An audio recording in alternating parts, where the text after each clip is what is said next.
Let me see. Yeah, I think we're live now on Substack if I'm correct. I gotta make sure though, because I'm new to Substack. Yeah, we are going to be live on Substack, Instagram, TikTok, and YouTube. So give me a couple minutes. Good evening, DJ. What does that say? DJ Jerry C. Good evening to you, sir. Yeah, we give us a couple minutes here, folks, and we'll be live on all platforms. Gonna be asking a simple question.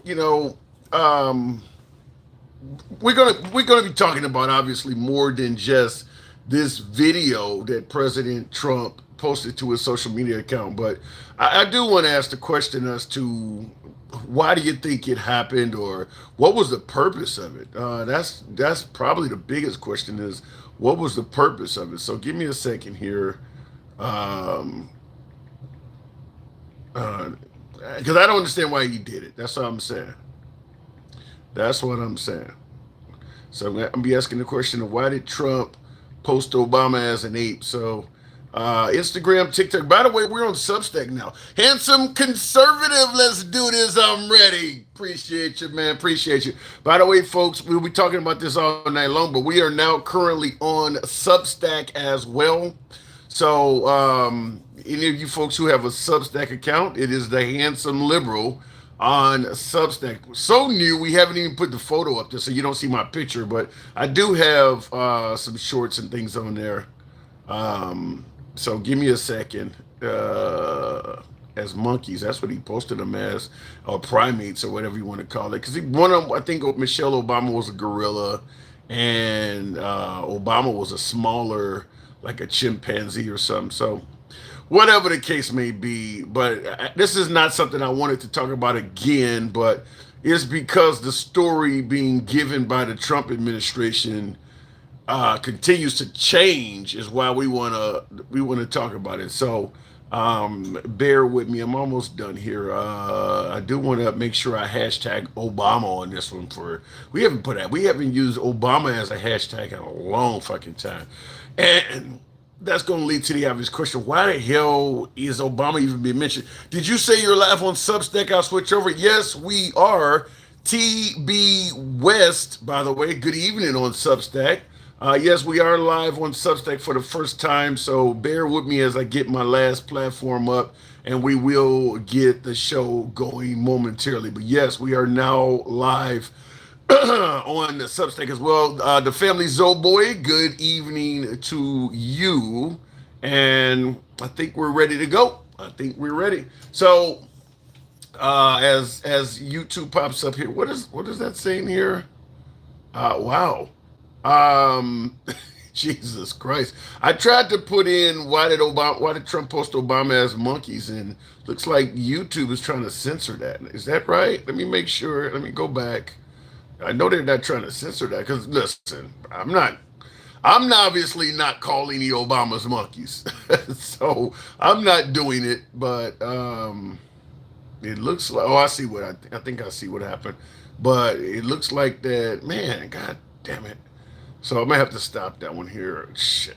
Anyway, good evening, folks. Welcome to the program. It is indeed your boy Tim, the handsome liberal. Somebody asked me, "Am I still doing Uber and Nice?" No, not as much. Which is why I don't do the videos. I don't. I used to drive Uber. It's been at least a year or more since I last. I mean, I got a pretty good day job, and of course, I'm here. But it's dangerous. Not to get too far off the beaten path, because that's obviously a subject we're not talking about, but all of that stuff, ride sharing, DoorDash, anything where you're dealing with strangers all the time, it's just not going to be safe. And ride sharing, where they actually have you're actually they're in your car, they're in a tactically advantage, I want to say advantageous position because they're behind you. So you're driving, they're in your car, they're behind you. I mean, I did so many videos on people getting shot and killed and rapes and things like that. I don't drive ride sharing anymore. And I do me too. We did used to carry. That was one of the things when I was doing YouTube videos. That was one of the things I highly advised all ride share drivers to do is to carry a firearm. I advised some sort of chemical spray like mace or something like that, and I advised something to slice or cut wood because you could be in close quarters. So I advised all of that. And if you couldn't afford, screwdriver, whatever you could use, if you could take a steak knife out the house, whatever. I was advising all of that. And people have been murdered in ride sharing, even though they were armed. I mean, it's that is a very, very dangerous business. And the time you make the most money is the most dangerous. That's you're gonna be out there at night on weekends dealing with drunks.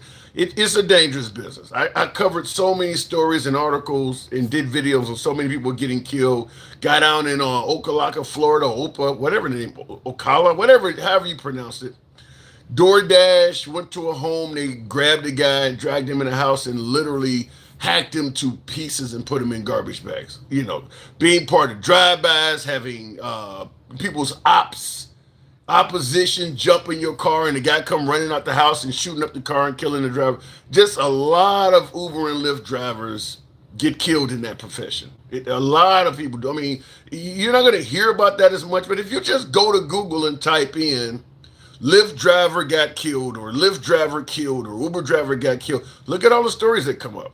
A lot of rideshare driver killed, rideshare driver slain, rideshare driver shot, rideshare driver robbed. I mean, it's bad. It is bad. So no, I certainly got out of it because of and the pay is incredibly low. Anyway, we're getting into the actual show though. We're talking about once again this video just keeps being discussed mainly because it appears that the reason for why they posted it coming from the Trump administration seems to keep changing.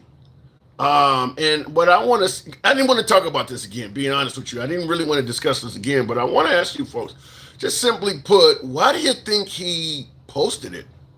Why do you think President Trump took to social media? Why would he post this? What was the purpose of it? I get some folks say it's not intolerant, it's not racist or any of that. But what is the goal? What would be the purpose of posting this? I don't understand it from that perspective. What is the purpose of posting it?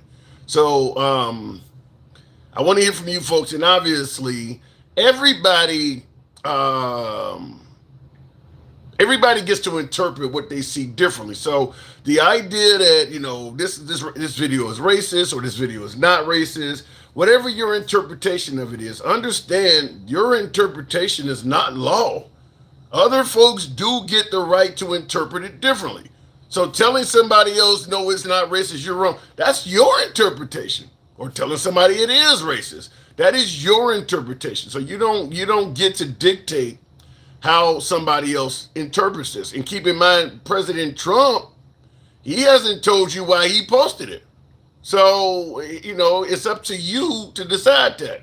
He's leaving it up to you. So whatever your interpretation is, you are at liberty to have that. So I do understand folks are going to try to say this video is, harmful or harmless. So looking in the comments real quick, and by the way, understand how the program is ran. We don't block, ban, or censor anyone. We are MAGA friendly. I always hold up that. We are MAGA friendly. We always have been MAGA friendly. Damn it, we always will be MAGA friendly. Nevertheless, liberals are welcome on the program. So we're going to get into this, but there is certainly more I want to talk to you about. One of the things I want to give you guys a clip before we start taking callers and getting into the comments. President Trump. A lot of folks would suggest that he's doing a lot for this great nation in the process of making America great again, strengthening our appearance or our appearance on the world stage in terms of making sure we're more respected worldwide. The effort to strengthen the economy. Listen, there's a lot of things that folks would suggest that Trump is doing, strengthening our military, et cetera, et cetera.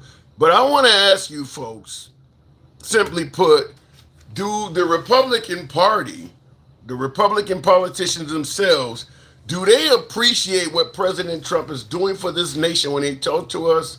Or are they feeding us a bill of goods? In other words, are they telling us how great Trump is to our faces when they actually have something different to say when the cameras are not on. That's what we're going to talk about. We're not listening. So I want to know, what do Republicans say to each other when we're not listening about what's happening in America right now? Look, so many of my fellow party members, especially come up to me because I say all this stuff out loud, and they in the green room at ABC, they say, "You're so brave. That's so great. I totally agree with you. He's nuts." And then they go out on camera to be interviewed. They're the greatest president since Abraham Lincoln. You know? And then they come back in the green room and they say to me, "I have to do that, but I don't really mean it." That's what they say. Like who specifically? All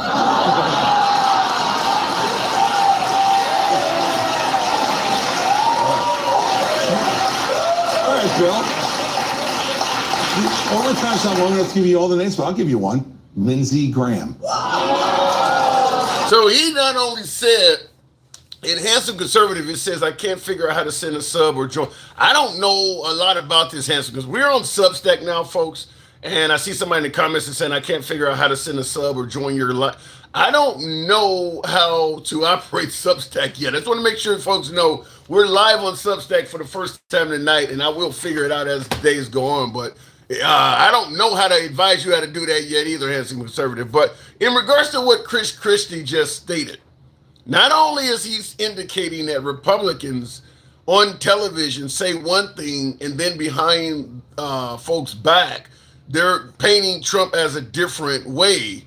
He actually gave a name. He actually said Lindsey Graham. So by way of yes or no in the comments, how many of you folks believe that many members of the Republican Party are flat out lying to our faces? And I'm talking about to their own constituents. I'm talking about lying to MAGA voters.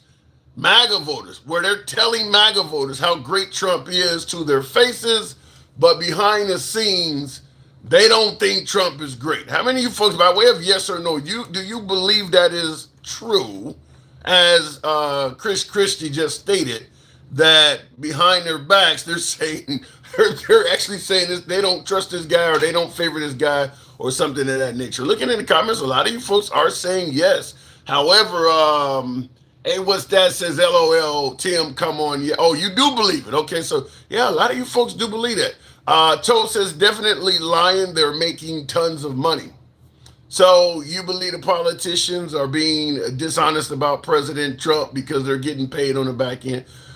Look, I'm not going to argue with that. Politicians do get into it for the money. So I suppose there is Democrats, listen, folks talking about Biden's cognitive abilities were so great that Biden could serve this nation until 2028. A lot of Democrats were saying that to folks' faces, but behind the scenes did not feel that he could remain as a cognitive ready president.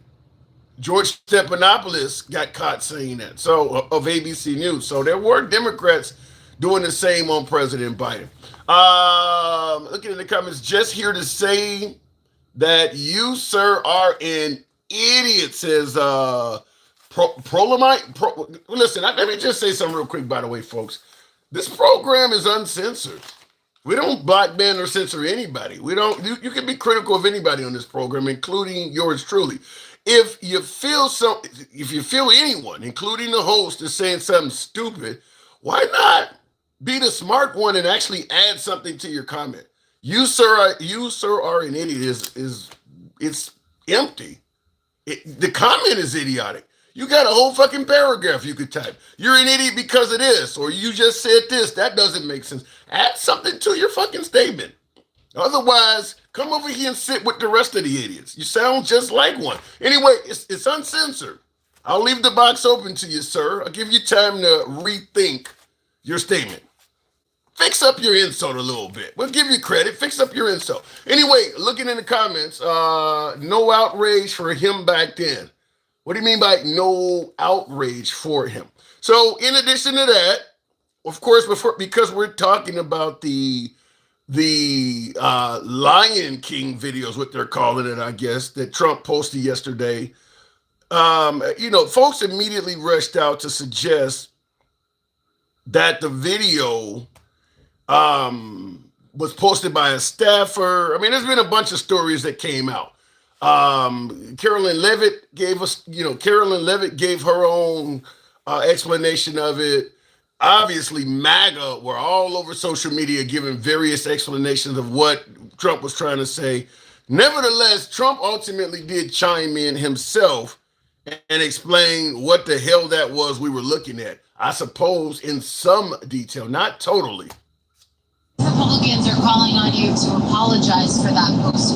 Is that something you're going to do? No, I didn't make a mistake. I looked at the beginning of it, it was fine. And they had that one post, and I guess it was a takeoff. By the way, a lot of people covered, if you look at where it came from, I guess it was a takeoff of The Lion King. I am, by the way, the least racist president you've had in a long time, as far as I'm concerned.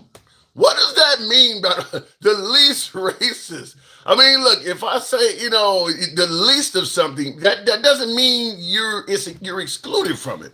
Why is he calling himself the least racist?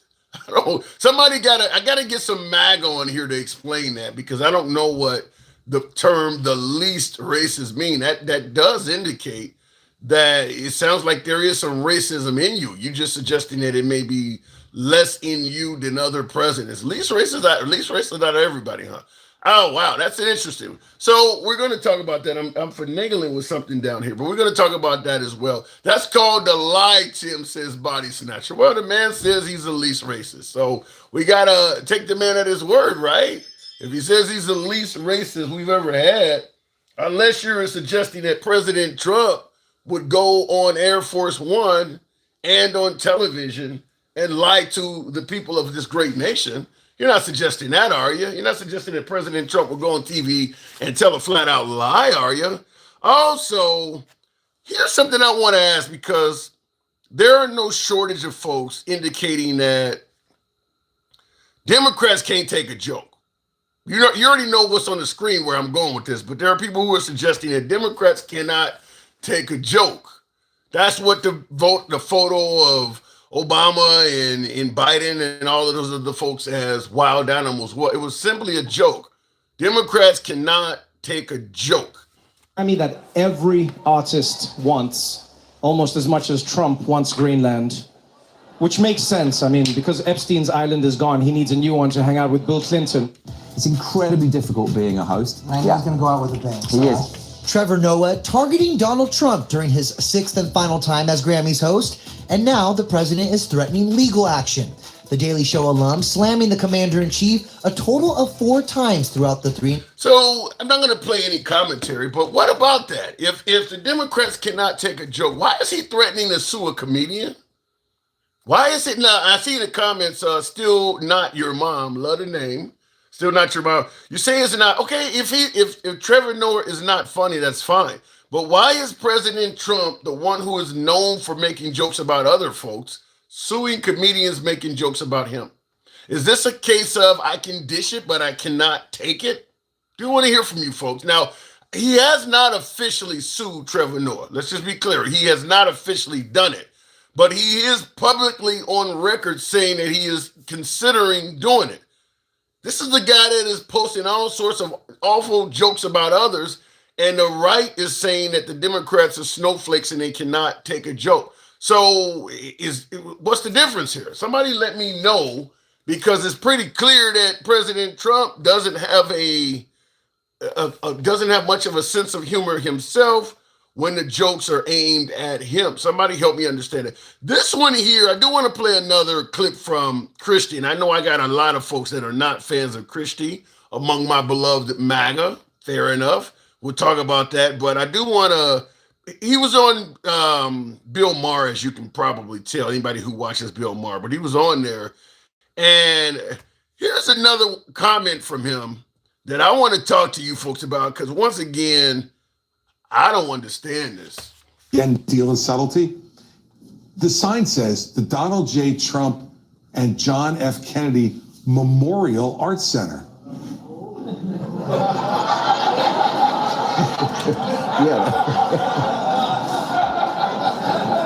I mean, I read the paper every day. I miss that. Yeah. So when he said I read the paper every day, I missed it. Why would Trump want to put his name on a memorial?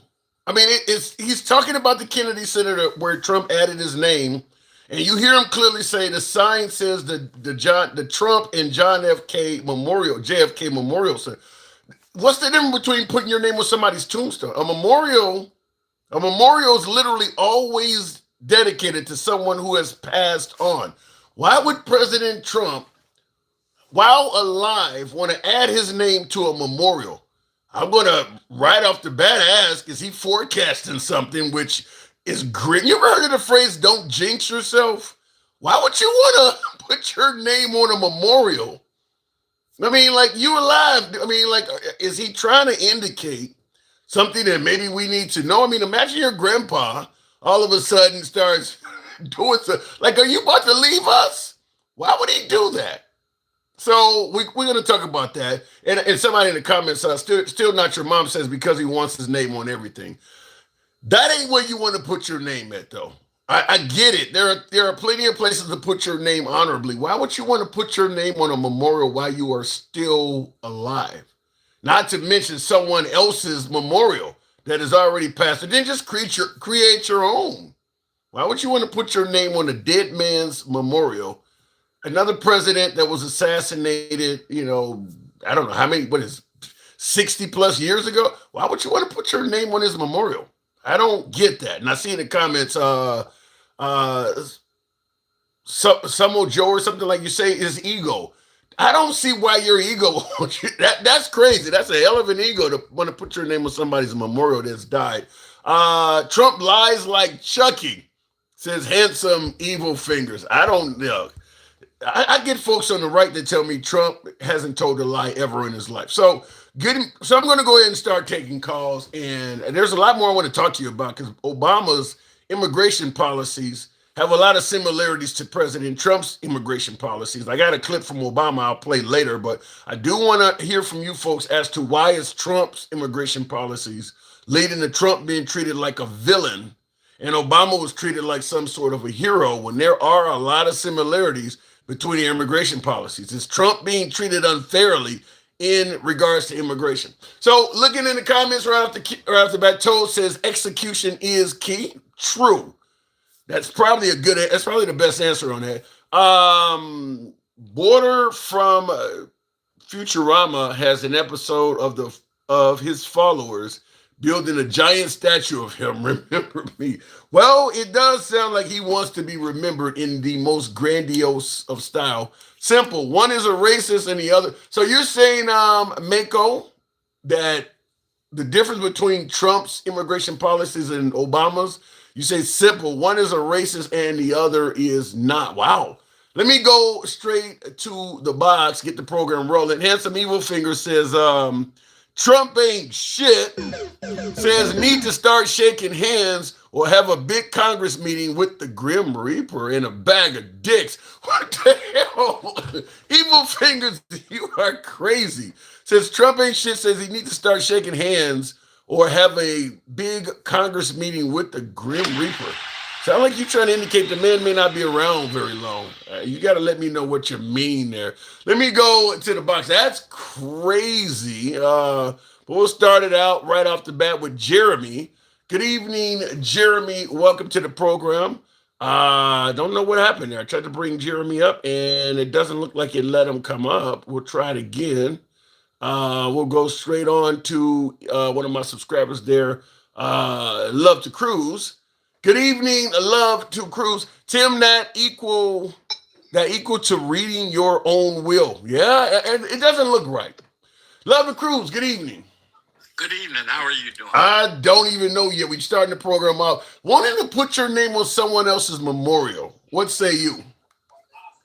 Man, you're dealing with a sick individual who just wants to be a part of everything. So yeah, he's going to put his name on memorial services, obituaries. While alive? While alive. ICU units, everything, man. He's a sick individual.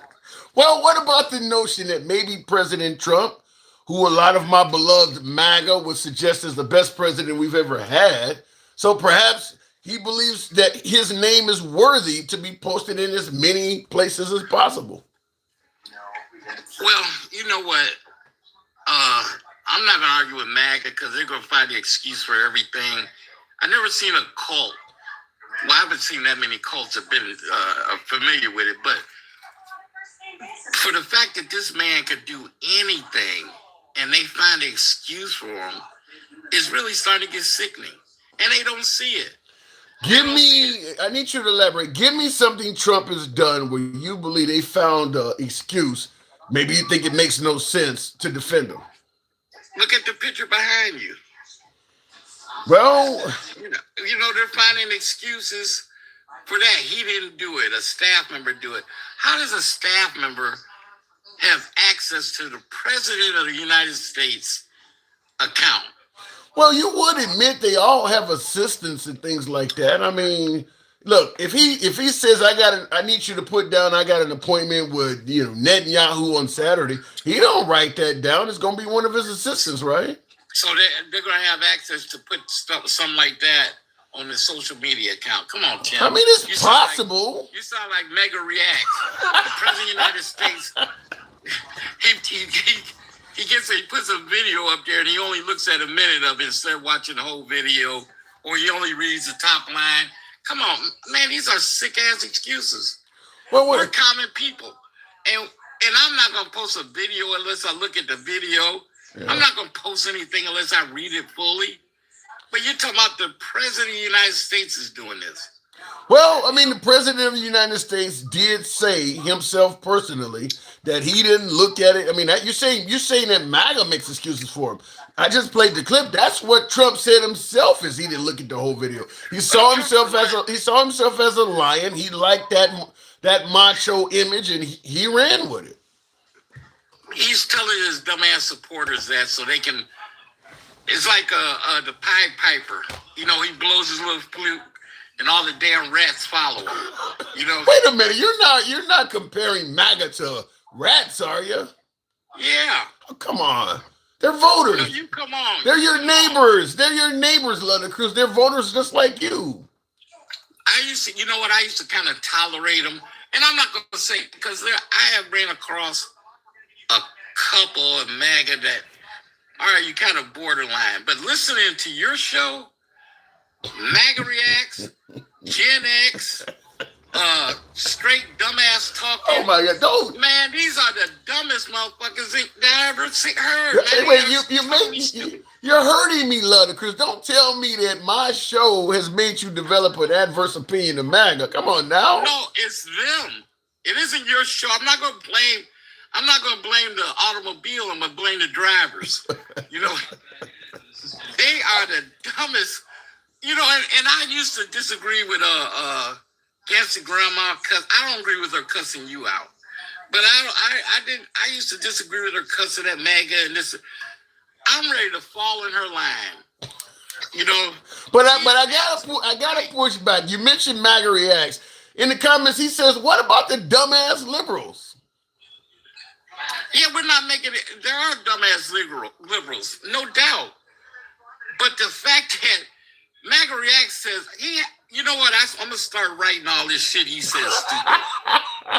I'm curious, what have you ever heard him say that's so dumb? But before you respond to that, Co-op Cooper says comedians tell the truth, politicians tell jokes. I don't know quite about that. I mean, comedians do tell some jokes, and sometimes politicians do tell the truth. I don't know if I'm totally agreeing with that, Co-op. Thank you for your support. What has MAGA React said that's so twisted? Oh, man, the latest one, the one that always sticks in my head, according to him, he's in Florida, and he said alligators don't attack humans. Did he really say that? He said that. Yeah, he said that. Crocodiles do, but alligators don't. And then just yesterday he said that stupid shit about how many people. I watched the video with no sound on. What the fuck you watching the video for then? Well, listen, I'm going to be honest with you. Turn the video on. I want to hear the sound. I get what you're saying, but in defense of MAGA Reacts, which is what you're forcing me to Don't do it, Tim. I always gotta defend my MAGA just like I would defend liberals if I hear something. Listen, if you're watching social media platforms like Instagram and X, there are a lot of very interesting videos of the opposite sex that you don't need to listen to the actual sound. Particularly on Instagram, titties are everywhere. Do you really need to hear the sound if you're looking at titties? We're not talking about that. That's totally different. He said a video. And No. We talking about on social media. That's what he was talking about on social media. Instagram is social media. Instagram is This social ain't media. the silent movies, Charlie Chaplin.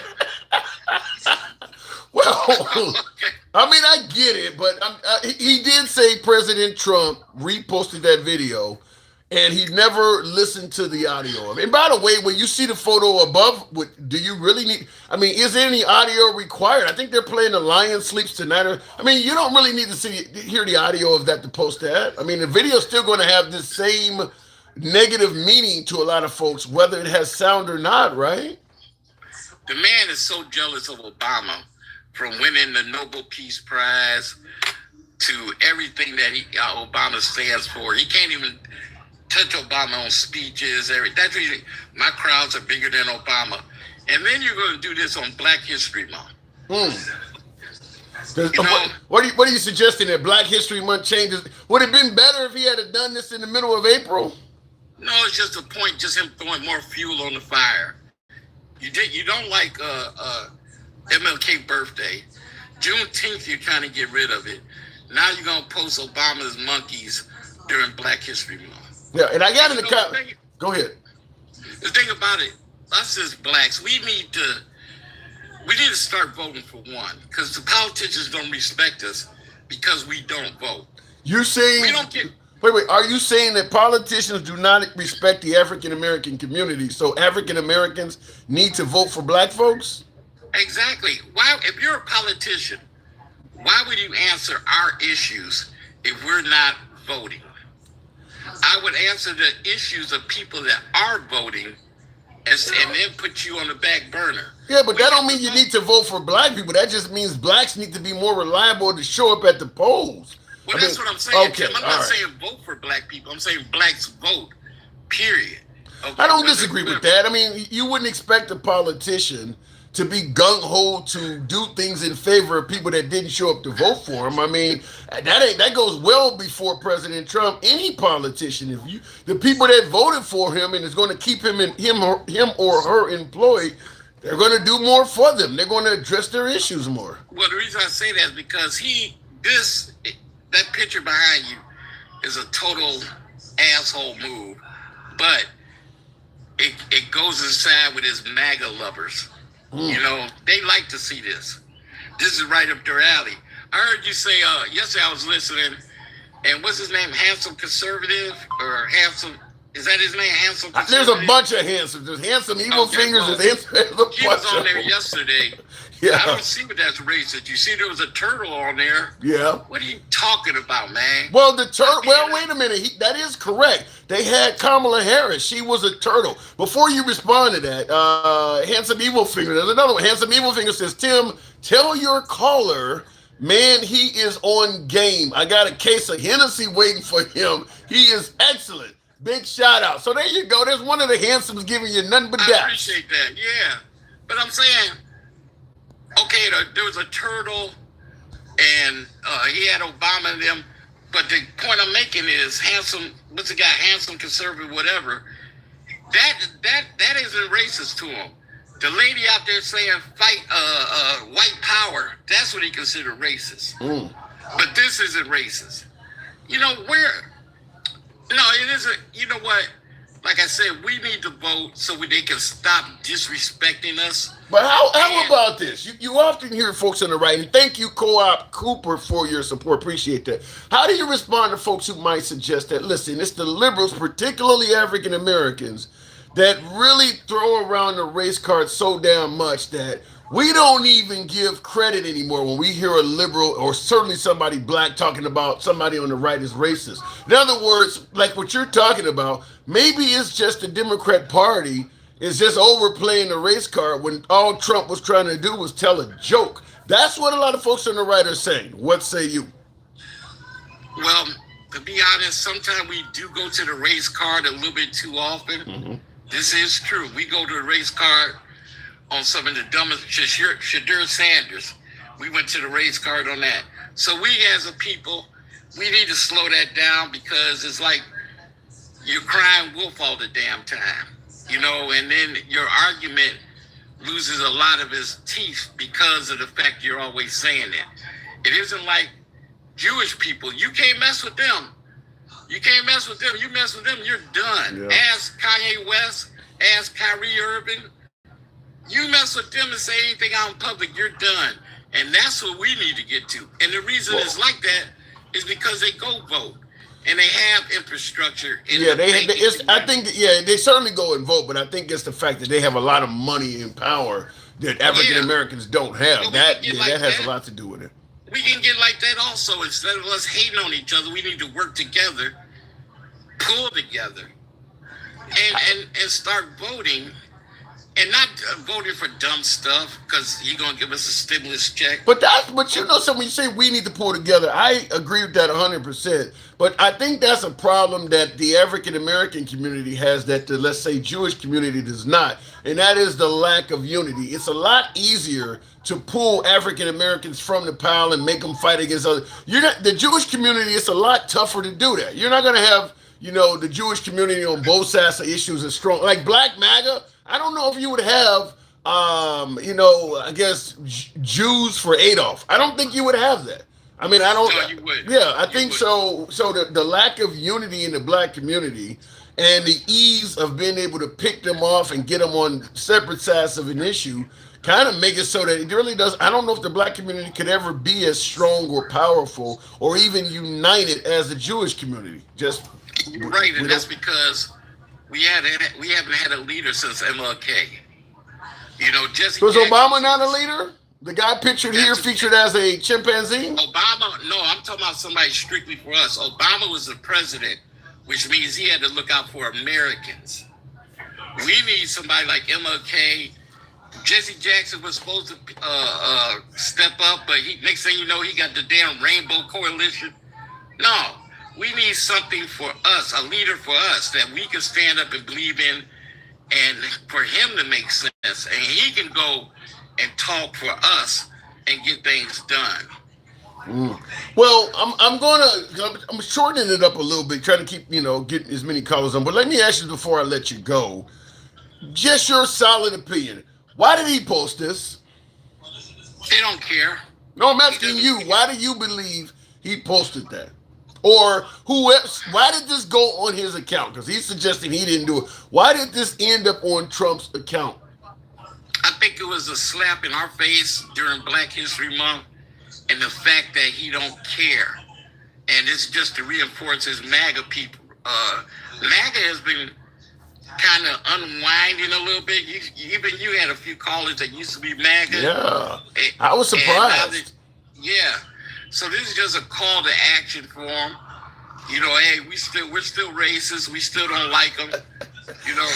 We still racist. You think? What are you suggesting? That some MAGA were starting to stray because they didn't feel the racism strong enough or something? Exactly. Oh my God! What has Trump did other than this that makes you say he's racist? Because that's what people are going to want to know. They're going to say you're calling this guy racist for no damn reason at all. What else has he done to make you say that? Okay, first let's look at his administration. You see any color in there? Oh, Marco Rubio is Hispanic. No.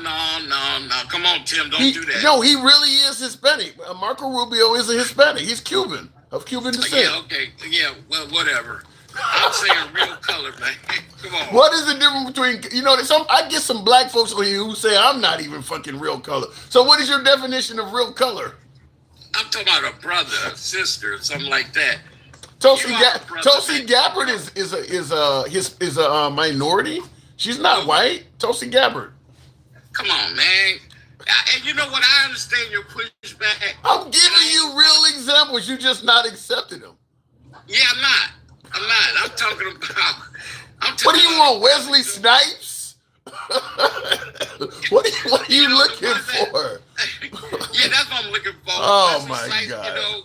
But like I said, we don't stick together. You got Nicki Minaj going over there, even though, I think she's doing it for alternative reasons, to tell the truth, to get her husband and her her brother out.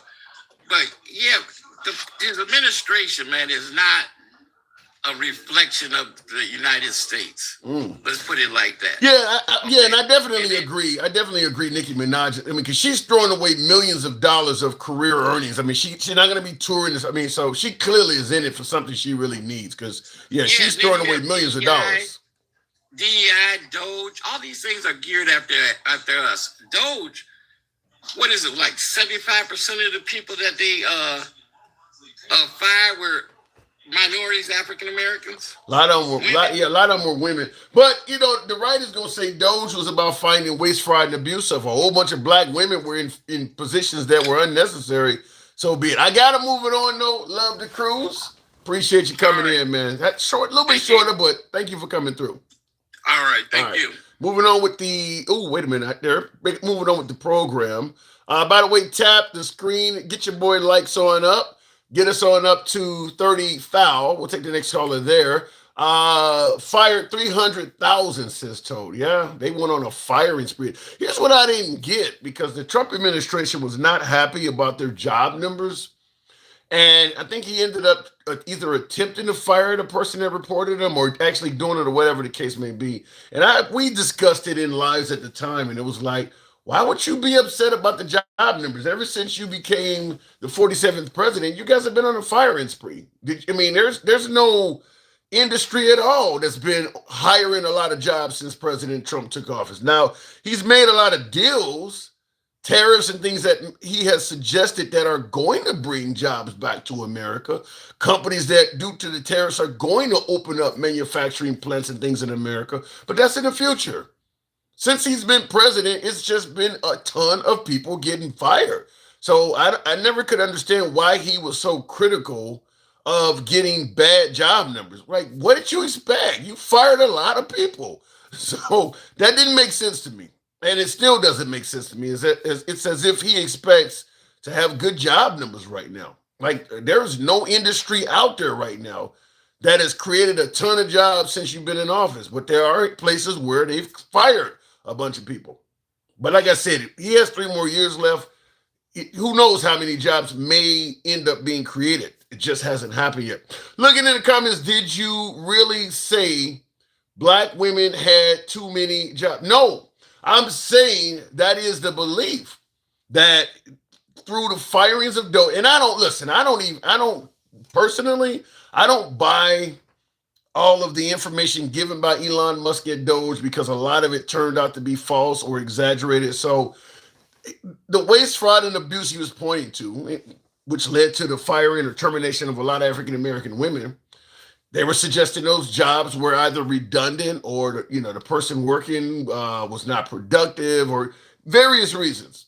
I don't believe those reasons turned out to be valid. So no, I'm not saying that black women had jobs that that were useless. I'm saying that's what we were told. By the way, folks, tap the screen. Certainly if you're watching on YouTube, I need you guys to do me a favor, smash that like button. If you're watching on TikTok, get us on up to 30,000. Tap the screen, get the likes up to 30,000. It helps out the algorithm. We don't block, ban, or censor any damn body on this program. We're MAGA friendly. We let liberals speak as well. Our comments go left of Bernie Sanders to I'm having dinner with Q.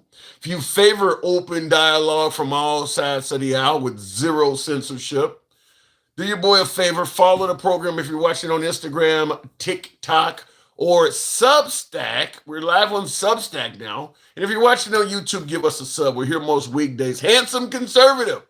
Flag on the play. This man needs to be shown tail lights and tailpipes. You got to explain that. Tail lights, so it needs to be, that's the back of the vehicle. What do you suggest? Somebody needs to be ran over? Explain that. Tail lights and tailpipes. I don't quite get that. We love Trump, says Billy England. Fair enough. Very little brown or women, and that's in the Trump administration. Yeah, look, we can certainly discuss. I don't know why this go round, President Trump, all of the talent he found is white. Overwhelmingly, I mean, like I mentioned Tulsi Gabbard, I mentioned Marco Rubio, but as my last caller said, it kind of is what it is. But I mean, yeah, his whole administration is white.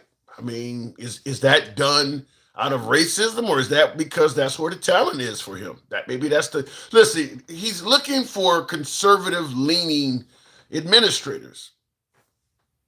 That could have something to do with it. Now we can ask, why didn't Byron Donalds or Tim Scott get any appointment at all? They've been very loyal to President Trump. Perhaps Larry Elders or somebody. I mean, they've been very loyal to him. Nobody got an appointment with the exception of, I guess, Tulsi Gabbard, if you will. But anyway, let's go back to the show. I mean, you got to give them credit. It's still more diverse than his last administration. I don't know if it is. Didn't he have an African-American Surgeon General, if I'm correct? I know Ben Carson was there. Ben Carson, when my last caller was talking about a black man, Ben Carson fits that description, as opposed to Tulsi Gabbard or Mark or Rubio. So I don't know. Was it less diverse on his first administration? I don't know. No call-in number on TikTok either. No, we don't. If you go on TikTok, you just request. Just like if you go on Substack. We take, and by the way, we're on Instagram as the Handsome Liberal across all platforms. TikTok, the call-in platforms are TikTok, Substack, and Instagram. Let me go back to the box and take in another caller. I hope you guys get me up to 30 foul. Certainly do that. We'll make it happen with, we'll try it with Magariax. Magariax, now you got called out earlier. Good evening. Well, you keep fucking up what I'm saying. The audio thing had to do with the golf carts. It didn't have to do with the Lion King video. Okay, so you're saying that the golf cart video is the one where somebody's yelling white power at the end of Trump's video, and you're saying that that one you didn't listen to. So I guess if you make that mistake with that video, why would you post another video that you not? Why after you make this one screw up? Why would you not either yourself or via your staff? I need you to make sure you view videos and listen to them in their entirety before you post them. Why wouldn't you correct that after the white power video? Because that video was like, what, 20 years ago at this point? At least it feels like 20 years. I know it's probably only been like 7. This term is first term, so it is some years ago. Yeah. I mean, like you swear like they had to listen to the audio to post that. It's a fucking video with golf carts. What else do you need to know about the video? Yeah. It's like a boat parade. Do you really need to listen to the audio of a boat parade? There's just a bunch of boats having a parade. Well, you know what? Golf carts having a parade. Well, you know from white powder in it. Yeah, you know from yesterday. I asked the audience, have you ever reposted a video that you never even listened to the audio? I'm just going to tell you myself flat out, if I'm going to repost something, I know what I'm reposting. The idea that you would just see something where people, and by the way, when you look at the video, you can clearly see people are trying to talk to each other. So why would you not listen to what they say? And I mean, and you can see that the guys who are talking to each other have angry expressions on their face. So why would you not listen to what they have to say before you just post it? But what are the odds some guy in a golf cart yells white power like that? Like, I get it, but what are the odds that a president would post videos that he hasn't watched entirely or listened to? I think the odds of that are even less. Well, he just said it's what he did. I mean, I called it, and then the next day, he just fucking said the same exact thing I said. You think he watched our video, and he's like, oh, that's a good excuse? Let me use it.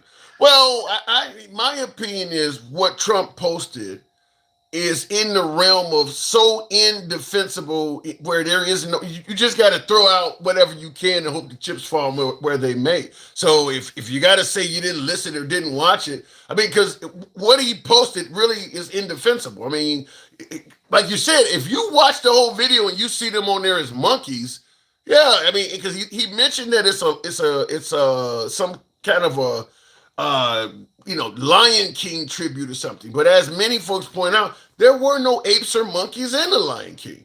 So that did not hold water. They had a chimp.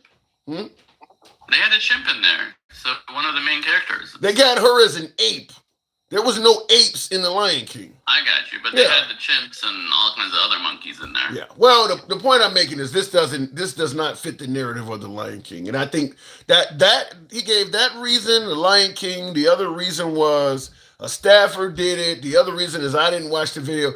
At the very least, whether you want to say it's racist or it's not racist, how irresponsible. No, it's racist. That's the other defending it. It's straight up racist and it's stupid. But I don't think he fucking knew that was there at the end. I don't think he gave like they redid the video and they moved the monkey part to the beginning of it and reposted it. Like a bunch of people did that already because the monkey part comes so far at the end. Most people didn't watch enough of the video to see it. So you do believe this is racist, is what you're saying? Yeah, it's definitely racist. I never said it wasn't racist. So if it's whether it's posted by Trump or a staffer or so at the very least, either Trump is a racist or if he didn't put so somebody working for him at the very least is racist then, right? I mean, I'm hoping whoever posted it, just like I told you, just didn't watch the thing to the end. It's a fucking Lion King video. Like, so now you got not only President Trump. I mean, it has fucking Joe Biden as a monkey. So now you're suggesting that perhaps he has a staffer that's working for him that's posting stuff without watching it all the way through. Yeah. I mean, I think he did it, but yeah. If it was a staffer, same shit. So you believe who watches that all the way at the end? It's a stupid monkey video. I mean, he shouldn't have reposted in the first place, but if I was watching that and I didn't know that at the end Obama shows up as a monkey, I would have stopped it halfway through. And that would have been it. I wouldn't have watched the video. I guess would you watch something like that to the end? If you didn't know what it was, would you watch that to the end? I'm not gonna post anything to my account that I haven't seen completely. You can talk about the viewers. Different viewers are going, when I post videos, YouTube will give me algorithm, give me my analysis, how many minutes or seconds people are watching on average. It's different per person. But the actual person posting it, you should watch 100% and listen to 100% of what you post. Well, you should, but most people don't, and if they say they do, they're fucking liars. You think most people repost videos that they haven't listened to entirely? Fuck yeah. I mean, why do we have an edit button? Why do we have an erase button? If everyone is so perfect... What do you edit if you haven't listened? Why do we have edit and erase buttons? If you haven't... Why is there an eraser on the pencil? If you haven't listened to the video entirely or watched, what are you editing out? How do you know how to edit it if you ain't heard it all? What are you editing out? Because after you post it, you're bored and you watch it, or somebody tells you, did you know what you just posted? And then you watch it then. I mean, people make mistakes all the time. What you're saying is everybody's perfect and they never make mistakes and they always listen to the video and inspect it and know the meaning of everything. And you're telling me everybody's perfect. I'm telling you, if everybody's perfect, you're either stupid or a liar. No, I don't. Dumb and not perfect. I'm not saying that everybody's perfect. You can do a bad editing job. Let's say, for instance, I see a video in the last 10 seconds of it I don't want to post, and I edit it and I make a mistake and only taking out the last 9 seconds of it. So I made a mistake when it should be.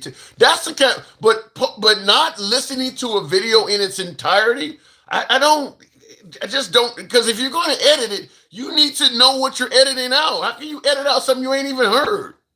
Well, it's the opposite. I've uploaded a bunch of shit where I didn't watch it one last time, and it turns out there was like shit at the end that I was supposed to erase, and I forgot to erase it. And I uploaded it without it, and then I edited it and erased the shit that I forgot to erase at the end. Yeah. So I've done that literally like 2 days ago. Like right before this video came out, I uploaded a video, and then there was like 10 seconds in the end. I forgot to erase, and obviously I didn't listen to it or watch it one last time, and I made a mistake and uploaded the video with the extra 10 seconds.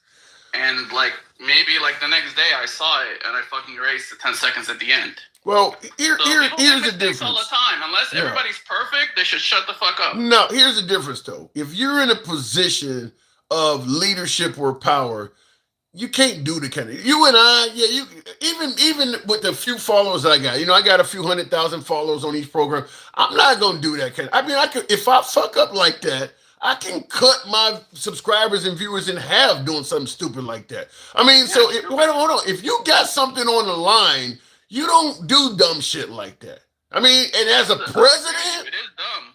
Yeah, it is dumb, but people make mistakes. That it ain't a mistake. At some point, some things you cannot attribute to a mistake. It's more like incompetence. You can't do that when you're in a position of leadership. I agree with you there too. It is incompetence. It is stupid. But still a mistake. Yeah. Well, to me, you're not making him look any better. You're basically saying either he's a racist or he's incompetent. I don't think either one of those options are good. I'm saying he's most like. I mean, yeah, I'm saying he's not a racist. He is incompetent, stupid. I'm saying all those other things. Like, you guys swear like I'm always defending him, but no.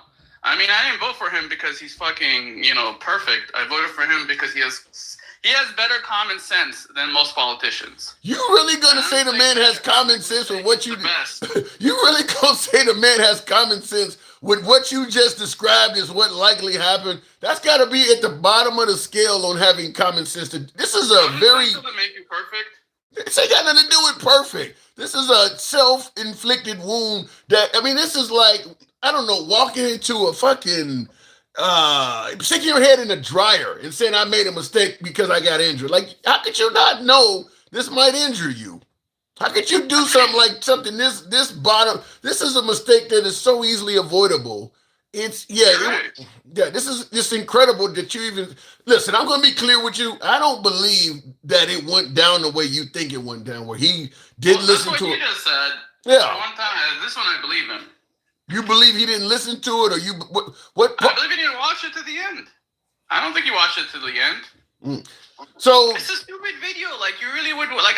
If I didn't know Obama was the end as a monkey, I would have just watched the first 10 seconds. I was like, all right, he's being narcissist. There's a lion in it. That's why he posted it, because of the lion. So let me ask you this, then. The video right there. With you being MAGA yourself, voting for him, favoring him, while also admitting it's racist, do you believe he should apologize? I believe he should, yes. And if he doesn't, what does that say about him? That he never apologizes, and that's another dumbass fucking thing of his that he always does. I wish he would stop doing that and just apologize. Yeah, and I'm asking because you talked about common sense. I mean, these wounds are so easily avoidable that I'm going to be honest with you, it doesn't sound like a lot of common sense to me. A simple apology or watching your own videos, this stuff is so easily avoidable that anybody that would do the opposite seems like a person that lacks common sense. I kind of agree with you, kind of don't. It's just not important. It can be important, but it's not important. As much as I heard the right talking about vote for me or you ain't black, it's amazing that he could post something like this and it's suddenly not important. I mean, folks are bringing up the crime bill from 30 years ago, but he posted something like this yesterday and within 24 hours, it's not that important. There's a difference, Tim. The crime bill took a year of fucking writing and reviewing and 100 people fucking agreed on it, and we had a vote on it. That's a lot of work. Reposting is one little click. You press a button, maybe two buttons, and you reposted a video that you thought was cool. Yeah, but you gave it, we're talking less than 24 hours later. You're already saying it's not important. I get it's a bill that took a year, but you didn't even get his 24 hours and you're talking about it's not important. It took 2 seconds to repost the video, Tim. It's not like he sat there and thought about it. And he was like, it's not like he had 100 people review the video and then post it. Like, they reviewed the crime bill. You suck at analogies, man. But you did say in the beginning, despite the reasons he given you, you made it clear you believe he is lying. You believe he did this. What do you mean? I believe he did it. I don't think he ever said a staffer did it. I think other people said it was a staffer. No, he did say a staffer did it. He said, and that's another thing. I think Carolina, whatever her name is, said it was a staffer. Somebody else said it was a staffer. In his video, he said, I just didn't watch it to the end. And he said it started out fine, which we can agree on that, right? It started out fine for Trump. I don't think, for Trump. Look, what is the purpose of posting, people who, like Kamala Harris is not a politician. Obama rarely says anything about Trump. Does he have, liberal derangements? He wants a video showing that he's the king of the jungle and he's the fucking lion. Yeah, but come on now, MAGA. This ain't the only time he talks about these people. Why is he still talking about people? Wait, hold on. Why is he still talking about people that ain't saying shit about him? Obama ain't in the news talking about him. He probably didn't even know Obama was in the video. Like, that's the whole point. He didn't watch it to the end. He had no idea Obama was in it. He saw that he was in it, and it shows him in a good light, and he reposted. You ever watch those, there was an old interview with this, famous actor, the butler in the Dark Knight Rises, whatever his name is, that famous British actor. He's like, I look at a script, I look at, like, if I'm on the first page, if I have a lot of lines, and if I do, I fucking say yes to the script, just because the script, he's all over the script, and, you know, he's getting, it's just, as long as he's in it, that's all he cares about. He doesn't care what's the content of the script, So, I mean, listen, whatever. he talks about Obama a lot. I'm fucking doing it. MAGA, he talks about Obama a lot. This is not the only. Why is Obama name coming up so often with Trump when Obama's not saying anything about him at all? Obama was one of the best presidents we had, as like charisma-wise, and you always want to compare yourself with the best. No, he's insulting the hell out of him. He ain't comparing himself. He's saying awful things about him. He's saying he's doing things right where Obama. I mean, for us, for a lot of people on the left, including myself, I think Obama was. There's a difference. He's a great president as far as like charisma, as far as speech, as far as the person. I think his policies suck dick. But I think him as a man, I understand you don't. Yeah, I understand you don't favor. What I'm trying to figure out, why the infinite discussion on Obama? Like, I mean, at some point, Obama's been gone since 2016, so it's 10 years now. He's the president right before him. Okay, That's so what is he? He's the only other modern president in my lifetime. It's Obama and Biden. Other than that, you can't compare yourself to Bush because that's like a different generation. 10 years ago, MAGA. I mean, does it? So what are we saying? Because Obama was the president before him, that means that he's going to be talking about Obama until 2028. If he's still president, probably, yeah. So I mean, that's what you compare yourself to. I mean, forever. The Super Bowl winner, they're going to compare themselves to the year before.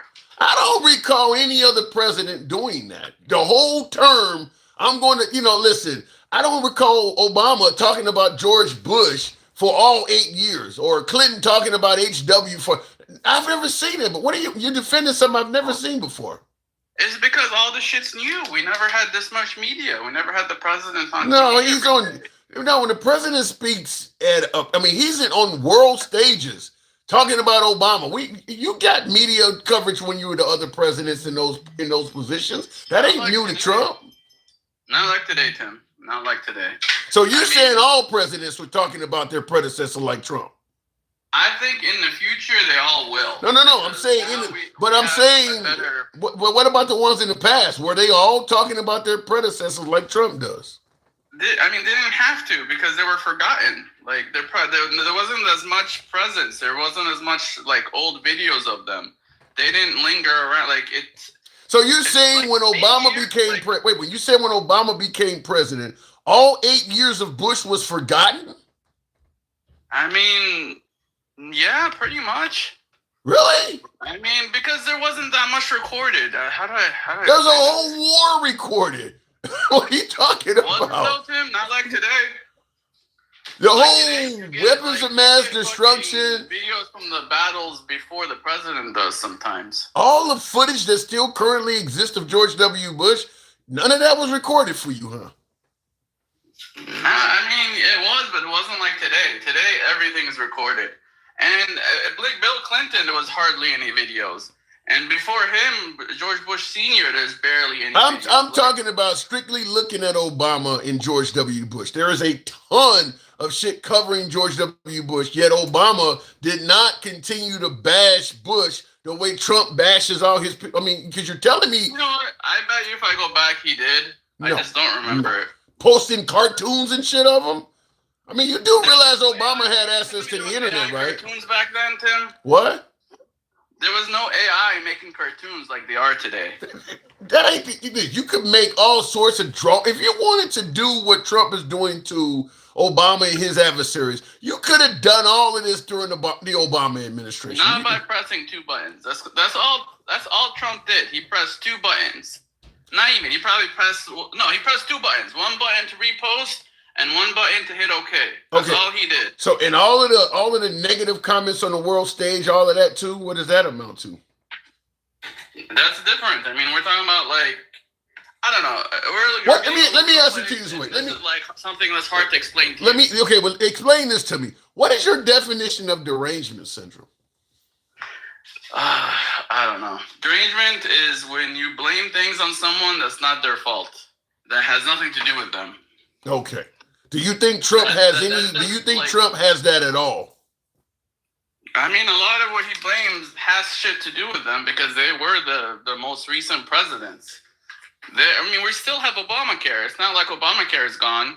So there's still things lingering that Biden and Obama did. So you're not for not really. so you don't think Trump has a so in other words unless you believe that Trump erased everything Biden and Obama did, then it's not derangement syndrome. well, I was told derangement syndrome is when somebody is living rent free in your head and you just can't fucking stop talking about them. Yeah, if Obama did something wrong, you don't like it. That's one thing. But if you mention it 1,000 times, at some point it starts sounding deranged. If you're 10, 12 years after he did it, you still are mentioning it over and over, like the 2020 election, for instance. Like the 2020 election, for instance. Still mentioning that. How many years? It's been 6 years now. So I guess we're going to be hearing about that all the way to 20. Yeah, at some point it becomes derangement syndrome. You don't agree with that? That was 4 years ago, Tim. That was just 4 years No, ago. the- You're act like the it was 2020 like wait, 20 or 30 years ago, the- I would agree with you. The If 20 he was wait, talking hold about on. Reagan or- You're telling me the 2020 election was 4 years ago. What year is it where you are? Sorry, 5 years ago. What year is it where you are? It's 2026. It's the beginning of 2026. I guess you could say it may be 6 years ago, but it's really 5 because it's just the beginning. It's the beginning of 2026. So he's mentioning it over and over again every time he gets on the world stage. 5 years later, is that derangement syndrome? I mean, he has to have mentioned the 2020 election No, at if he's least. still doing it in 20 years, then it's derangement syndrome. So how long must If he he was do talking it? about what's his name, like Reagan or the other guy, Carter. If he was up there talking about Carter every day, it would be derangement syndrome. Because what does Carter have to do with Trump? So how long must he talk about the 2020 election, in your opinion, before it becomes derangement syndrome? Until we finally know everything there is to know about it. And what if we never? And what if we never get that? How long? I'll give him another 4 years. If he's still doing it in like 10 years. All right. Still doing it by what, 2030? Okay, all right. I gotta move it on. It was the last one before the one we just finished. We'll give him you're talking about it like he's talking about an election from the 1980s. This was the previous election. We'll give him another 4 years. It's still like the biggest election we ever had. No, it's not. I gotta go. I will give him another 4 years. Okay, moving on with the program. Look, everybody has a different opinion of what derangement syndrome is. I totally disagree with that. I mean, Trump has already probably mentioned the 2020 election over 1,000 times publicly. In another 4 years, I mean, like every time he's on the world stage or on TV, he's bringing that up. He gets 4 more years of that before it becomes he may be dead by then. I mean, I think it's funny. I think it's funny, but he has a difference of opinion. Looking in the comments, until people admit it was stolen, ain't nobody going to admit anything, Kelly, without the evidence. If you just want for us to be in a position where Trump can say something and people just buy it as fact, perhaps my beloved MAGA believes that. I get it. But for other folks, they're going to want evidence. Trump has not provided ample proof that the election was stolen. So no, they're not going to believe it based on what he's just saying. And by the way, there are way too many prominent Republicans, many of them that were part of his own administration, that say he lost. So we supposed to ignore all of them people and just believe him? And he's not providing any proof? Good luck with that. Handsome Evil Fingers. Sounds like the work of Stephen Miller. He's all over Trump's ass. He's all over Trump, has eaten ass and everything else. Corporate, that's where you want to point the finger. He's talking about my last guest. Handsome Evil Fingers, good at it. Thank you, by the way. Jermaine says, why MAGA always making excuses for a grown-ass man? Well, a lot of people favor Trump, so you're going to kind of get that. By the way, folks, uncensored dialogue from outside Study Owl. If you favored this, feel free to follow the program. Need you guys to tap that like button. Certainly for my YouTube audience, it helps out the algorithm. Give your boy a sub if you like uncensored programming. MAGA-friendly, liberals are welcome as well. You can be critical of anyone, including the host, but certainly need you guys on YouTube. Tap that like button. We got about 1,000 of you folks in here. We'll continue on. Thank you, Miss Mo Better. Real quick before we move on and get the likes on up to 50,000. 50, FIDDY for you TikTok followers going back to the box. So we'll let you follow up MAGA Reacts. Miss Mo Better, good evening. Welcome to the program. Hey, Tim. Hey. I turned my camera on because I want y'all to know this is not AI. I like it. So, making another hat, Tim. Send me your PO box and I'll make you one. Oh, really? You knitting the MAGA hat? Yeah. That's supposed to be red. That sounded so cute. You gotta knit one that's red. You're knitting the MAGA hat. I need to knit one and put some sense in that motherfucker for Oh my God. Shit.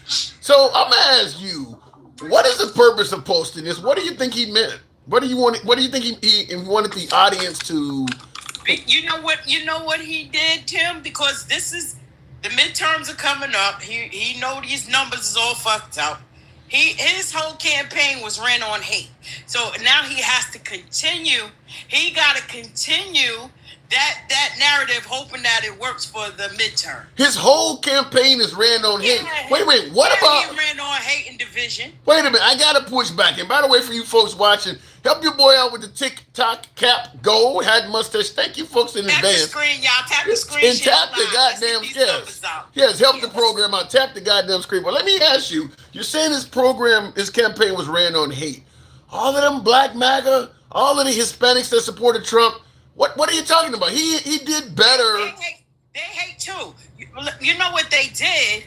So they started the lies when it came to Kamala about what she did as a prosecutor. Oh, she locked up all of these black men and she withheld evidence and all kinds of stuff. First of all, it was a whole lie. None of them took the time to go to research anything from back when she was attorney general or prosecutor in her district. Yeah, but they also. Go ahead. They were looking like, well, maybe she should have turned a blind eye to But what they were doing. But Ms. Mobetta, they said all kinds of negative things about Biden locking up black men, and Biden still got the vote. So what? Something about Kamala Harris, because they were able to say this stuff about Kamala Harris, and suddenly blacks voted for Trump. Misogyny and racism, Tim. I don't know what it is. I don't know how else to put it to you. It's misogyny, xenophobia. All of that stuff is why she lost. Because those are all of the people that were actually supporting her.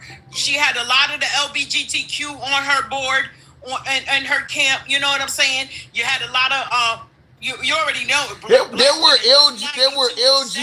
LGBTQ for Trump as well, though. They the slow ones. Maybe Trump was just offering more favorable stuff. You sure it's people being slow? Maybe Trump just had a better campaign. Yeah, that line. See, when it comes to those to the black people that actually supported Trump, this is the thing. When we had Obama up there as president, right? What they expected him to do was say, "This is going to be for black people and black people only." That's not how. Who expected Obama to say that? The black folks that are MAGA. That's what they expected. Oh, well, y'all living on a plantation. He couldn't. So I want you to tell me. In God's green earth, there's no way that Obama could have got up there and said that anything was for anybody strictly black. No, I agree with that. But what I want you to tell me is why, if Trump is so bad as you're indicating, why all of these minority groups, I mentioned LGBTQ, I mentioned Black MAGA, we know Venezuelans, we know Cubans, many of them actually gave Trump more support than they did the black woman, and he actually did better with minority groups than Kamala Harris did, and Biden did better than Kamala Harris as well. You sure that the story still remains the same. All of them groups are misogynist. It still remains the same, Tim. The story doesn't change of why they did it. You sure that Kamala Harris was just not a bad candidate? She was not a bad candidate. It was bad timing. It was bad timing. You're a black woman. You're a black woman and you're losing black votes? I'm sorry? She's a black woman and she's even losing black votes compared to Biden? Black votes are black men. And when it comes to the Hispanics not supporting her, they don't feel Hispanics are white passing when it over here in these states. I don't know how many of you personally dealt with. A lot of them are white passing, and they didn't think that. For the life of me, I don't know what made them think that Trump would have had a better way for them than Kamala.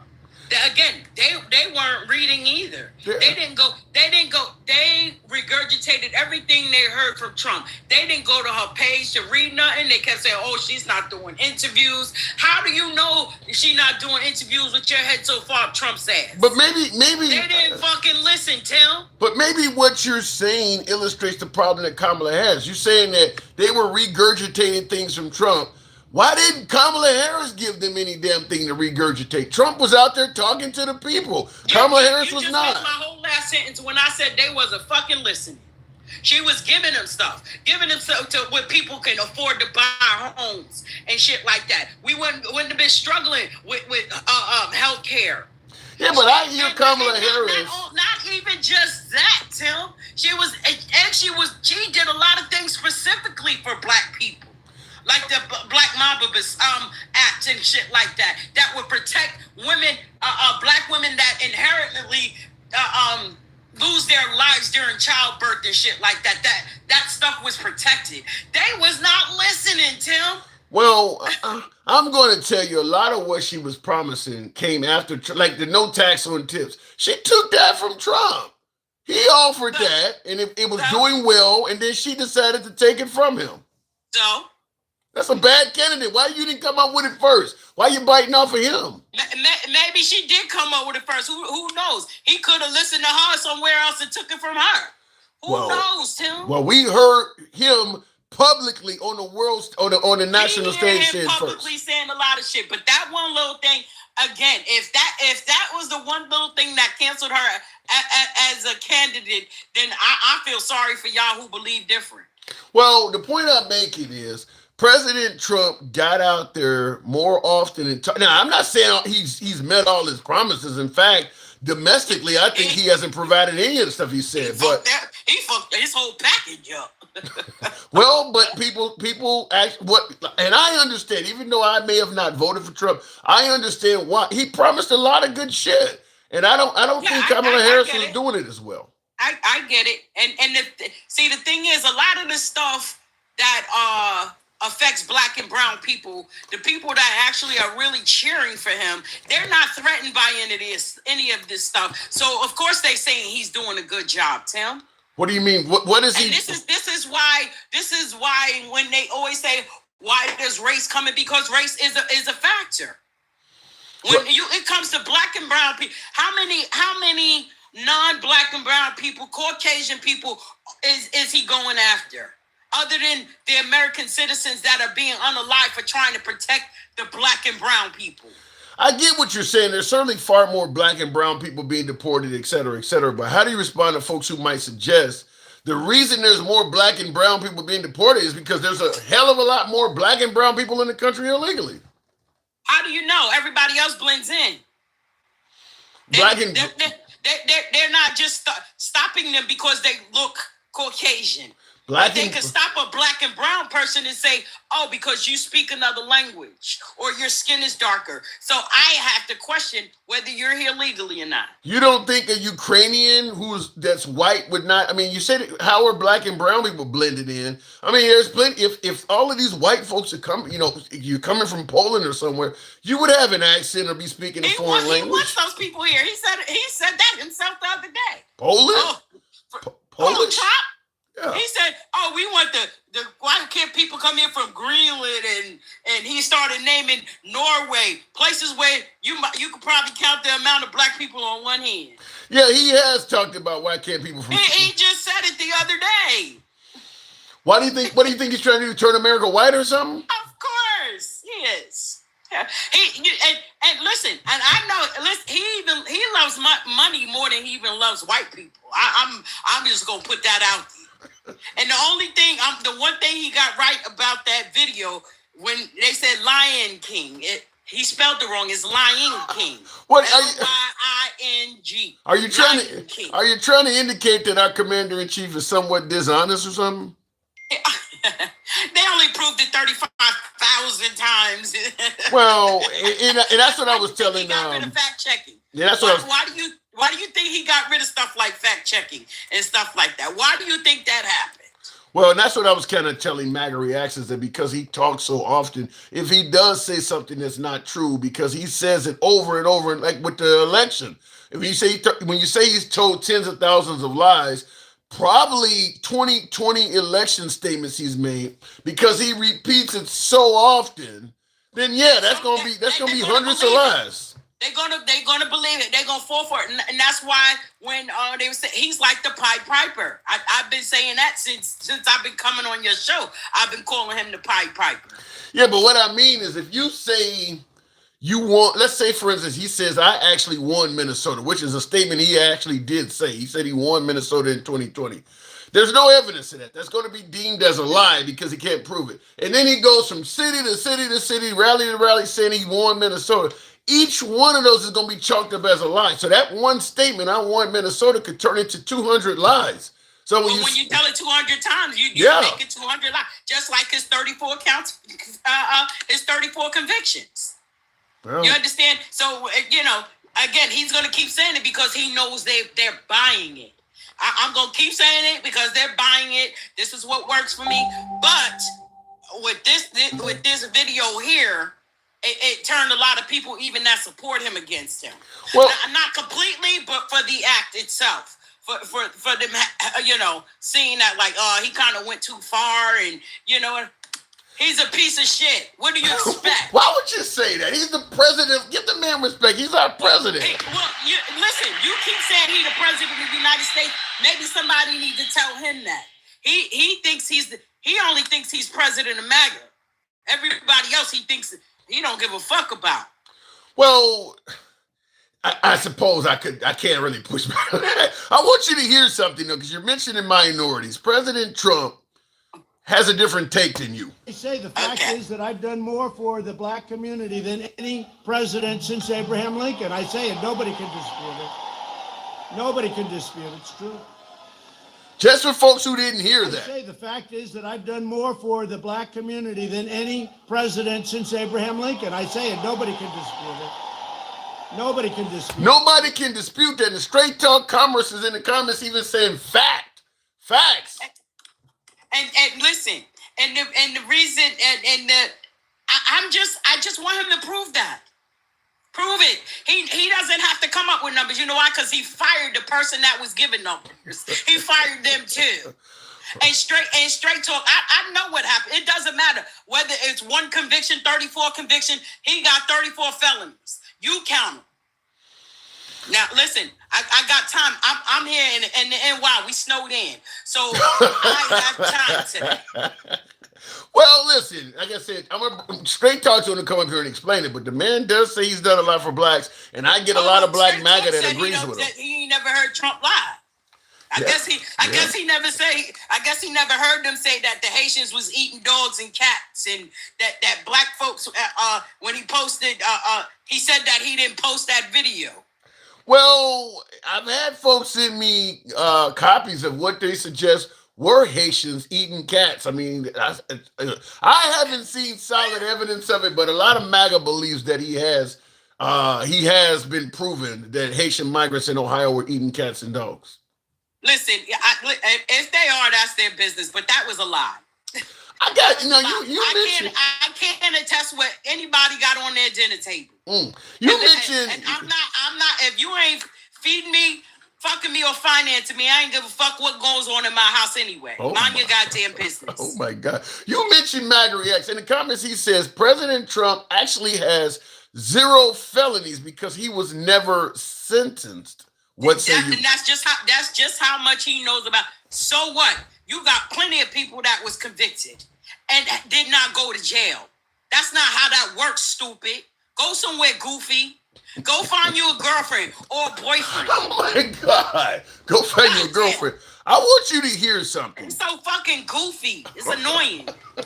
Well, And I would agree though. I know that's your boy though. I know that's your boy. No, MAGA reacts as a friend. MAGA's a friend of the program, just like liberals are. We believe in giving free speech to everybody. But I want you to hear something. Some folks heard this in the monologue, but this is something Chris Christie stated on Bill Maher this week, and I want you to hear this.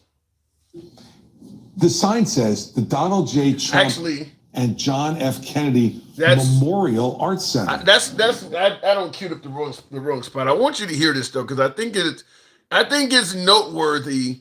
A guest over here asked Chris Christie a question. Now, Chris Christie used to be in pretty well with the Republican Party. MAGA, I know what sentencing is. I also know what conviction is too. Shut your dumb ass up. Well, I want you to hear this. Say to each other when we're not listening. So I want to know, what do Republicans say to each other when we're not listening about what's happening in America right now? Look, so many of my fellow party members, especially come up to me because I say all this stuff out loud, and they in the green room at ABC, they say, "You're so brave. That's so great. I totally agree with you. He's nuts." And then they go out on camera to be interviewed. They are the greatest president since Abraham Lincoln. And then they come back in the green room and they say to me, I have to do that, but I don't really mean it. That's what they say. Like who specifically? All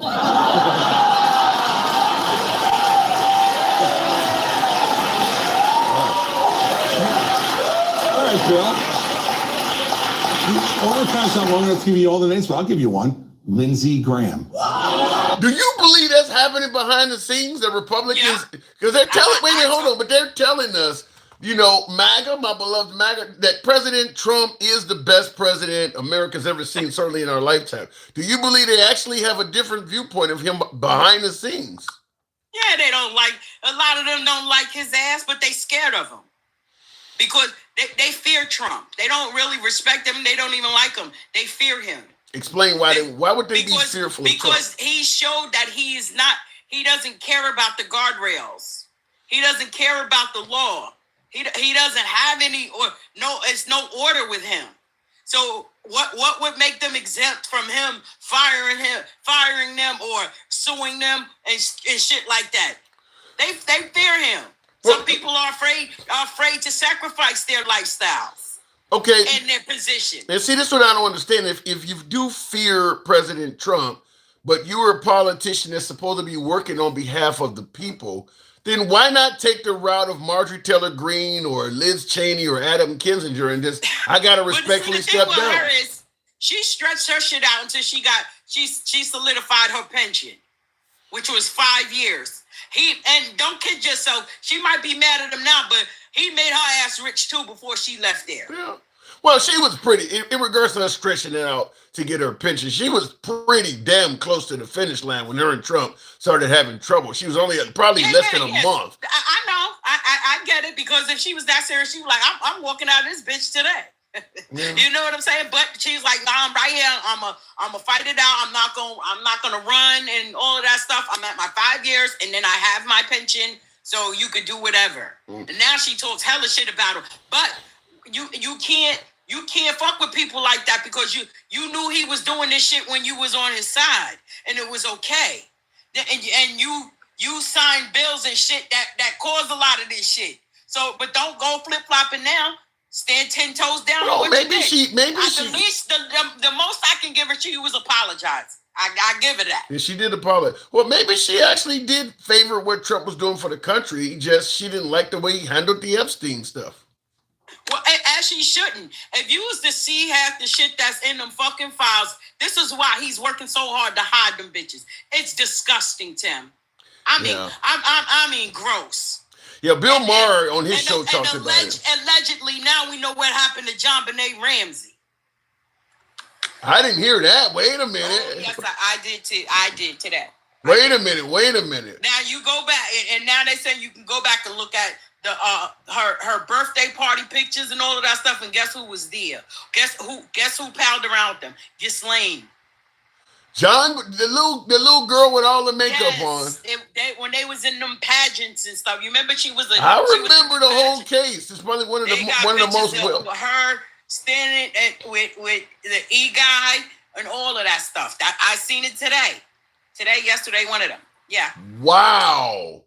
Yes. John Benet Ramsey. Wow. Yeah, she's probably one of the most well-known missing person cases since damn near the Lindbergh. Yep. That was a big story. Family and Ghislaine Maxwell have the same attorney, allegedly.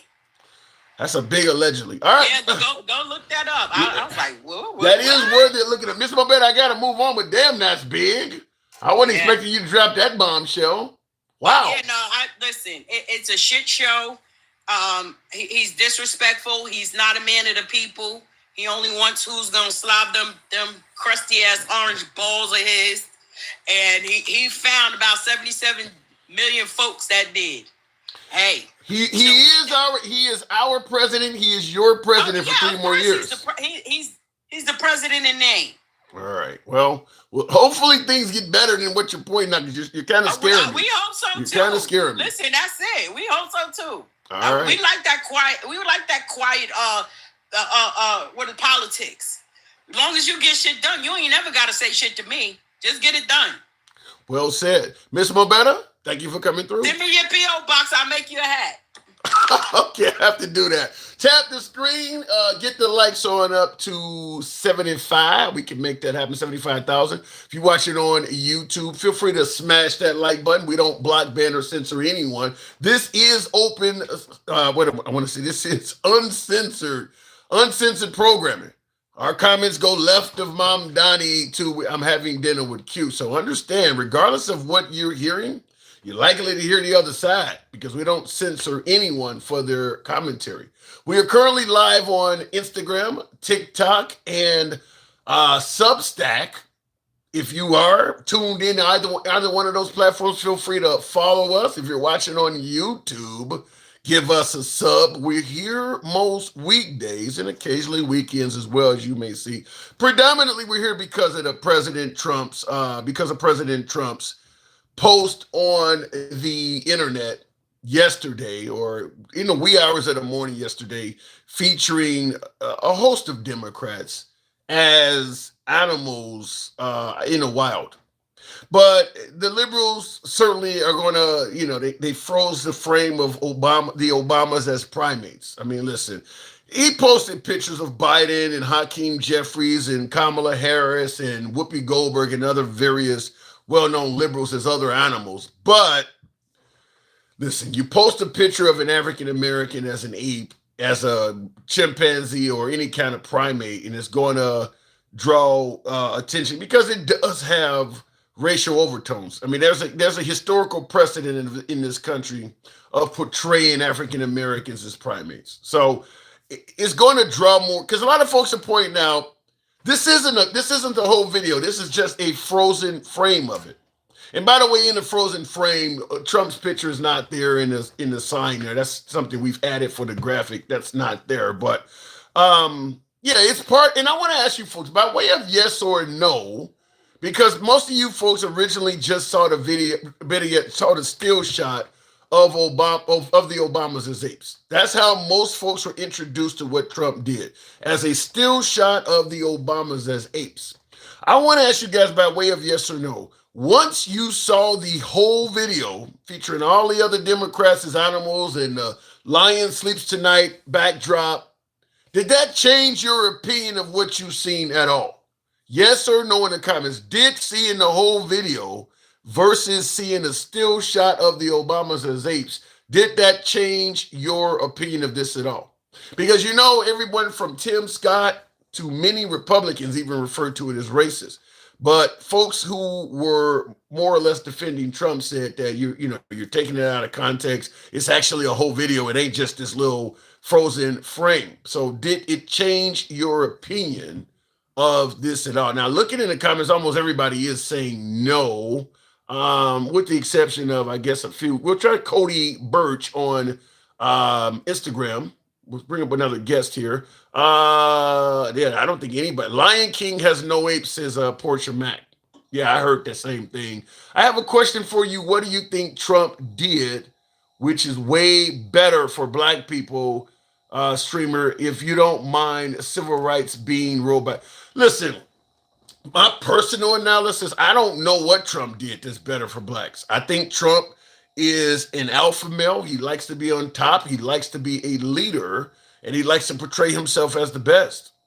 That's Trump's method of operation. But what is it actually based on anything in reality? My answer is no. I listen, when Trump was president during his first term, the job numbers were good. Now, folks can suggest that he inherited a good economy from Obama. True, but he also maintained a good economy himself right up to the pandemic, which I think he did not handle as well.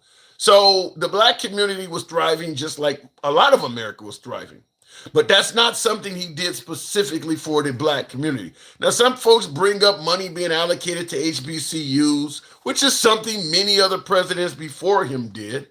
I don't know if he did more for historically black colleges and universities than any other president in history, because he is saying he did more than Abraham Lincoln. I'll tell you two things. First of all, I don't know if he did more for HBCUs than anybody else, but I would also add that 99.9% of blacks don't go to HBCUs. I happen to be African American. If you haven't guessed that by now, I don't know anyone that went to an HBCU. I got 3 college degrees. None of them came from an HBCU. I never even considered going to an HBCU. So even if he did allocate money to HBCUs, most African Americans would not be affected by that. I mean, it would be just like if Obama allocated a ton of money to Ivy League colleges and universities. Most white Americans don't go to Ivy League colleges. You know, he's bragging about how much money he gave to Harvard, Yale, or William and Mary. You think somebody living in Alabama is going to be like, yeah, that was that's irrelevant to them. So it's the same thing to most African Americans. We have not went to HBCUs. Other than that, which is probably the biggest thing that supporters of Trump give him credit for, I don't know. I don't know of anything else that he's done for African Americans. Like, listen, if he had a legalized marijuana and removed all convictions from everybody's records because he felt marijuana was not as harmful, something like that would have been huge, because a lot of African Americans have gotten tied up in the drug game. Something like that would have been major. Or healthcare, forgiving college tuition, things like that are going to hit a lot of African Americans. He didn't do any of that stuff. Minimum wage increase would be huge to a lot of African Americans. So I don't know where he's getting it from. I'll just say that. And I see in the comments, Blue says no fluffing detected. Thank you. But yeah, look, if he'd done a ton of things that really benefited the African American community, damn it, I would give him credit. Doesn't matter what side of the aisle you're on. If you do good things for people, I believe you should be credited for it. You don't have to agree with anybody's politics. If you do what's right, you should be noted for it. I think he just is playing the alpha male role and saying I'm better than everybody else in terms of helping out African American. Keep in mind, Lyndon B. Johnson, JFK working with Martin Luther King, giving African Americans civil rights. That's fucking huge. Trump hasn't done anything that comes close to that. So I don't know where he's going with it. Looking in the comments though, I think the Biden administration did more for the HBCU, says Carlos. Maybe, but like I said, donating money to HBCUs is something that does not affect the overwhelming majority of African Americans. It's irrelevant to most blacks. I see in the comments, Graham says Trump, Trump, Trump, Trump. About 100 times. Fair enough. Fresh trash is definitely a good handle for you, idiot. Appreciate the insult. It doesn't say much, but thank you, Eloise, I think it is. Appreciate your comment. By the way, folks, like I said, it's an uncensored program, so it is what it is. Let me go back to the box. We'll go to Arsha Fine. Good evening, Arsha. Thank you, Arsha, by the way. Appreciate that. Good evening. Hey. Happy Saturday. Happy Saturday to you as well. Now, you're over in Hawaii. Have you gotten a hold of the photo picture behind me? Yes, I saw the video.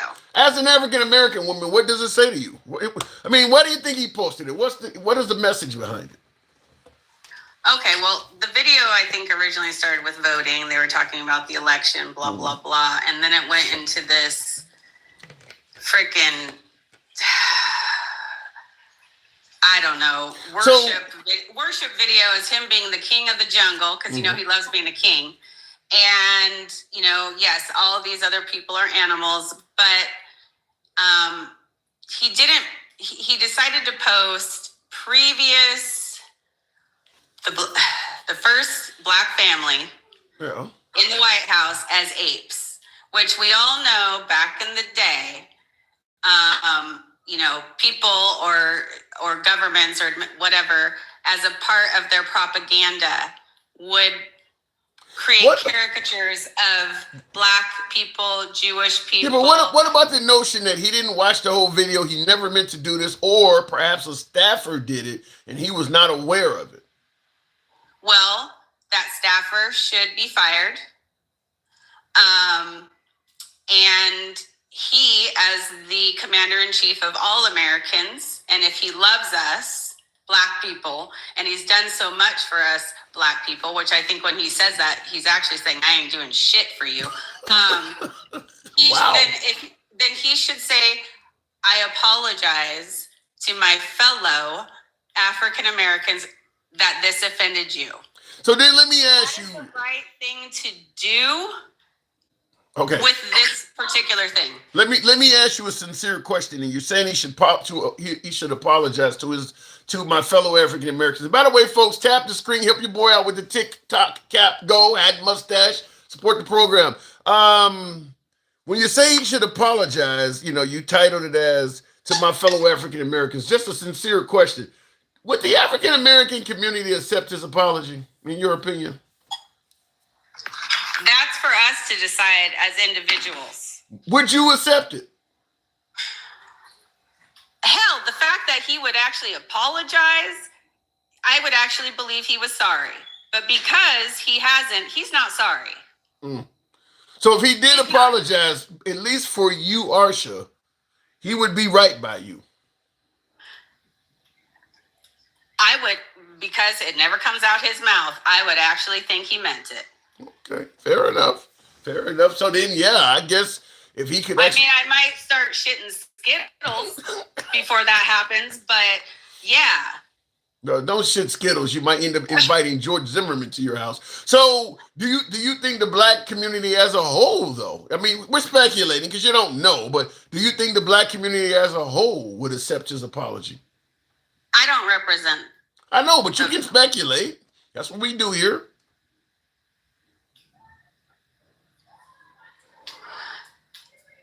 I don't know, Tim. You don't know. Do you have any black friends that you don't? Of course I do. And you have no idea if they'd accept his apology or not. It would be a start for him taking accountability that this was wrong.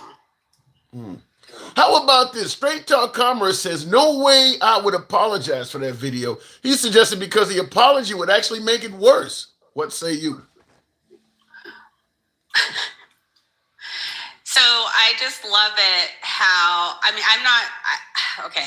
I don't understand how you can do moral gymnastics and be like, it was meant to be a joke. Well, all those caricatures were meant to be a joke about black people because, you know, we are at the bottom of the chain we're inferior.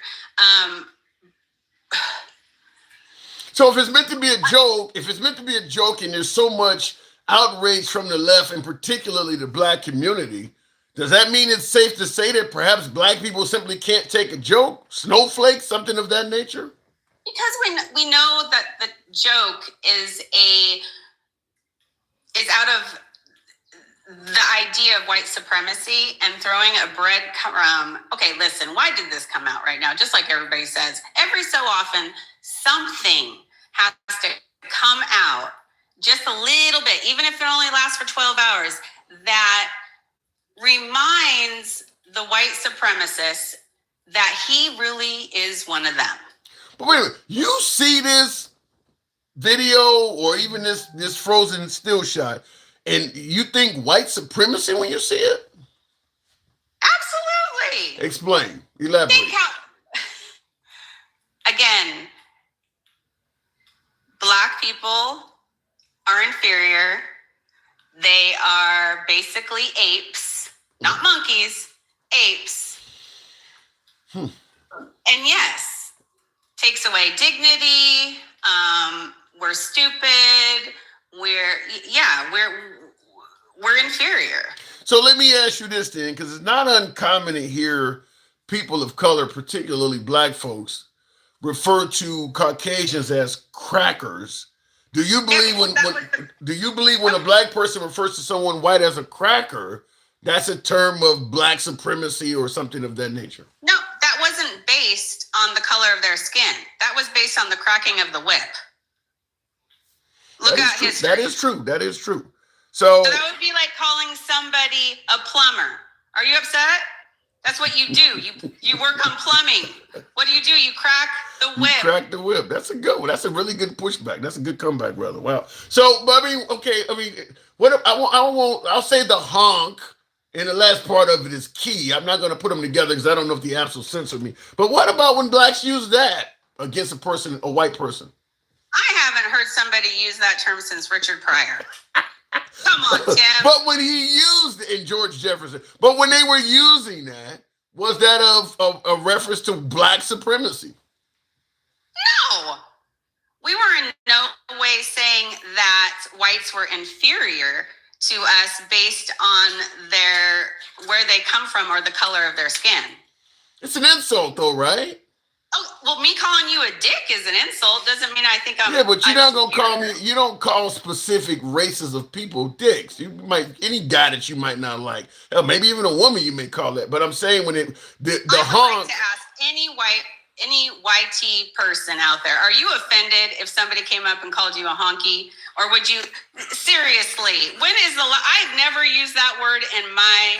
Hold on. If a black person, if you're sitting in a Walmart or something like that, or something, let's say you're ringing somebody up and you're taking a long time and somebody black calls you that, you know it's meant to be an insult, Arsha. Why wouldn't, of course they would be offended. Okay, I want to ask anybody that is African American on this live, when is the last time you've called a Caucasian person a honk dash key? My guess is they call them something a lot worse than that in modern times. They probably, you're right, Richard Pryor, they don't use that term no more. The modern day terms are much worse. And it was more like jive talk that only lasted and I mean that in the best way possible. That word was only used for a very short stint of time. Well, Mr. Magic in the comments said he used it yesterday. He says yesterday. I was making a comeback. So, hey, there you go. But let me. I guess I would wonder, because that is an archaic term by our standards. But it ain't like the African American community are not insulting white people because of their skin color. So there has to be a more modern term. I can't think offhand what it is, but I'm sure that they're not just calling us names. Some of us are calling them names as well. I just can't think of the insult. I call them melanin challenged. No, it's worse than that. Whatever it is, it's worse than melanin challenge. That's pretty mild.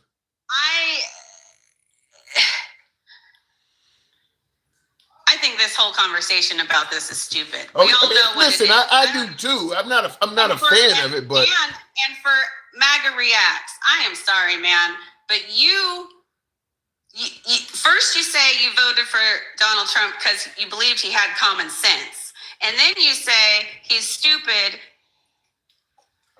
and about the post, and that now you don't care if he lacks common sense. So you can't have it. You vote, and if this person that we hold so high as being so successful as a businessman, you're telling me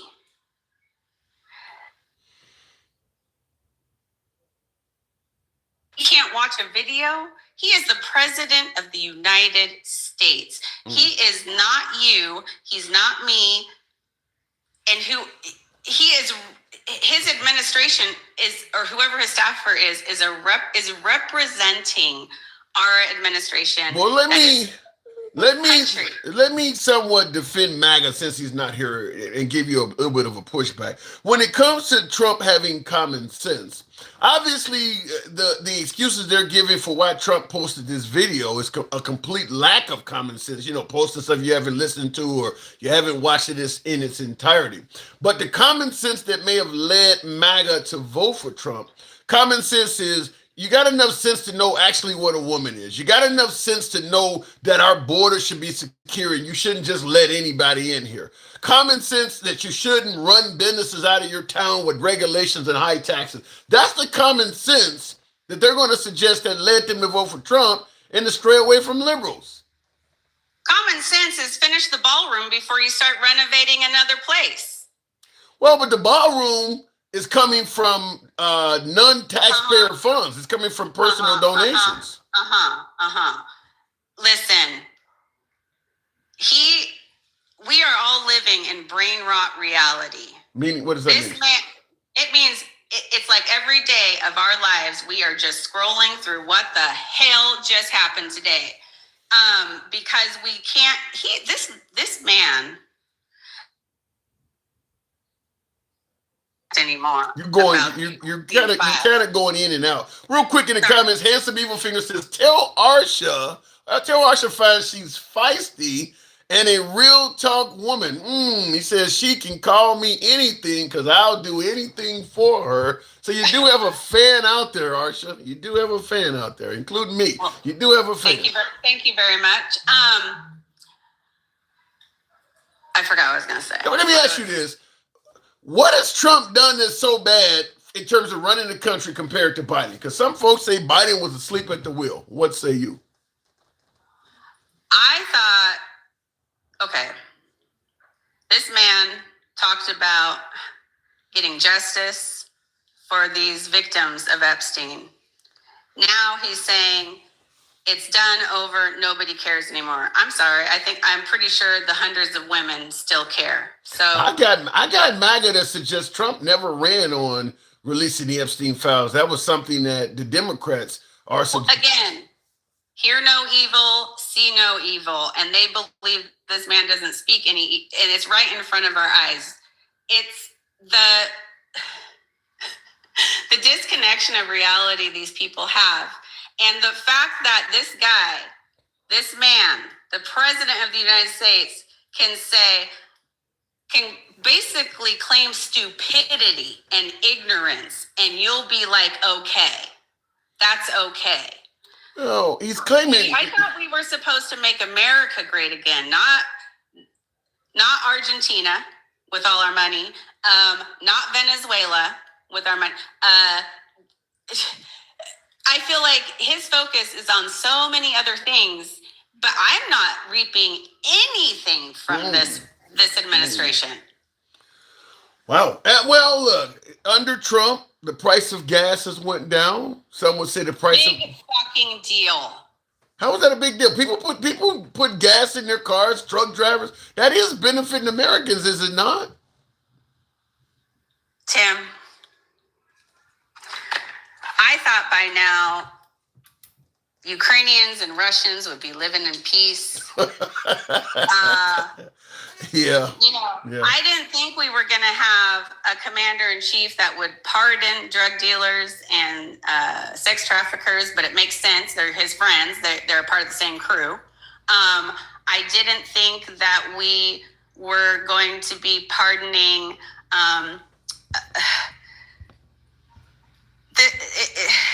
this is he's mean and he's wicked. He's mean? What do you mean by that? I mean, he's mean. He's a mean child. That mean fucker in school. He's that same one. He can dish it. He can dish it. He can dish it. He can kick your ass. But the moment he gets slapped in the face, he's like, oh my God. And he's hurt. He is fragile, and his administration is the sanctuary city. Because if you do any wrong and you happen to be in this administration or on those papers and he knows you, you are safe. Really? And the fact that you are giving sanctuary to people that did this to children and to women. Dude, fuck you. I thought you loved women. God. You were the protector of women. Remember him saying that in a rally? I'm the protector of women. No, you're not. He did. You're a predator of women. He did say something to that nature, but I mean, listen. At the end of the day, folks felt. Tim, don't at the end of the day me on that. Just say I agree. I know what those other people say. You don't need to echo it. Thank you. Well, I'm going to say that at the end of the day, but you can't help it. You just got to. Folks felt we had a shell of a man in office under Biden, and we needed something viable. So Biden was equivalent to Weekend at Bernie's. Hate and venom and rage and. What is? Wait, you said a heartbeat of hate. What has Trump done to make you indicate has a heartbeat of hate? I don't know. Look at his Thanksgiving tweet. Look at his Christmas tweet. Look at his any Marjorie Taylor Greene tweet. He doesn't have anything nice to say about anybody. Oh, you know what he said nice? He said about that woman. Good was her last name, Renee Good? Yeah, Renee Good, Renee Nicole Good, the one that lost her. He said that I hope her dad, because I heard that he was a supporter. I hope he still likes me. He did say that. He didn't even say, I'm sorry that you lost your daughter. He didn't say anything. He's horrible, wicked. Well, but the belief is that Renee Nicole Good lost her life obstructing justice, interfering with federal agents, and she is responsible for her own destiny. A lot of folks believe that, look, if you hadn't been doing what you were doing, you wouldn't have got what you got. Well, then that Ashley Babbitt, she got what she deserved too.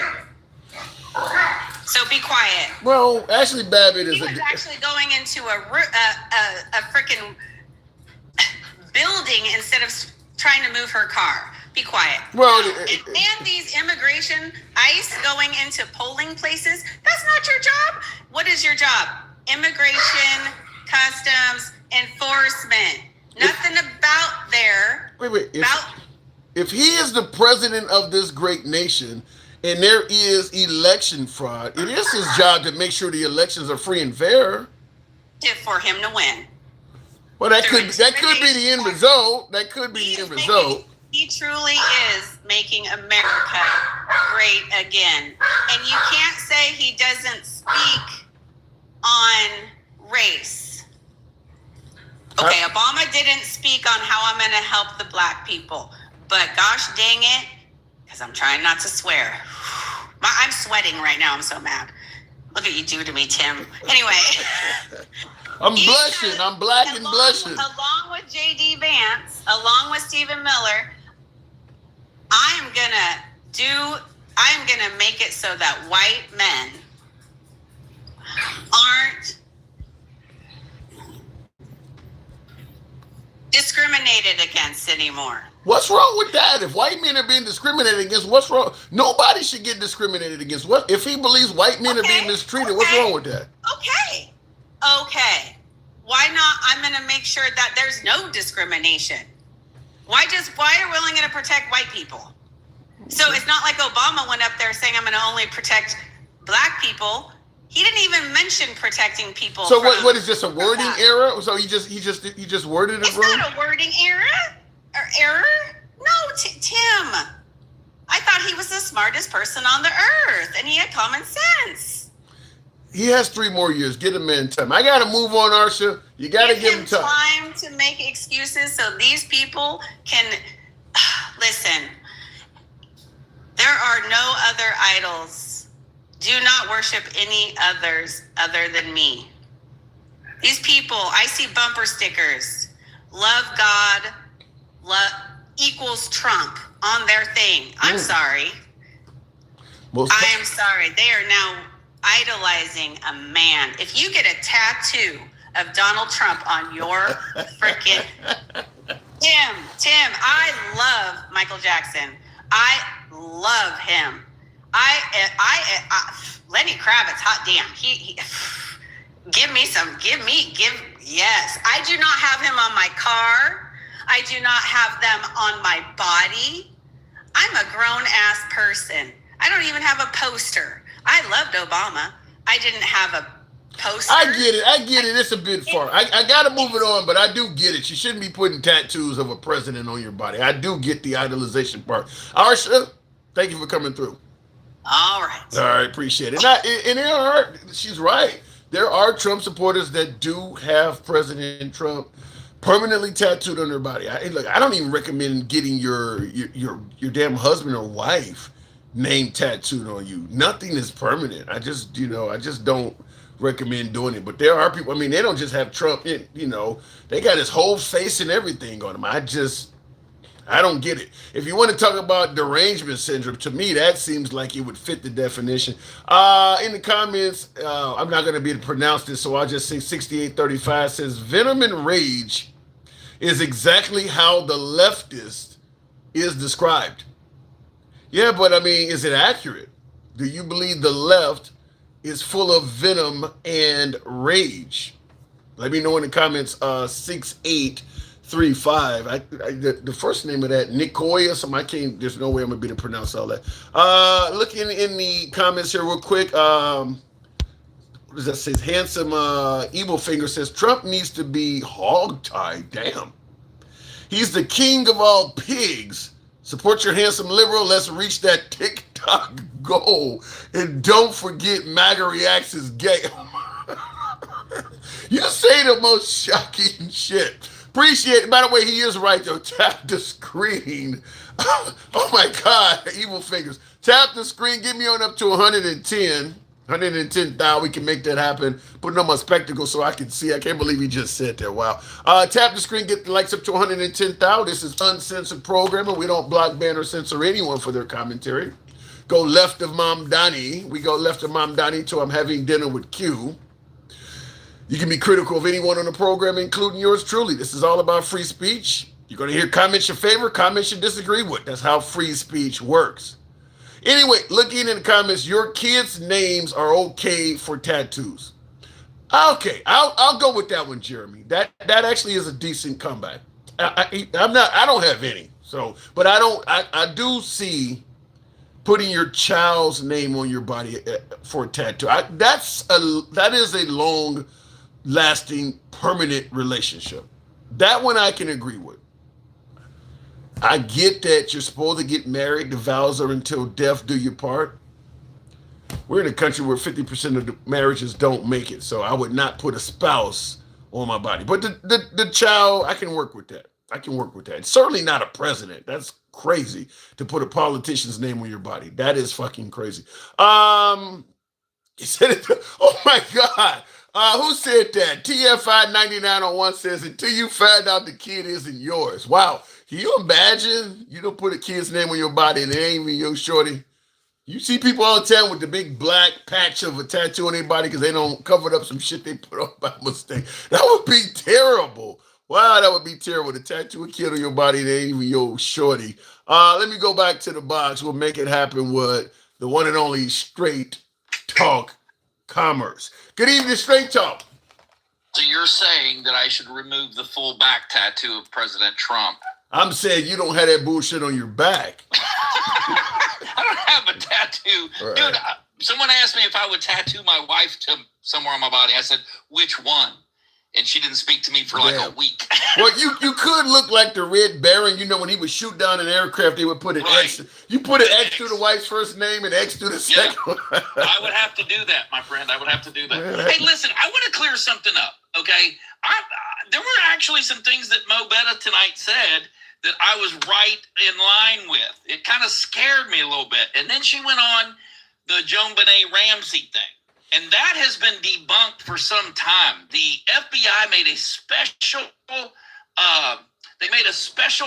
case to debunk that 6-year-old birthday party. When did that happen? When did the FBI do that? It doesn't say here. It doesn't say when they came out and did it, but I mean recently. I'm going to tell you. Yeah, I'm going to tell you why. I'm going to tell you why. The picture. Yeah, they said social media users, particularly on TikTok, because that's where she roams, pointed to a redacted photo in the release Department of Justice records of the investigation into Epstein. The photo shows a young girl on Epstein's shoulders. The FBI claims that this girl was not JonBenet Ramsey. Yeah, I'm gonna tell you why. I'm gonna tell. Wait, hold on. I'm gonna tell you why I asked when this happened. You gotta understand that right now the left side of the aisle views the FBI the same way you guys did when they were investigating the 2020 election. 100%. Yeah, 100%. so they don't trust Trump's Totally FBI. true. Yeah. When you're looking, look, it is an interesting, it is an interesting phenomenon, and I agree with you. They're your best buddies when you're running them, but when you're no longer in charge, and there's a reason to believe that way. I don't have any problem with the left looking at the FBI side-eyed now. Yeah. Well, you got to think of it this way: with Trump controlling Pam Bondi, like literally all of Trump's adversaries have been indicted. Hold on, they've been indicted. Many of them have been sued or arrested. I mean, all his enemies. The FBI just suddenly found legitimate cases on all of these people. I mean, listen, I get it. I 100% understand, and it's still happening whether you like it or not. Just like it happened to Republicans in the last administration, whether we liked it or not. I don't recall all of Biden's enemies like Sean Hannity and all of them. Biden wasn't suing Fox and doing all that kind of stuff. He wasn't going after all his enemies like that. 34 senators and congressmen had their phone records seized. We're talking about indictments. We're not talking about having your records What do you seized. think they were doing? They were spying on people. We're not talking. We're not talking. For trash to start. We're not talking. They were looking. We're not talking spying. If you weren't looking to. We're not talking spying. We're talking about people they're actively indicting people. I mean, by the way, Trump promised to drain the swamp and not do that shit.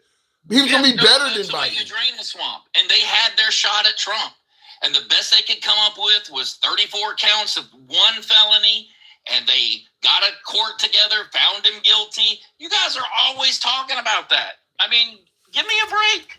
You got your shot, and now he's going to take his shot. So in other words, the whole Biden weaponized DOJ thing that ain't wrong. You just wanted to do it yourself. Well, listen, it's just like reciprocal tariffs. Right. This is using the government retaliatory. Well, what does retaliatory mean? It means you hit me first. So if I'm going to retaliate, that means you got it coming, don't you? No, because what do you mean no? I don't, because he's going after all kinds of people that wasn't going after him. So I'm supposed to let you have a free shot, and you're not supposed to expect something coming back? Get out of here. So you're trying to tell me Don Lemon tried to have Trump arrested? No, Don Lemon broke the law. Don Lemon is going to prison, and I think people need to get comfortable with that. Because Don Lemon broke a very important foundational law in this country. The FACE Act, you guys got to knock it off. You think him interrupting the church service for? Look, hold on. I'm not arguing with you that some of them now Don Lemon will have his day in court, but you really expect him to serve some genuine prison time behind this? For sure. He admitted it on tape to everyone. He bragged about what he was doing. Listen, I'm going to tell you something. I have never seen anyone give themselves up like Don Lemon did. What you think he's going to do? Go on the run? You going to jump in the Bronco like O.J. Simpson? Is that what you? No. I mean, he basically was in the bank going, okay, in about 5 minutes, we're going to meet here. We're going to rob this bank. I'm going to go into the vault. I'm going to steal the. I mean, he detailed everything he knew prior to. He said, hey, this is what I'm doing. It's supposed to be scary. There's a young boy over there crying. We're supposed to make people feel a certain way. I mean, dude, he spelled out for the jury exactly how he broke the law. And yet a judge would not even, they had to go to a grand jury to get a case against him. They couldn't even get one from a judge. Yeah, which is this case 99% of the time. You go to certain No, areas. it's not. If a person, wait, hold on. No, judges don't turn down legitimate cases 99% of the time. Where are you getting that from? Yeah, in certain areas of this country, it depends on whether you have an R or a D next to your name, whether or not you are going to be charged. And that's a fact. So if you think he's going to jail, then you're saying that if he gets a Democratic judge, he ain't going nowhere. According to you, if a Democratic judge is over the case, they're biased. Whether he serves time, I mean, I saw that in the comment section. Whether he serves time, that's another story. I just asked you clearly, is he going to prison? And you said yes. Yeah, he definitely broke that law, and there are definitely consequences for that. I think you are. So if he doesn't, he may listen. If history is any precedent, and if there's fairness in our judicial system, he will serve some time. Yes. I think you are absolutely off your rocker if you believe that. Him going into church with a camera he went into church with a camera and a microphone, so he clearly is doing an interview. Church service, and you can't do that. And by the way, you can't report on something that you already know is going to happen. You're a participant at that point. If he'd have rolled by there while this was going on, he can report on it. But if so wait a minute. If he goes in with full knowledge that it's about to happen, he is participating and documenting it. So if I think we may have had this conversation before, and Binky732 says, I like bananas. So you going with the monkey comment, which is not on the screen. But let me ask you this. So if somebody tells you, I'm about to go down the street and beat the hell out of this bitch that, took money from me or whatever, and you go down there knowing that that person about to commit a crime ahead of time and you film it, you can be held accountable for that? 100%. 100%. You are now a participant. What the hell are you getting this from? If you don't go there, if you are telling me that you can report on a crime you had prior knowledge of, you are an accessory to that crime before the fact. How are you not? Hold on. Don Lemon did not report to the police that this was about to happen. He was a co-conspirator. I'm going to tell you, I don't think anybody watching believes what you just said. I don't care what they believe, and you tell me how that's not true. If you know that I am about to commit a crime, it is your duty as a citizen to report me to the police. No, it ain't. There's no good Samaritan act. So in other words, if I know a crime is committed and I don't tell the cops that crime was going to... If I tell you I'm going to kill my wife, going upstairs, I'm going to kill my wife, and you don't report to the police what I said, you're telling me that they're not going to be interested in that? Get out of here.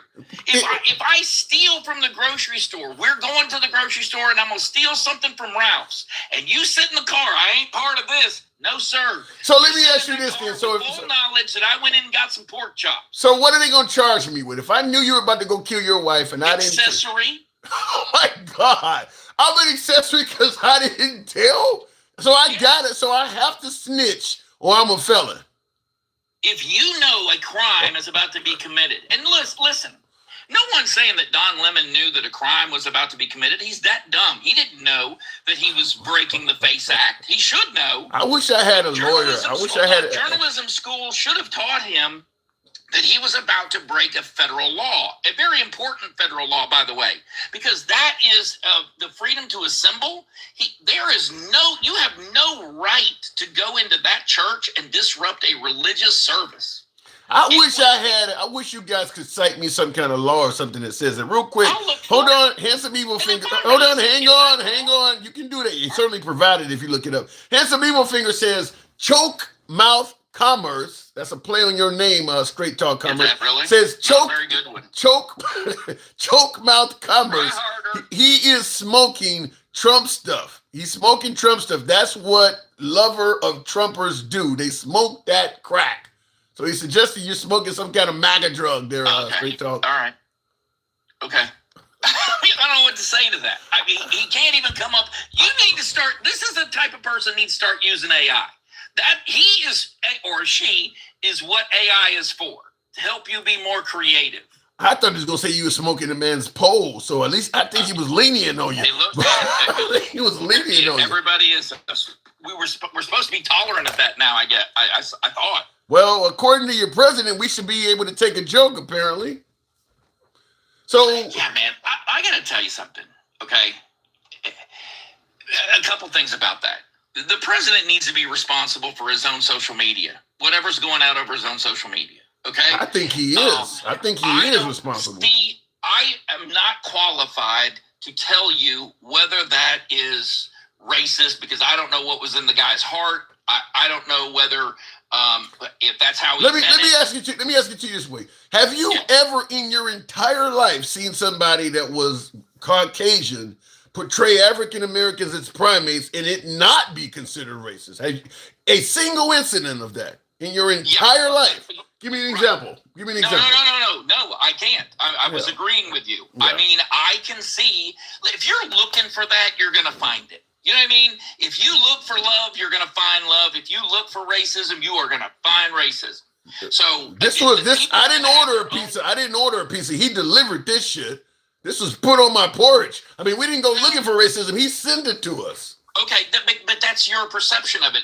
What is your perception of it? What is your perception? You just admitted portraying African Americans as primates. You've never seen it done in any fashion or form that wasn't considered racist. So what is your perception of this? So every single human was transmorphed into an animal in that. Every single one. That's true. That's true. There was no human beings walking around. That is true. Yeah. You and I both know that he and President Obama have had a long-standing, even before Trump was president, long-standing beef. I don't know what that beef was, but Barack Obama said there's one thing I am that Donald Trump will never be, and that's president of the United States. But does it ever? Months later, he was president of the United States. True, but straight talk, does it ever? Obama ain't saying shit about Trump these days. I mean, does it? Is he going to attack him forever? Again, listen. You and I, we don't know how deep that beef goes. I was very shocked because when I saw that photo you have right there, I went, damn, dude. What? I mean, you're going to make me defend that shit? And then I saw the video and I went, oh, wow, that does not seem anywhere near what I thought was going on. What did the video make you think of? What did the video make you think of? Well, he was ripping on everybody in the Democratic Party. I mean, Adam Schiff is there as a fucking flamingo or a giraffe. And then you got Whoopi Goldberg bouncing around as a hippo. I mean, you've got Schumer going through as a zebra. You know what I mean? Who was the fat pig on the plate? Who is that woman? I don't know. And I'm like, I would have been mad if I was her. I'm sure she represents somebody. I've been trying to figure out who's that fat pig in that video. I'm going to find out who it is. Trust that. But what I'm saying to you is, look, if I were the Obamas, would I appreciate it? Fuck no, I wouldn't appreciate that. That was an absolute insult. Okay? No, I'm not. So your argument is that it may not be racist. It's just really insulting. Yeah. Yes. I don't listen. If it was just that image, you got it all day long. He may as well have put him as a Sambo on a, whatever. You know what I mean? Well, even if we go by your description, I mean, that ain't much better. Well, I'm not a racist. I'm just really insulting the people. That ain't much of an upgrade, to be honest with you. We've got beef. It's all good. No, he ain't got beef with all of them motherfuckers. I mean, yes, he does. Yes, he does. No. Hey, where do you think all of those 33,000 lies y'all keep talking about come from? Who keeps perpetuating that?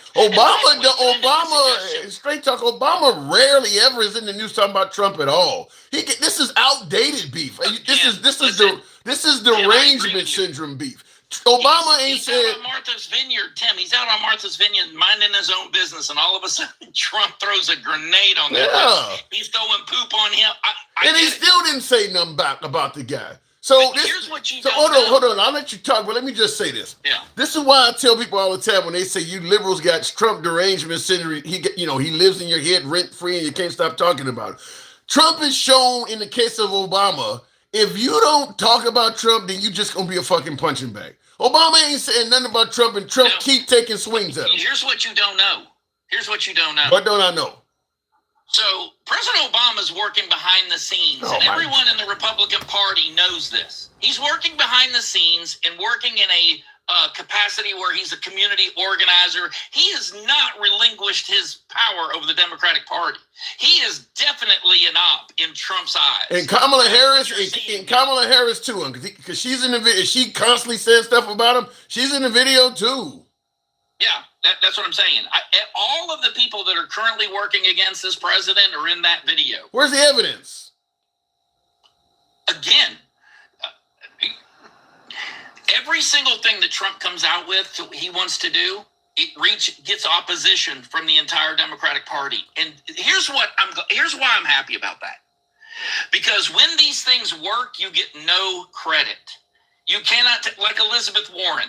Elizabeth Warren tried for 24 years to maximize the amount of interest on a credit card, right? You can't have any more interest than 10% interest. That's good and bad.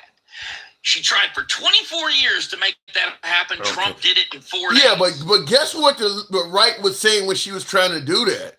She's, regulations going to hurt businesses. Now yes, Trump does it, and it's suddenly a great thing. It 100% will. And here's what's going to happen. All of these families that are actually trying to get credit and trying to better their lives are not going to get credit at 10%. They're not going to get credit at all.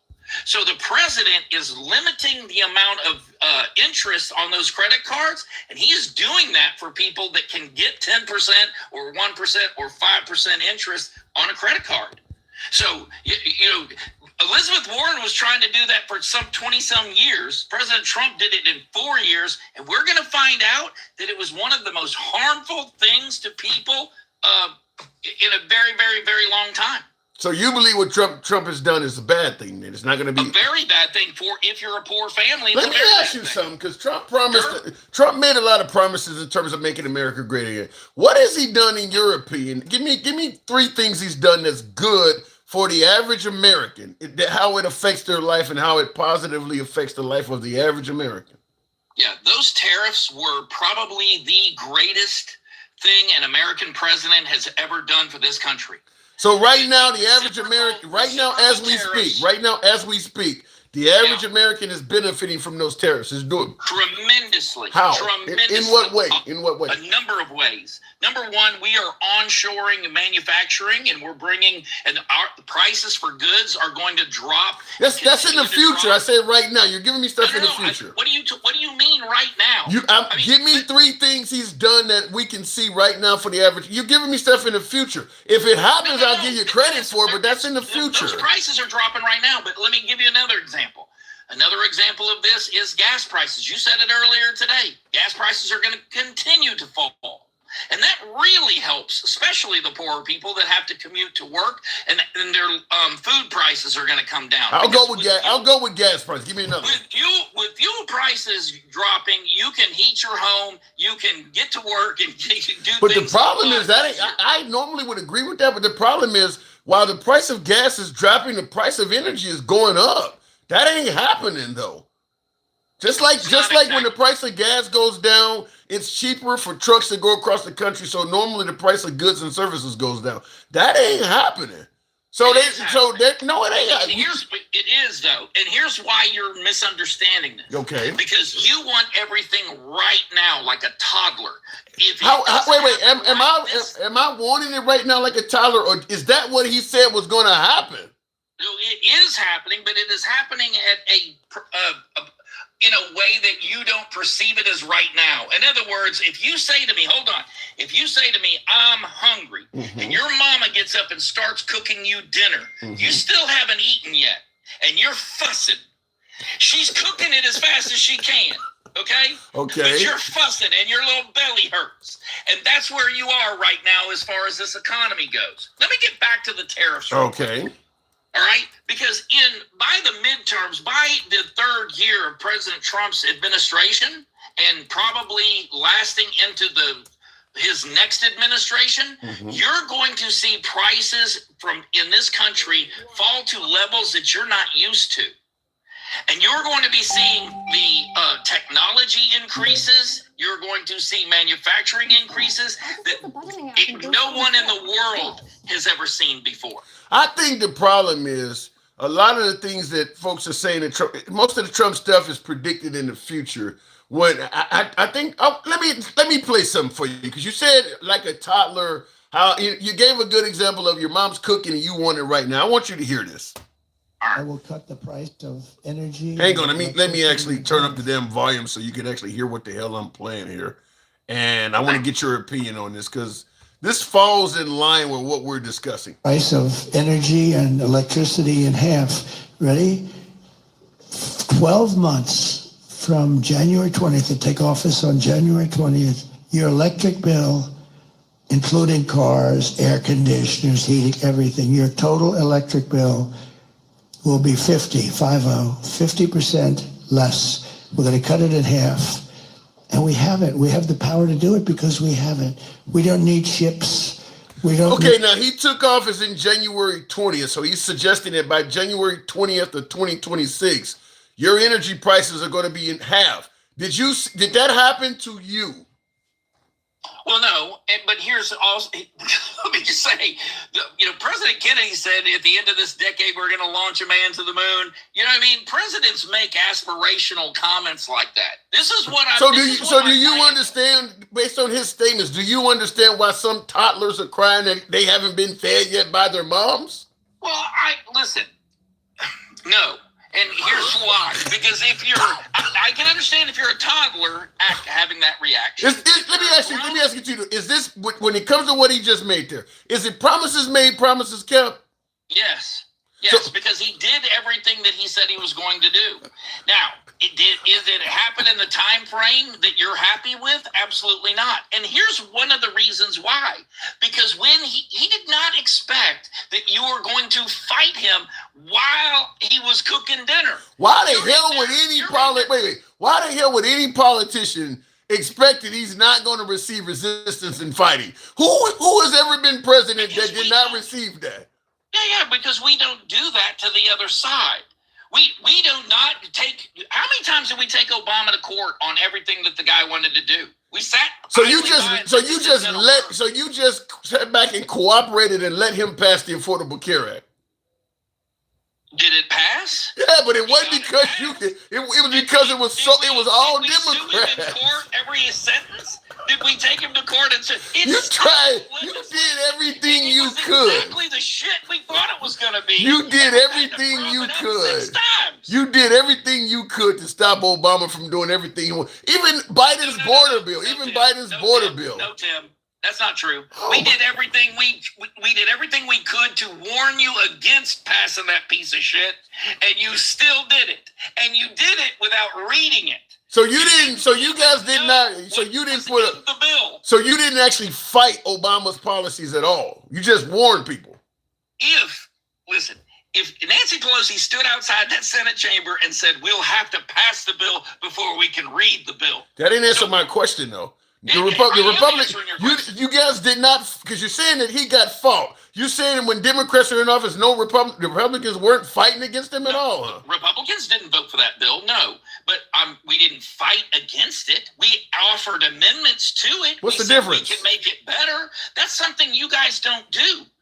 If you don't like the way President Trump is removing illegal aliens from this country, you are very welcome to meet him in the Oval Office and say, listen, we don't like the way you're doing this in Minneapolis. How about if we join you and we find a better way to get what you want done? Or I'll give you a better example. We don't like the way that you think that you're going to supervise this next election. We would like our own team of people, the way it used to be standing shoulder to shoulder with you when we count these ballots up to make sure neither side cheats. That's not what you do. You sit there and throw stones and badger this man who's only trying to make your elections free and clear, safe for everybody, where you know that they were free and I know that they were free. Unfortunately, even though I disagree with everything you just said, I gotta move on for time's sake. You know you're over time, but Straight Talk, you're always welcome on the program. Can I say one more thing? Real quick. All right, listen. I have something that I want to show you personally. Real quick. Okay? It is a photograph, and so I want you to contact me after you're done because I want your opinion about something. Okay, make it quick. No. I'm after. Oh, you're going to show me after. Done. Okay, I will do that. I don't want to make it public. All right, fair enough. Personally, if you would get in contact with me, you and I can talk offline. I'll send you a message after the show. Straight Talk, thank you. Come on back anytime. Appreciate it. By the way, folks, tap the screen. Get the likes on up to 125. Straight Talk is simple. Straight Talk is simple and plain, says Birdman. I don't know if that's a compliment or otherwise. Couldn't prove they got stolen. None of his shills proved anything. They sued and sued bigly. That is true. Look, if like I say all the time, I give Trump credit where I believe he deserves credit. But when it comes to his claims on the 2020 election, it's empty. It's empty. I mean, he's made claims about Dominion voting machines, dead people voting, illegal immigrants voting. That stuff has not been proven. Widespread fraud with very little to no arrests. If because right now they're talking about not only should you have an ID to vote, and I agree with that, and I think most Americans agree that if you're a full-grown adult, there's no reason for a grown-ass man or a woman not to have an ID. So I don't mind requiring an ID. But now they're getting to the point where they're talking about you got to prove citizenship to vote. So you're showing up to the polls with either a passport or a birth certificate. A lot of folks don't have access to their birth certificate. I mean, that's a document that a lot of folks have. Now, I can understand viewing it as bullshit to have a full-grown adult talking about they don't have an ID. But a birth certificate is a document, because I was one of those individuals. When I migrated overseas to Australia back in the early 2000s, I had to get a copy of my birth certificate. I had to reach out to the hospital and send them money for a certified copy and all of that kind of shit. And, with President Trump, when Obama showed his birth certificate, they started bitching and saying it's not the long form version of it. I don't know if you can get that from anywhere but the hospital. So I'm okay with requiring a driver's license or state ID, but then when you start talking about proving citizenship, to me, it starts looking like you're intentionally trying to make it hard for people to vote, because it shouldn't take but a minute for a polling place to run your driver's license or state ID number and determine if you're a U.S. citizen. That should be done on their end. You shouldn't have to show up to vote with all these fucking documents. To me, that's when it starts really looking like you're trying to make it hard for people to vote, because now they have an ID, and to get a birth certificate is going to cost money. If you don't have people already are saying that it'll cost them money to get an ID. Like I said, I believe you should have an ID. And if you don't, it doesn't cost a lot of money to get it. But now when you're throwing in birth certificates and all that other shit too, now you're starting to add up. Because if you're trying to get let's say you don't have a driver's license or a state ID, and you do want to get one, you're going to have to get a birth certificate first to go down there. You need a birth certificate and probably proof of residence where you live at. You might need to present a light bill or a gas. You got to come with some documents to the DMV or whatever to get the ID. Them documents are going to cost you money. And then they're going to charge you a few more bucks to get the ID. Yeah, now it's starting to get hard.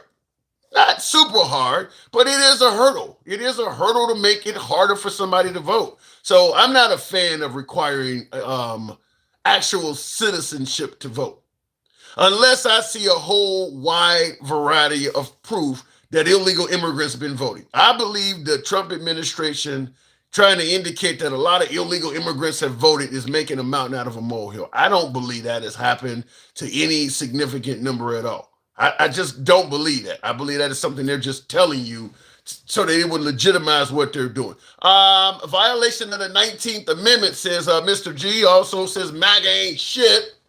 And don't know what there we go. America losing its free elections this year when Trump rigs it. To me, that definitely looks like rigging. When you start requiring citizenship, you got Steve Bannon talking about he's going to surround polling places with ICE, once again, to prevent problems that really have no evidence that are actually happening. There are historical precedents of leaders making up reasons that are based on nothing that is proven to do something they wanted to do. Weapons of mass destruction is a perfect example. You want to get rid of Saddam Hussein, so you pretend like he has weapons of mass destruction as a reason to go in. Hitler did it. Venezuelan drug boats. You want to get rid of Maduro. You want to get access to the oil. Well, they're sending fentanyl. I think history will show us that Venezuela was never posing a fentanyl problem to America at all. I don't think historically we're ever going to look back at what happened and say, yeah, fentanyl was pumping better yet, Venezuela was pumping a ton of fentanyl into America. Notice you don't hear about that anymore. You blew up maybe a dozen boats or so, maybe killed about 120 people, and all of a sudden the entire fentanyl industry from that country is gone? That makes sense? When you think about how much money they're making in the drug trade, 120 people and the whole industry is gone, huh? Okay, anyway, looking in the comments, tap the screen, get us up to 130. C. Osby says, so he murdered people. I'm just saying, his taking of lives off the coast of Venezuela has not been proven he hasn't proven that he had any factual reason to do it. We have to simply believe him that those boats were possessing narcotics and that the inhabitants of those vessels were on their way to America. We have zero evidence that stuff is true. We can look at the boats and say, look, they don't look like fishing boats. I've had people say that. One was a submersible. It is highly unlikely that somebody's going to be fishing with a submarine. So we can go with that, but you got to prove a lot more than it was just a drug boat or just a boat capable of carrying drugs. You got to prove they were coming to America. There's no evidence of that. And of course, you got to prove that they were actually carrying drugs. It could be a drug boat that somebody is just simply out at sea with that carries no product at all. That's not a death sentence for doing that. So yeah, we have no proof that what he said is actually based on reality. And I don't think we're going to get it. During the time it was happening, well, there may be some confidentiality reasons why we can't tell you because it's an ongoing investigation or whatever. It's been months now. It's been months now. We've got nothing. Not one single one of those boats has been proven to fit the narrative they've told. Going back to the box, though, and thank you guys that are tapping the screen. Get us up to 130. You guys can make that happen. Tamar, New Jersey's best. Good evening, Tamar. He will be impeached for the votes after the midterm, says Santana. My guess is if Trump loses in the midterms, keep in mind he has a window of 2 months. If he loses in November, those congressmen and women that may have won, those Democrat congressmen and women, they don't get sworn in until late January. So you got a window of, actually that's 2.5 months. That's when you start giving yourself the pardons. So not to mention they're going to be claiming some of those folks did not win legitimately. Guaranteed if Trump loses in the midterms, there's going to be a whole lot of Democrats that won that are going to be, the allegations are going to be they won by fraud. Guaranteed that's going to happen. So that may lead to investigations. That may lead to Speaker of the House, Mike Johnson, perhaps suggesting that until the investigation concludes, I cannot swear this person in. Expect all of that. Remember during the shutdown, we had an Arizona representative, a female that had won, and he refused to swear her in until the government reopened. Expect that to happen.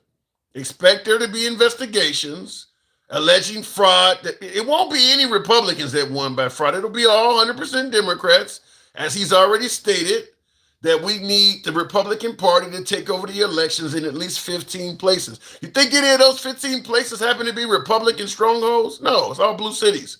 So you're going to likely have claims that Democrats won by fraud. Probably enough of them won by fraud that if they hadn't won by fraud, the Republicans would have maintained the House. So it'll be enough. Find me 11,000 votes. That's all I need, remember? So it'll be enough of them. And of course, while there's an ongoing investigation that Pam Bondi will be happy to initiate, we can't swear him in. It's an ongoing investigation. Anyway, looking in the comments, then how did Biden win? Taurus, I didn't say any of this shit's supposed to make sense. Get me up to 130, folks. I'll take the next caller there. Real quick, we are uncensored. That's how we always do it. We're MAGA friendly. Always have been MAGA friendly. Always will be MAGA friendly.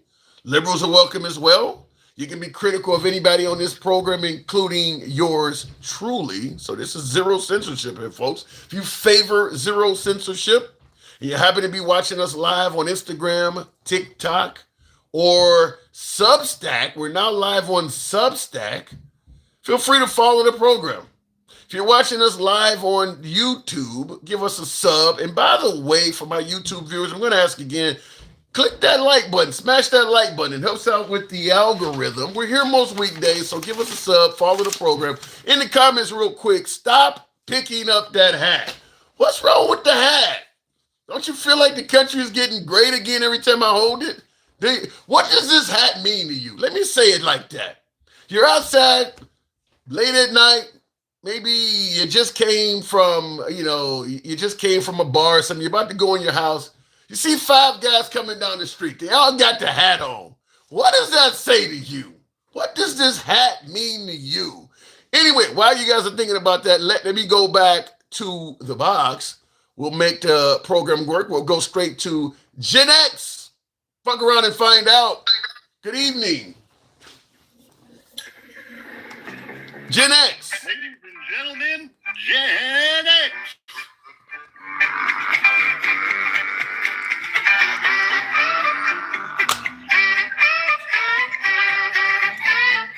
What's going on, Mr. Tim? Not much that I'm hearing. Lamont from that show just passed away last week. From Sanford. Really? Yeah, he just died.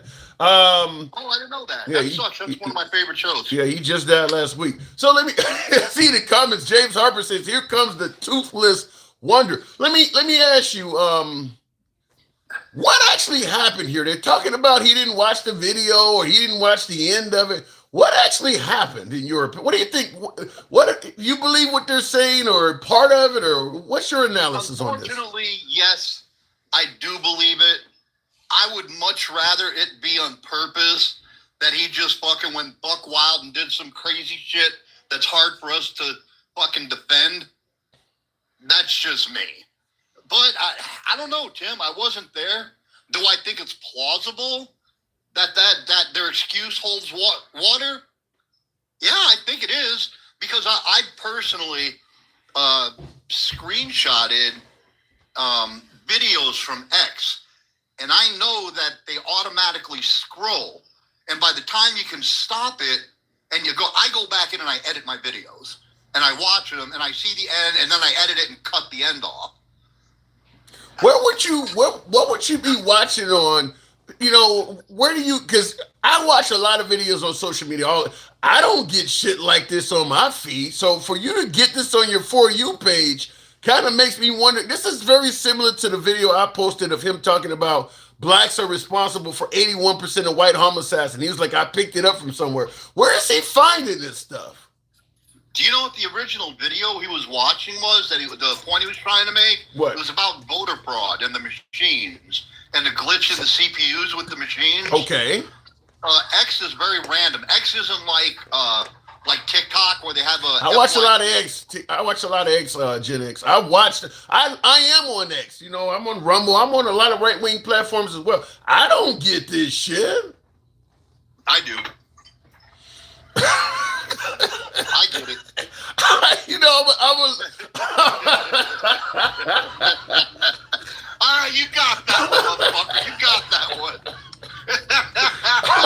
Okay, I'm not even gonna say it. You knew where I was about to go with that. Straight talk. So let me ask. With straight talk, but I disagree with him. What do you disagree with? I agree that Don Lemon committed a crime. I think the possibility of him getting convicted of that crime, I'm going to say 60-40, to be fair. You think it's a 60% chance, huh? That he will get convicted. Now, will he do time? Absolutely not. Okay. They're not going to put Don Lemon. I mean, it's not like he has a lengthy criminal history. It's not like they went in there and people got hurt. I think some lady broke her ankle going out. They're not going to put that man in prison behind. I mean, they could. Technically, they can. Will they? Yeah, I mean, if I walked into a church yelling and interrupted the service, yeah, you don't go for, unless you got a lengthy criminal history, you're not going to prison for that, because that's really all it amounts to. They went in church, protested. I mean, if I go in church yelling and I interrupt the service and the pastor has to stop for a while, nobody's going to prison over that. And that's somebody who can't even really hire the best of attorneys. Somebody like Don Lemon has the best counsel out there. Tim, there's another element to that, though. What Don Lemon did created fear. He terrorized people. Let me give you an example. How? Let's say me. Let me say me and 20 of my buddies got all black and yellowed up. We got honey beat up. and we went to a mosque, and we just sat in the back. We didn't say anything. We didn't fuck with nobody. Wait, Gen X. Gen X. Yellow and black. You a fucking Proud Boy. That's everybody. Look, you making it sound like you just having to put on LeBron James outfit and a pair of black pants. No, you're a Proud Boy. It ain't got nothing to do with what you're wearing. It's who you are. Tim, that was my point. If we all went fucking suited and booted and just went in the back of a mosque and sat there, we didn't say shit. We didn't bother anybody. We got up after 20 minutes and left. You tell me they'd be okay with that? No, but they're basing that on the fact of your reputation. You think Don Lemon, his gay ass, he think he had a reputation? Reputation for what?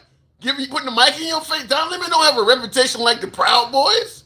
Of course. Liberal fucking Minnesota liberals do. Oh my. Motherfucker, they burned that whole city down. Don Lemon and even the Minnesota liberals don't have a reputation anywhere near like what the Proud Boys have. So it's night and day. Night and day. They make us look like Boy Scouts. That is not possible. That is not possible. I mean, Don Lemon, really? You think by him going to that church, he quote unquote terrorized people? What are they scared to go to church now? And the other thing is, I agree with Straight Talk about this. It's not about what happened. It's about the conspiracy beforehand. He knew what they were going to do. Explain. He knew it. He knew their. So you agree with Straight Talk that if you know somebody about to do something and you don't tell, that's a crime on you? Depending on what it is. Yeah. I don't care if you knew Timothy McVeigh was going to do what he did with a U-Haul. You ain't got nothing to do with it. You didn't buy any fertilizer. You just know he about to do it. It's not a crime for you not to tell anybody. Yes, it is. Yes, it is. What is the crime? What would you be charged with? To report. There's a duty to report. Look it up. It's for an average citizen.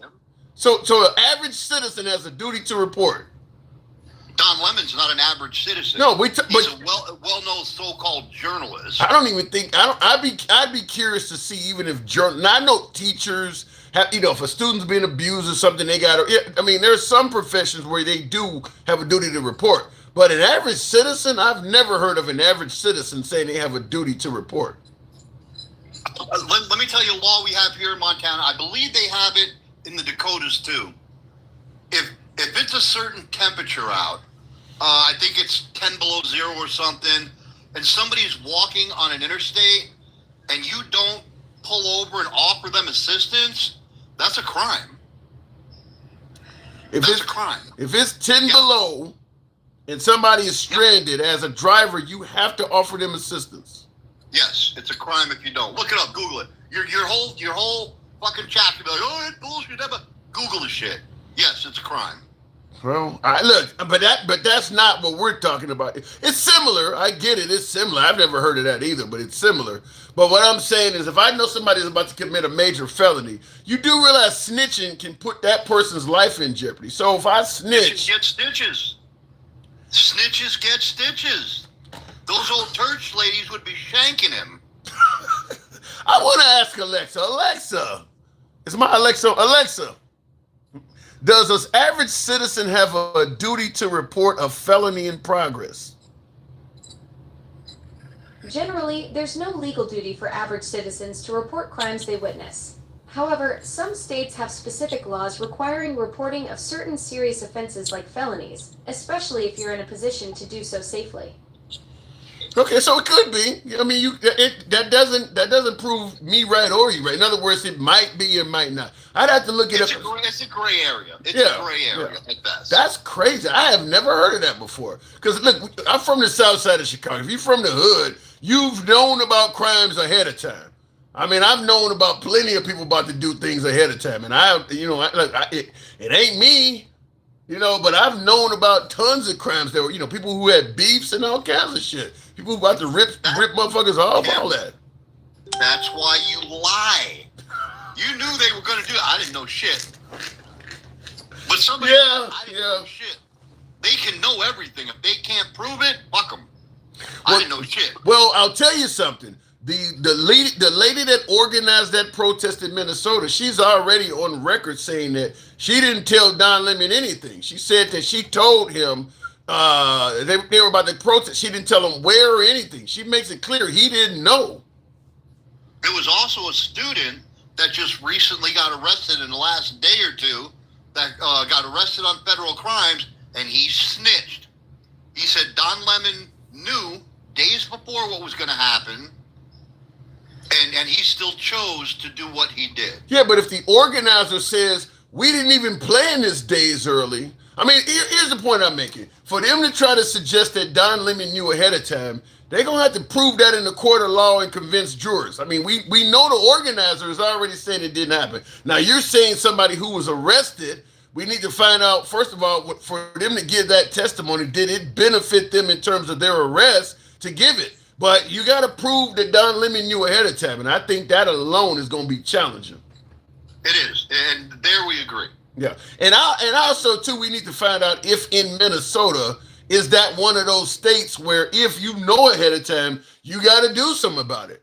Because first they got to prove he knew, then they got to prove it's a law that says he has to tell somebody or anything like that. So I think they got an uphill battle. I think there's a reason why the judges in Minnesota basically wouldn't even take the case. They had to go to a grand jury to present that, which is basically you talking to a bunch of people without the other side defending themselves at all. That's why they say a grand jury can indict a ham sandwich.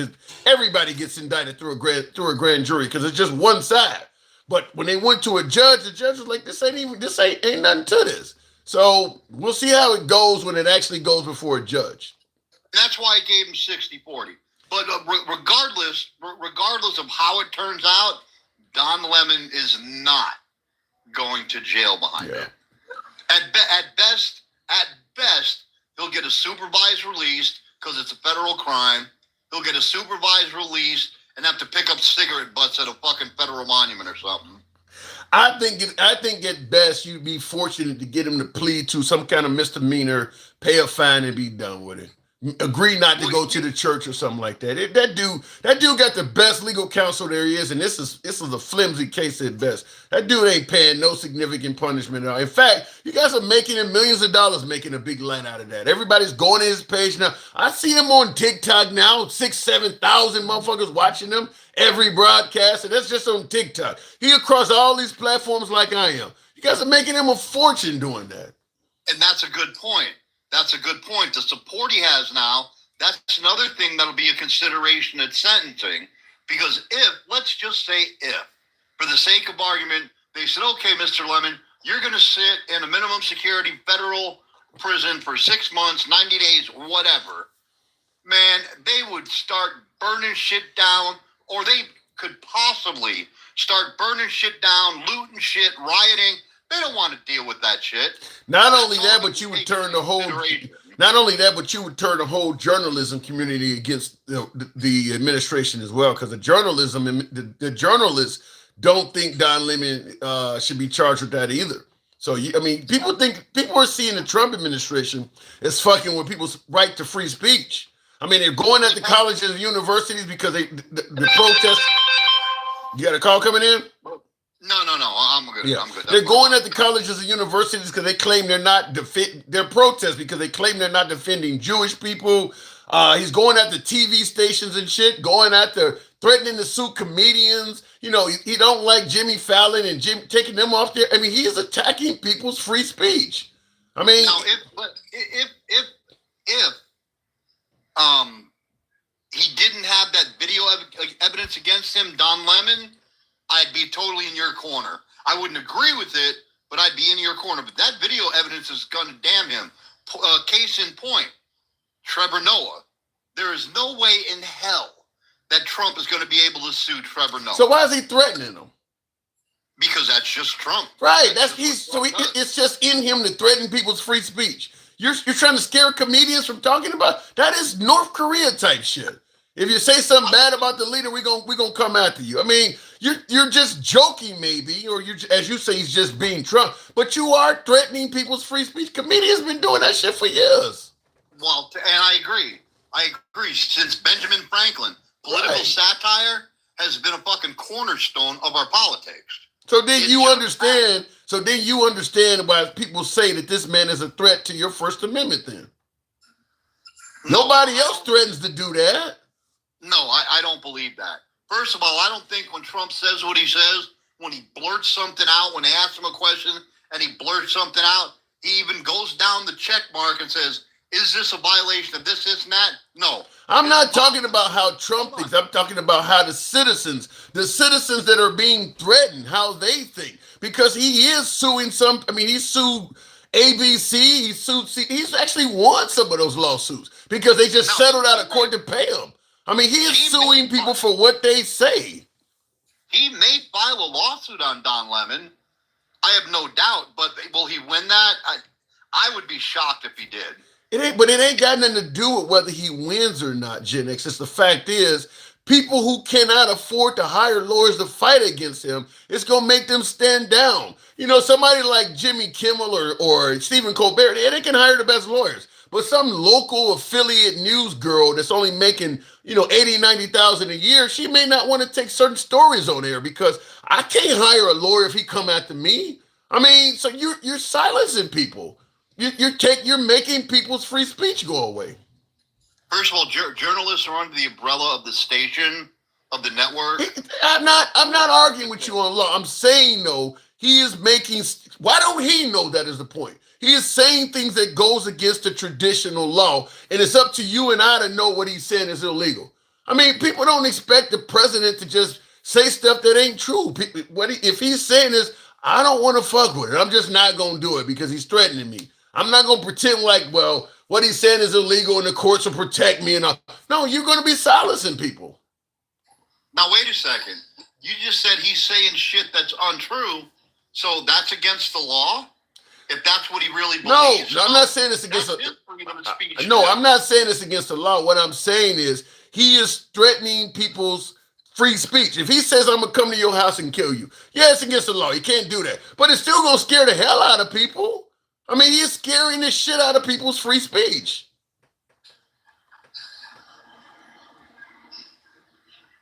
You don't see that? No. No, I don't. I don't. Here's why I don't. I don't think that the underlying reason why Trump is doing that is maliciously to deprive somebody of their rights.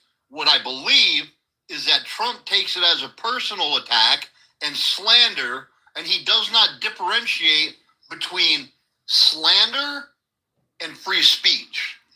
Slander and free speech, there's a thin line between the two. I had this conversation with some friends of mine about the whole thing, and they were pushing, what Trevor Noah did was he pushed a false narrative on Trump on a platform that reached thousands of Americans and pushed a narrative, and my position was, it doesn't fucking matter. It's free speech. He's allowed to do that.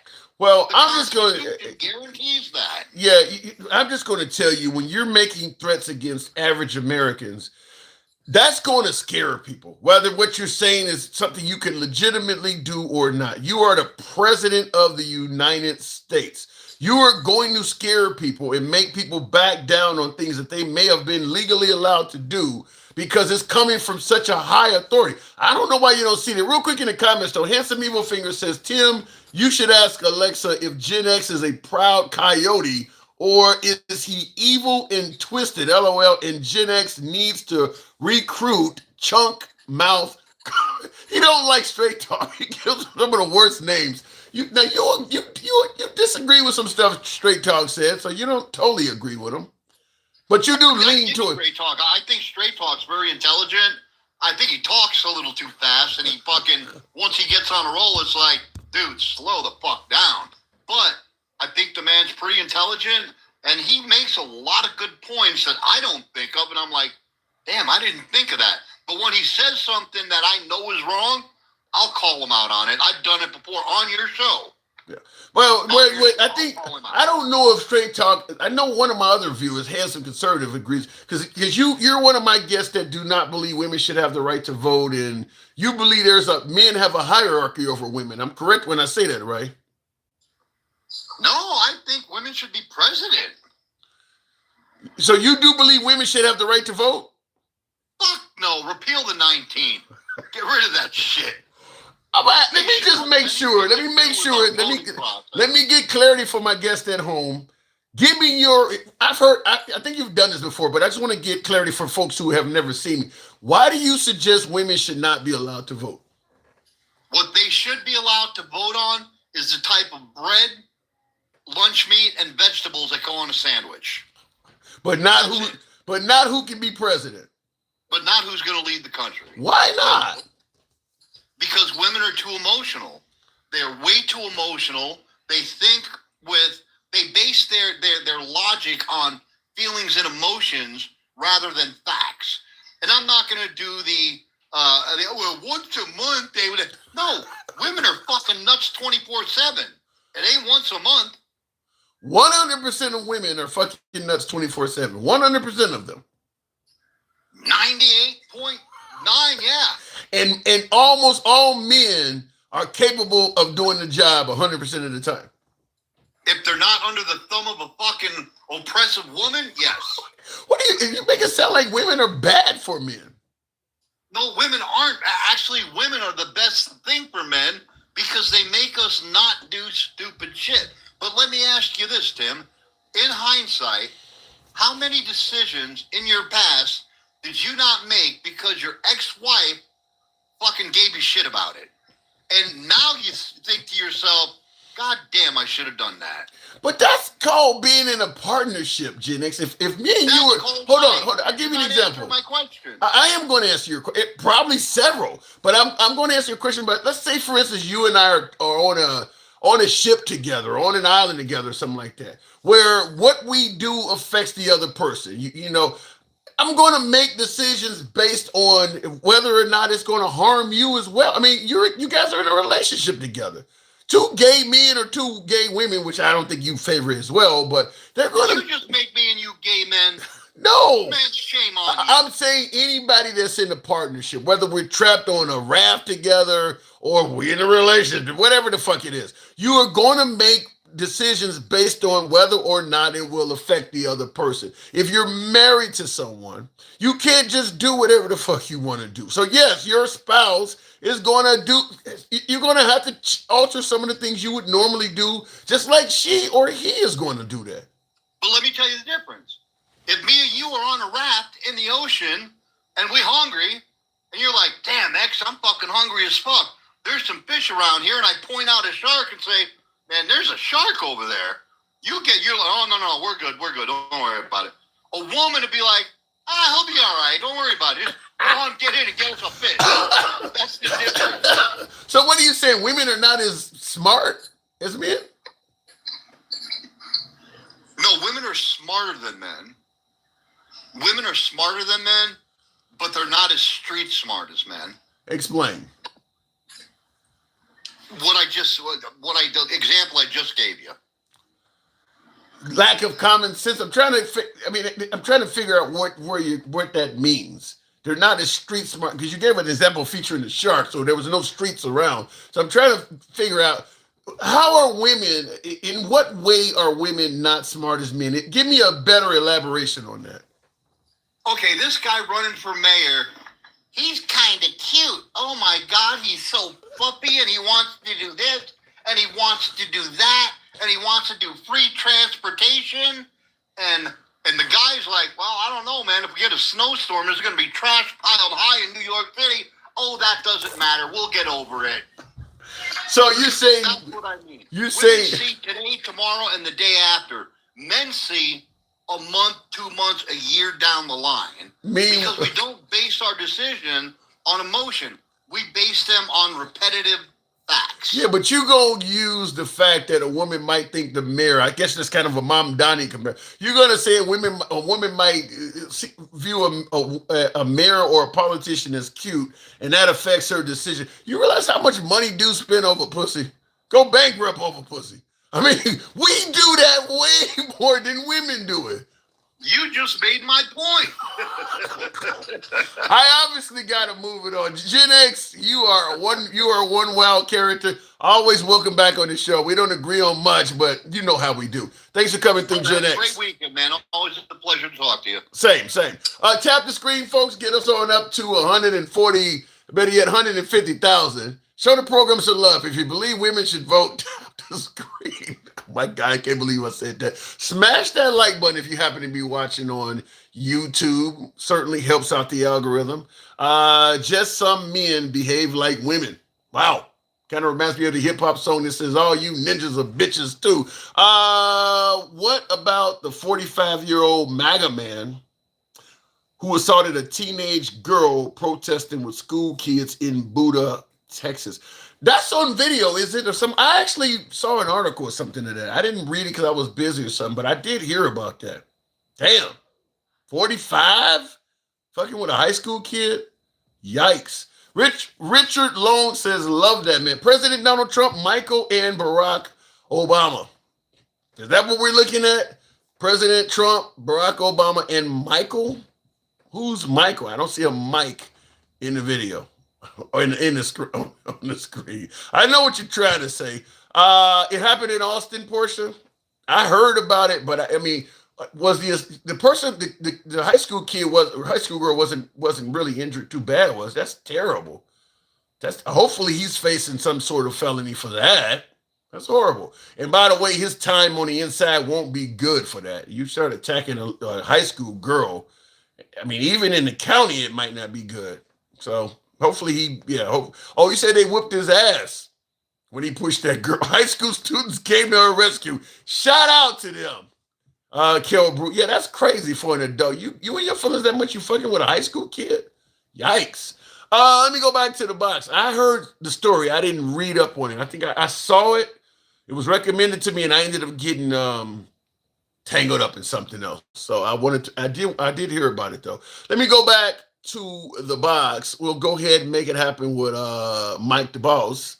Just make sure I didn't miss anything. Did you all see the video released from the White House where they compared white people like Joe Biden and Hillary Clinton to a monkey and a pig? No, I have not seen a video. Joe Biden was, what character was he? We've seen a video where a whole bunch of them were compared to various. Was Joe Biden a monkey in that video? I did see the whole video because Kamala Harris was a turtle, and I'm still. Can somebody let me know? Was that Hillary Clinton? Who was the fat pig on the platter in that video? Who was because Hillary Clinton ain't known for being fat. I'm wondering who does Trump have a problem with this overweight? Who was the fat pig in this video? Mike, good evening. Hey man, geez, I mean, you just had the three stooges of racism on here. Jeez, who are the three? Give me the three. Give me the three. MAGA Reacts, Straight Stupid Commerce, and Proud Boy Gen X. Y'all really don't. I cannot get any of y'all to pronounce Straight Talk Commerce name right. Y'all really don't like that dude, huh? No, I do it on purpose. Okay. Everybody does. So we get on into the video. Now they're giving reasons for why this was released. Trump didn't see the whole video. What do you got? Wait a minute. We gotta clear up so much misinformation. Talk to me. First of all, a conviction is a conviction. The sentencing phase has nothing to do with the conviction. That's my reaction. Once you're convicted, you are no longer deemed innocent. So that's off the table, and now you're waiting for the sentencing phase. So let's just put that out there. So MAGA Reacts, just read. That's what MAGA Reacts said that because Trump wasn't sentenced, that means he's not a felon. Yeah, I disagree with it as well, because the only reason he wasn't sentenced is because he became president. That don't mean the felony goes away. He is a felon. He's a felon. Don't be that stupid. A judge cannot overturn a conviction. You have to go through the appeals process, and another judge would have to hear the case and find that there was something in the original conviction to overturn it, to give you another trial. You damn idiot. You're an idiot, bro. Just Google it now. He tried to bring up Jeffrey because he said he was waiting for trial when he was unalived in jail. Yeah. So you can't use him because he didn't go to trial yet. You idiot. Tim, I'm so tired of these motherfuckers coming on here talking about. Let me say it like this. Let me say it like this. In regards to what MAGA said, you can't be a felon because you're not. If you're oftentimes when a jury comes back and they give a guilty verdict, many folks get to go home until the day they turn themselves in or until they get sentenced or whatever. But the minute they find you guilty, you got to wear an ankle bracelet or you got to give up your passport. You are a felon at that point. You got to give up your gun permit. You are a felon, even though you ain't been sentenced yet. You are a felon the minute they come back with a guilty verdict. They start treating you differently than they did when you walked into court. So I don't know why he believes that. Again, because he's an idiot. And here's the problem. You bring us on to have to go. You got haters. You ain't said shit. You got haters. I ain't said exactly. I got haters. Look at that. I ain't said nothing. You ain't said shit. Go ahead. That's what they do, Tim. But here's the problem with that.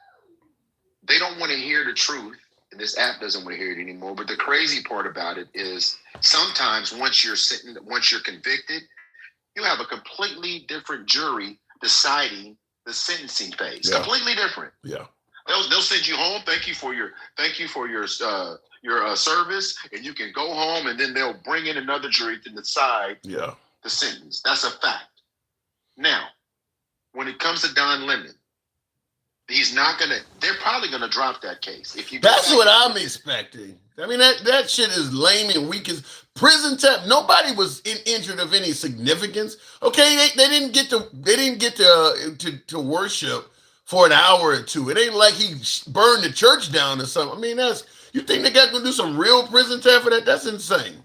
Yeah, what did he do? And the crazy part is, about that is he has other journalists that have come out and said, I'm not a Don Lemon fan. I don't particularly like Don Lemon, but this is crazy. Yep. This is wrong. So what are we talking about? Yeah. And here's the thing. Here's another thing.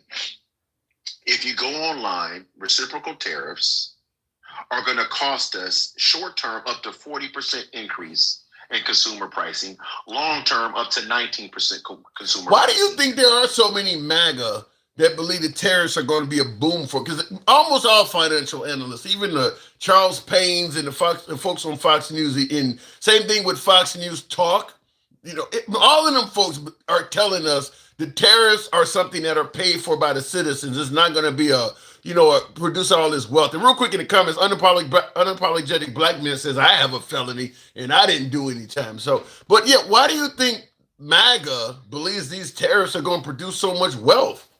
Because they're crazy, Tim. Because these people don't like to read.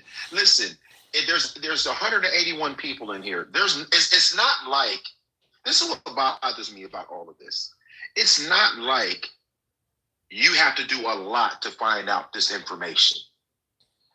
You can, and you got a screen. You be pissing me off because you don't be checking in real time. You got a screen in the back. All you got to do is just Google this shit real time, and guess what? I got a fucking lot going on, Mike. I got 5 screens, 6, 7 screens in front of me. Comments are flying all over the goddamn place. I got to focus on what you're saying, and I got to occasionally look shit up. I'm a one-man band, all right? I know. So you need to have somebody. You need to have a fact checker on. Just bring them up and fact check that shit. Because here's why I say that. They get to spew that shit and drop. And then now the fact, it's like almost in a debate. That's why I like fact checking. Listen, I do often fact check a lot, but like I said, there's a lot going on. Every single thing that is thrown at me.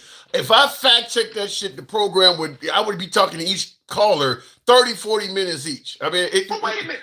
No, I'm not letting you get away with that. No, because wait a minute. Now watch, you're not gonna like this. Did I not just ask Alexa with my last caller about having a snitch? I just fact checked something the last caller. I get it. I know. Did that bother you? See, this is the same problem the Democrats have. Look, took this full circle. You complained, and people said the Democrats didn't push back enough with all the lies and stuff from the right. It's hard to fact check all this bullshit, isn't it, Tim?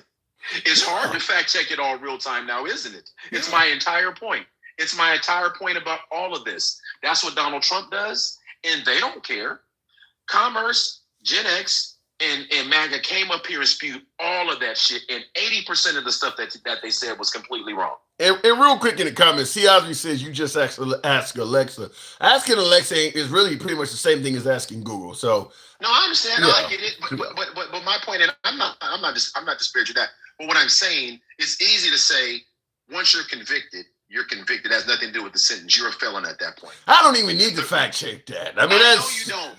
I know you don't. And you can't do math. MAGA, listen, you need to find a woman. You need to Arsha Fan said the same thing. Arsha told him. I'm telling you, because we all see it. You need to get that off of your soul, man. You need to release. That's a good nut. That's a good nut. When the motherfucker say you need to get it off your soul, that's a good nut. God damn. Yeah, I'm talking about when you start seeing people you ain't seen. Like when you start seeing the ancestors. Oh my God. He need one of them. He need one that'll make him see his ancestors from back wherever, his Egyptian ancestors or whatever. What did the man say? Tell your mama I ain't never coming home again. Tell your mama he need a sunshine. You don't even know what he's talking about. He needs sunshine. He'll stop spewing that bullshit. But listen, at the end of the day, we have to call things what they are. Don Lemon's not going to do it. And this is all retribution. Trump told us he was going to do it. Even, listen, Sean Hannity tried to get him to walk it back, and he was like, no. I told you what I'm going to do. Yeah. That's what he said. Yeah. And so now, we're sitting here. But you know the things that we don't talk about? We don't talk about the Kennedy Center. We don't talk about wait a minute. We did that was in the monologue. I want you to hear something since you brought that up, because we did mention that it hasn't came up as much, but I do want you to hear this if I can find where I have it.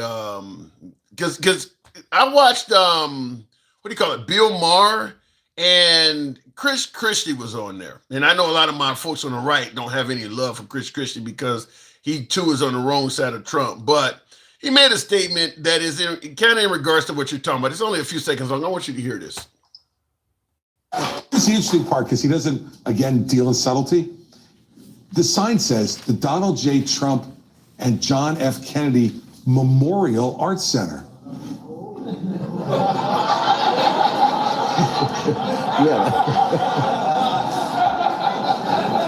I mean, I read the paper every day. I miss that. Yeah. So what he's talking about is now what you're talking about is the fact that what was the one where he was also talking about he wants to have a Dulles Airport or something named after? I mean, look, the guy wants his name on everything. That's the point. But you hear him talking about why would you put your name on a memorial? This guy's. I know, it's Tim. This is crazy. And these people just sit on their thumb. They sit on their thumb and their ass on one hand and got Trump in their hand in the other. And make this seem like it's normal. But this shit isn't normal. Did you hear what he said about Republicans behind his back though?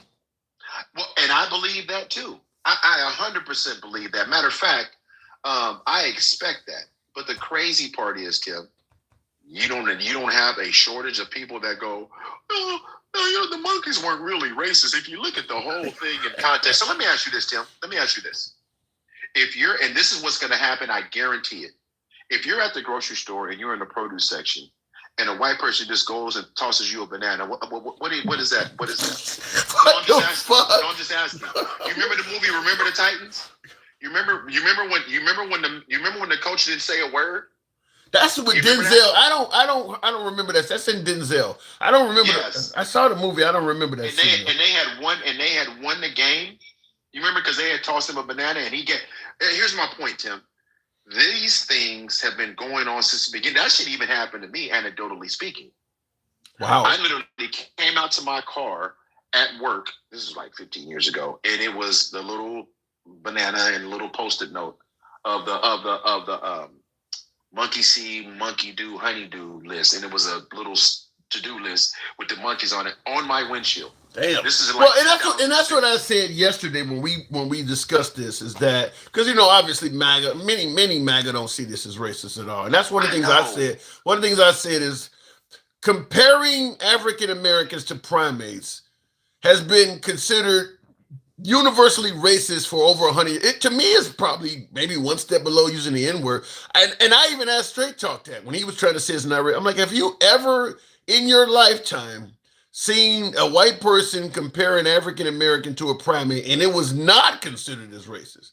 I mean, it's like the universal racist trope. If you do this, you will. I don't care if you're Eminem or some white dude that's well respected in the African American community. Once you do this, you're on the other side. I mean, there is no comedy that allows you to do this without you being considered as racist. Yet, I don't know why MAGA keeps suggesting that this. I don't know. They seem to be shocked why people consider this as racist. It's been viewed as racist for over 100 years.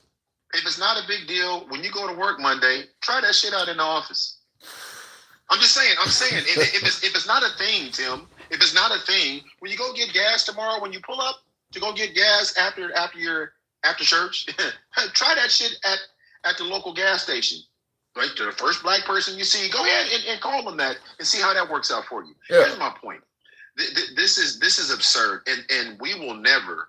And shout out to the white people that will say with their full chest that this is bullshit and call it out when they see it. Shout out to them because we need more of them. But what about Jim Wilson? Jim Wilson in the comments says it was funny as fuck.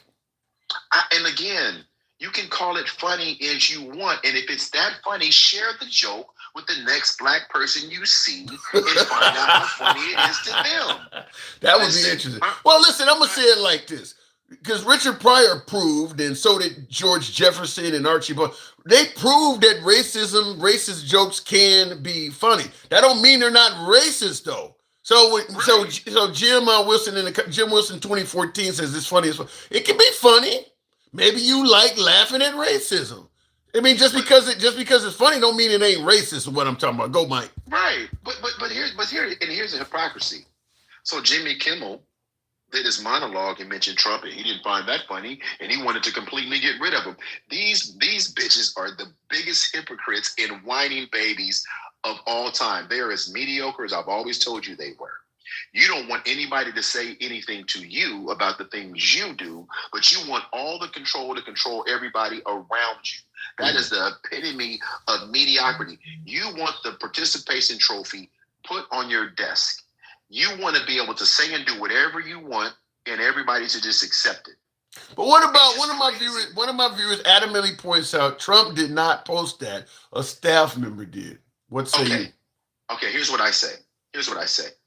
Tim, when you're the head of a company or the head of an organization or you're the representative, I had to sign an ethics code of conduct ethics form every senior management position I had.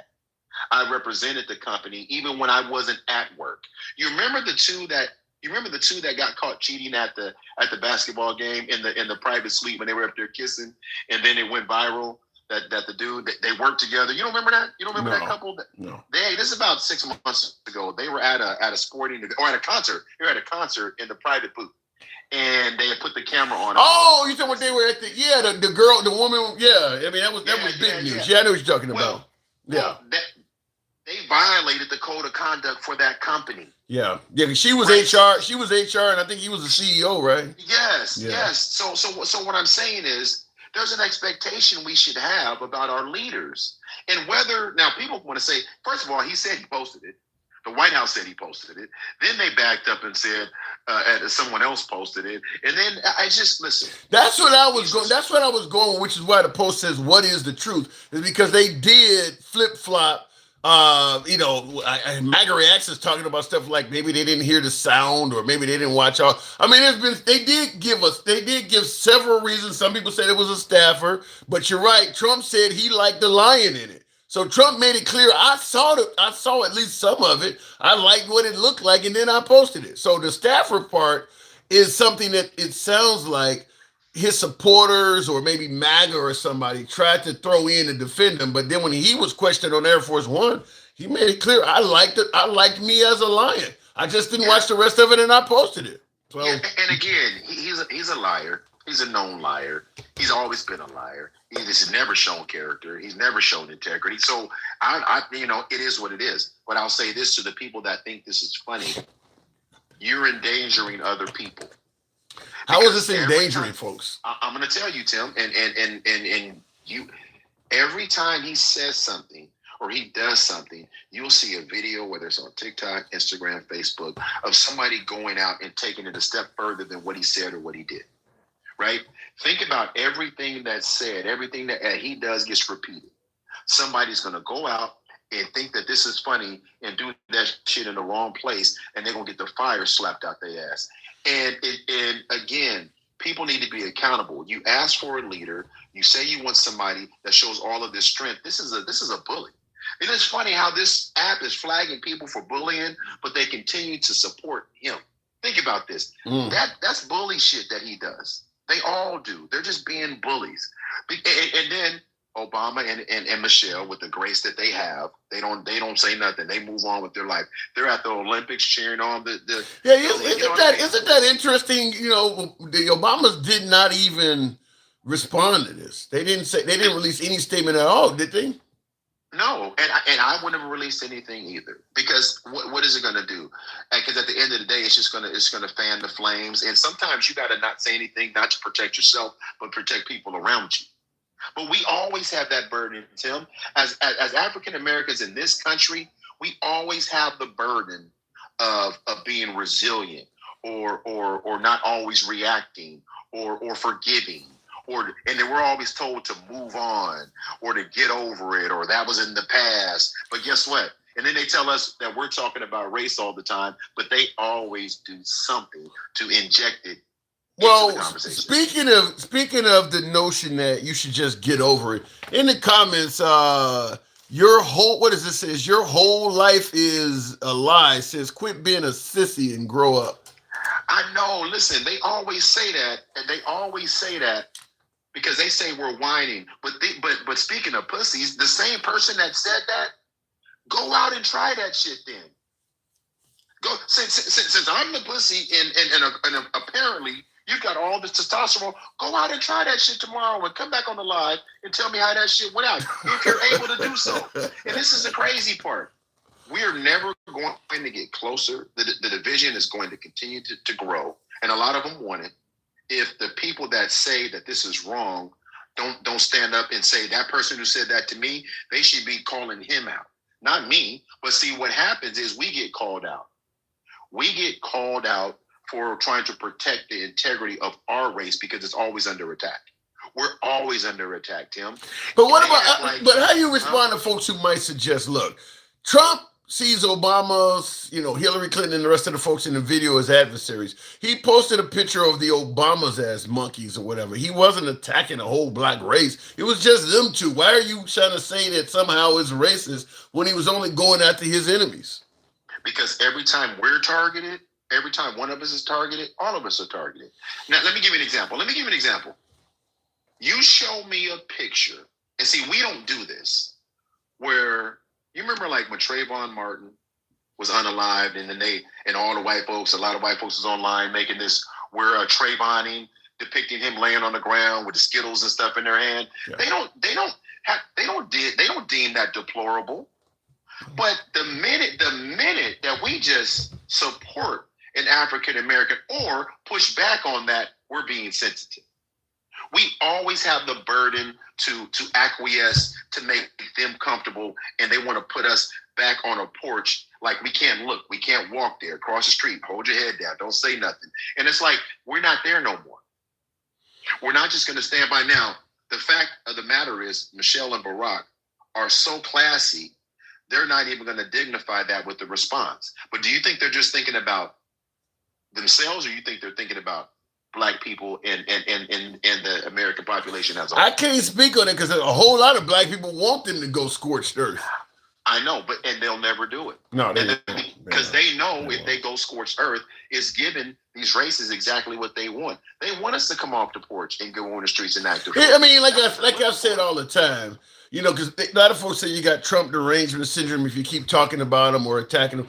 My belief is, if you do not say anything about Trump, then you'll just be a punching bag, which is exactly what they are. I mean, they're not saying anything about Trump at all, and he's just swinging and hitting them. I mean, they just, so they can keep taking the high road all they want. Then they're just going to be a punching bag. Just because you ain't saying nothing about Trump don't mean he ain't going to keep insulting you. He is going to keep attacking Obama's.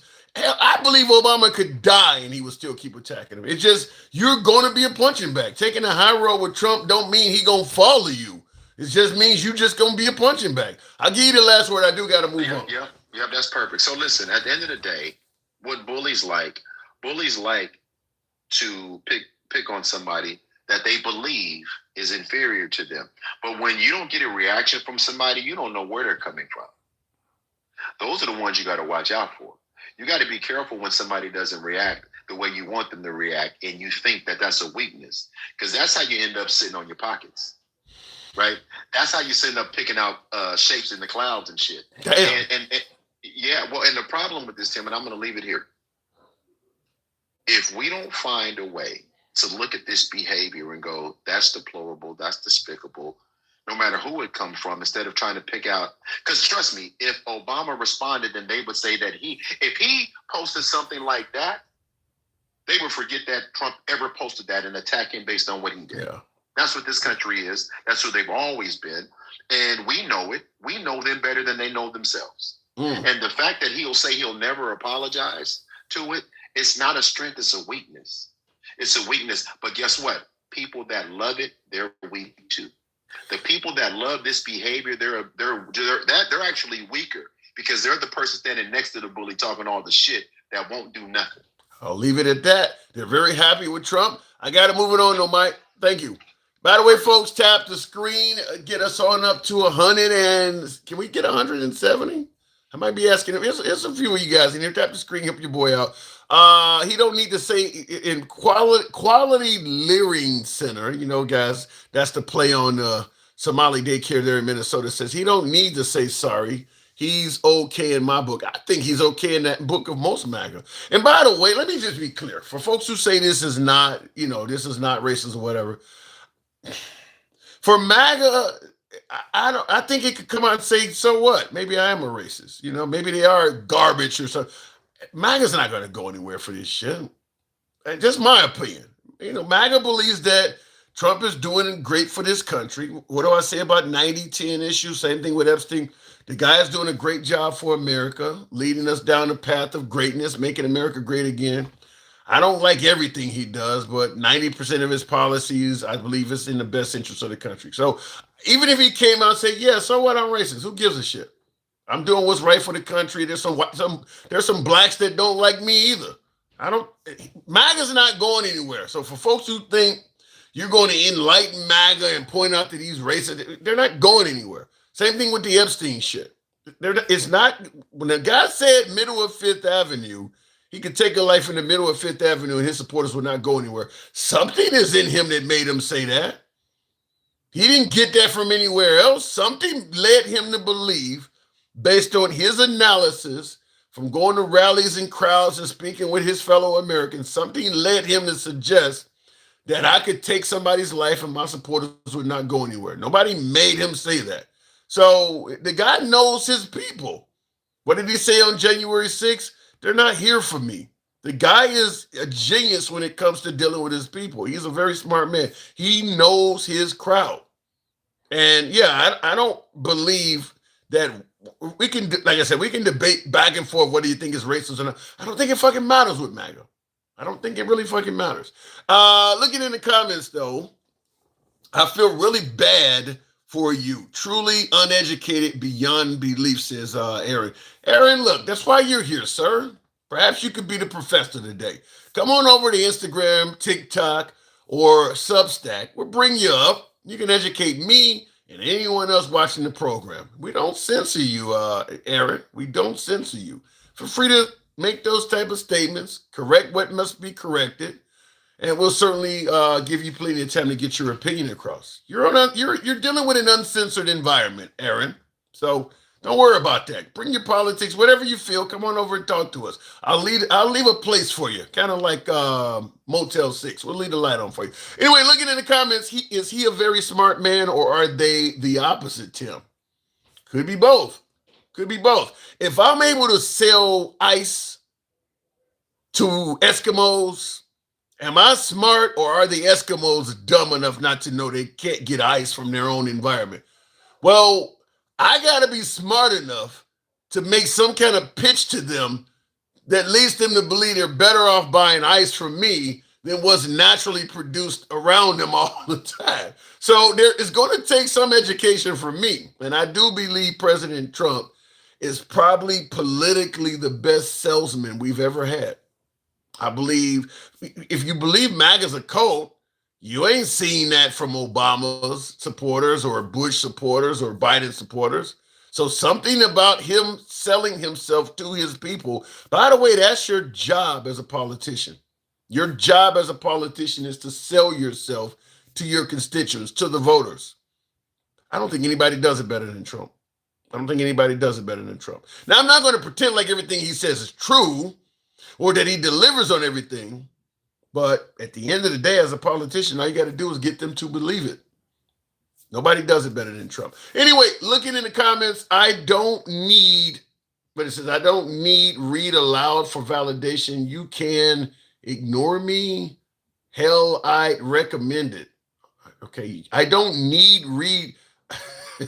You do need read. You actually do need read. Once you get educated, the Leering Center. Oh my God. Let me go back to the box. You don't need read.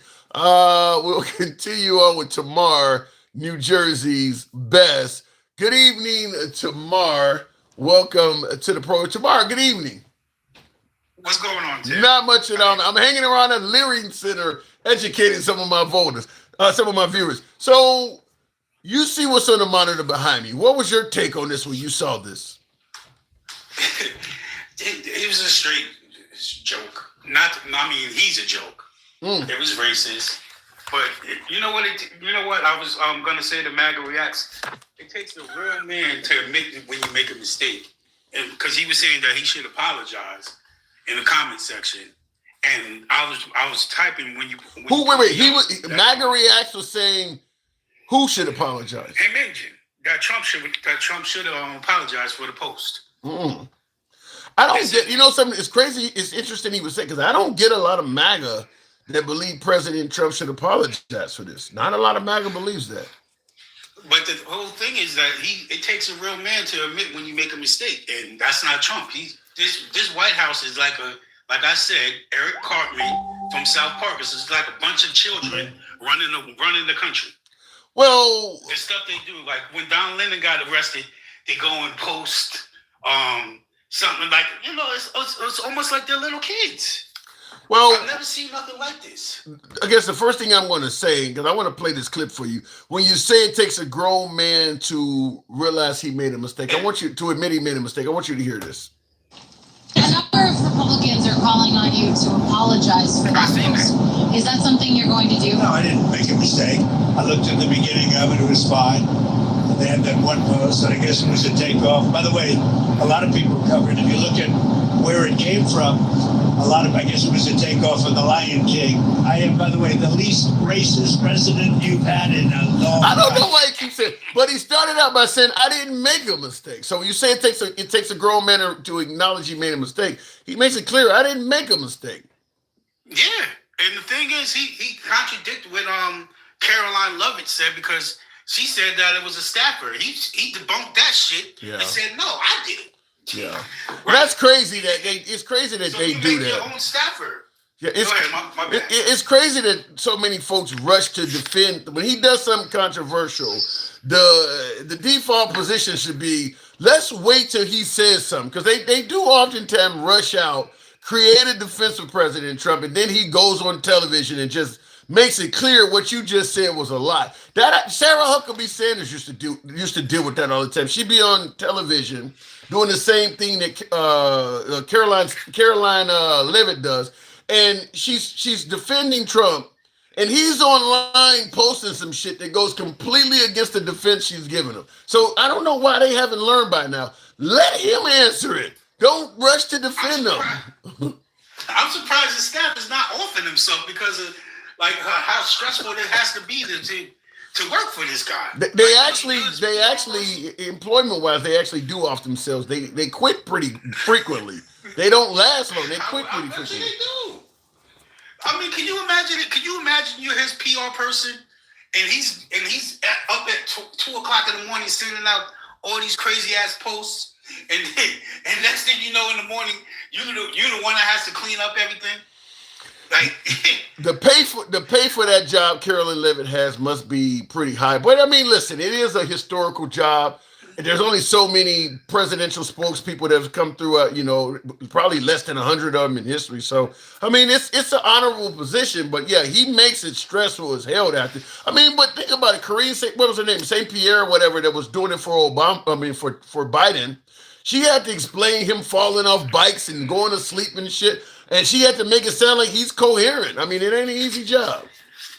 I'll say this: Biden fell asleep, but he never fell asleep on live TV doing important stuff. Like I think he did. I believe he fell asleep at a funeral. It was a funeral and something else that Biden got caught on TV. Nah, he's falling asleep talking to world leaders because I posted a picture of it yesterday. He has fallen asleep in the middle of important things as well. I mean, Biden. Look, I'm not going to defend Biden. They both are old men. Yeah, that's true. That's true.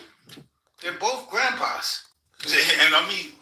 Biden, at least Trump's excuse is that he's up to the middle of the night because he got Alzheimer's or was it dementia probably beginning stages. That's why he doesn't sleep. Our president works 24/7. Yeah, he works 24/7. But you know, but it's interesting you brought that because the whole comment of our president works 24/7.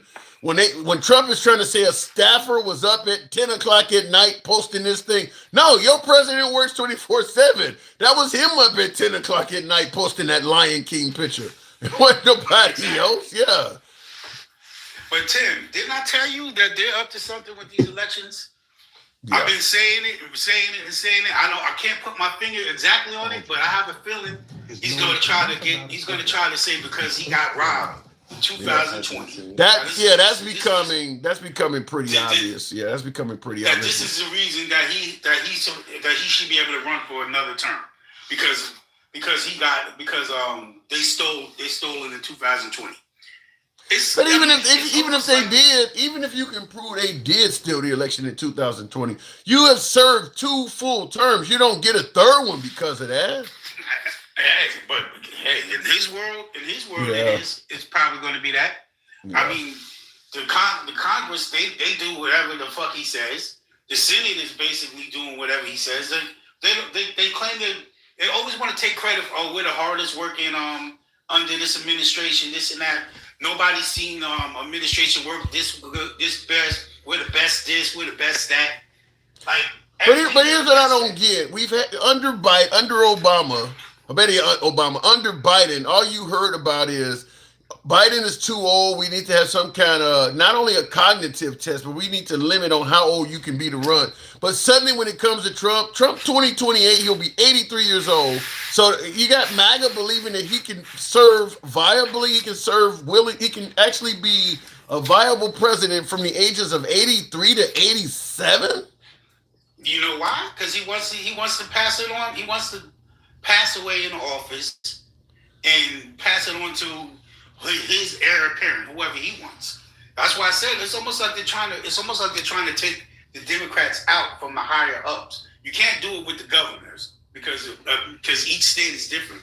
But if you can make sure that you'll never see another Democrat president, mission accomplished. Like I told you. What would the country be like if we never see a Democrat? Let's say, for instance, the next 20 years, all the presidents lean right. What do you think the country would be like after that? I tell you what, it wouldn't be a lot of people of color in it. I tell you that much. What do you think they're going to do? Wipe the colored people out? Deport them. Send them to Africa. The undesirable ones, the ones that's getting in trouble and stuff. Deport them. Oh, you're a Haitian. No, I was born in Chicago. Oh, you sound like you got a little French in your. But how do you force nations? Okay, if for some reason, let's say, God forbid, I can't even imagine this ever happening, but let's say, for instance, the goal was to get as many colored people out of the country as possible. How do you force other countries to just take people that ain't from there? Money talks, right? So just pay people to take the Negroes. That's what they did in what was that? El Salvador, yeah. They did it in Africa too. They're doing it in Africa as well. They have paid Africans because those 1,200 people that were in Alligator Alcatraz, they have never been seen or heard from again. And they're about to do what with Somaliland with the Palestinians in Gaza. Israel just the country with the star. I don't think they're gonna be able to do that to the Palestinians because the Middle East, I mean, the Middle East is aware of what's going on. I don't think they can make all them folks They're disappear aware like of it. that. You think what's going to be able to stop them when they have America backing them? What's going to stop? You think America? I mean, you think America could take on the whole Middle East like that? I mean, when you think about how much resistance Iraq put up against us, we can do a lot of damage by air, but if you're on the ground over there, people gonna die. I mean, the Iraqis proved that. So did the Afghanis. So the whole Middle East, I don't know about that one. I mean, I don't know about it, but you know, we're talking about people that think they're superior than everything. So, Well, of course, that's our country. We all look at our military and our prowess and think we're superior. Most Americans think that of all colors. But you got a bunch of people ganging up on you, and you burn your bridges, and you're just taking up for that country with the star in it. Yeah, we have burned a lot of bridges. I've never seen so many bridges burned in such a short period of time. And we allowed, like, what's next is probably going to attack Iran because they have to distract from those Epstein files and from what they're trying to do with this election. I don't get it though. I don't get the need to distract. Like I said, it's a 90-10 issue. MAGA ain't going nowhere because of the Epstein file. The people who are not MAGA overwhelmingly think Trump is already guilty. Obviously, all the Democrats just about think he's a pedo, and a lot of independents do. MAGA thinks he's 100% innocent, complete with Halo. So it really don't matter. All the Epstein files can do is verify what one side or the other believes, but everybody already has their mind made up about him anyway. And thank you there, Trucker Man for Life. Thank you. Say that again. They're already building concentration camps, like 6 of them, throughout the country. I think one in Utah. I think that's more for homeless people. I haven't heard of that. Send homeless people. I haven't heard of that. And by the way, in the comments, Danny Dan 360 and Trucker Man for Life, thank you folks for helping support the program. You guys help your boy out with the TikTok cap go. Thank you for you too. Thank you for showing support. Concentration camps. Well, it's not. It's modern. It's not concentration camps, but it's prisons for for the immigrants, for the illegal immigrants, and then I guess the Antifa type of people. I mean, God damn it, JPT Farms and Blue One Bank. Say that again. I've heard it like on 5 different platforms on YouTube. How true it is, I don't know. I've listened to a different amount. 5 different people say that.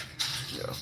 And real quick in the comments, and thank you. Wow, you guys at JPT Farms and Blue One Banks. Thank you. In the comments, real quick, Jess Me says the host doesn't give his number. All his friends call him. We're live on Instagram, TikTok. You tell it repeatedly. Yeah, repeatedly I say this, but look, there's a lot of new people filtering in. On YouTube, I got over 1,000 people watching me right now. So on the different YouTube platforms. But what it's saying is, let me make it clear for you folks watching me. If you want to get in on the dialogue, we go by the Handsome Liberal on all of the platforms. Don't worry about the fucking name. I understand a lot of you guys think I'm uglier than a motherfucker. I get it. But go to Instagram, TikTok, or Substack. We take you live as is. Your politics does not matter. You can correct the host. You can speak freely, uncensored. That's how you call in. You don't call an actual number. So Instagram, TikTok, or Substack. The Handsome Liberal across those platforms. If you're watching on YouTube, give your boy a sub. Smash that like button. That's how it works. Tomorrow, yeah, I do tell them over and over again. They just don't hear it. Whoa! Trucker Man. Oh, thank you. Yeah, go ahead. You geeked me up. I said, you're a pharaoh right there. Yes. You geeked me up. Had me looking like I didn't know what sex I represent. Had me transitioning on screen and shit. So, what was I about to say? Real quick before we continue on, this is your boy. We talked about. I want you to. This is a quick video. I want you to see this. Oh, okay.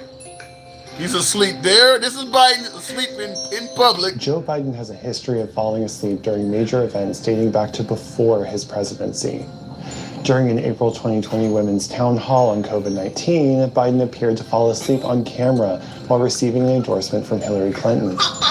Throughout her speech, Biden would periodically look down, but at one point his eyes appeared to remain closed for around 15 seconds while Clinton continued speaking. After he assumed the presidency, Biden appeared to doze off during a meeting with Israeli Prime Minister Naftali Bennett in September 2021.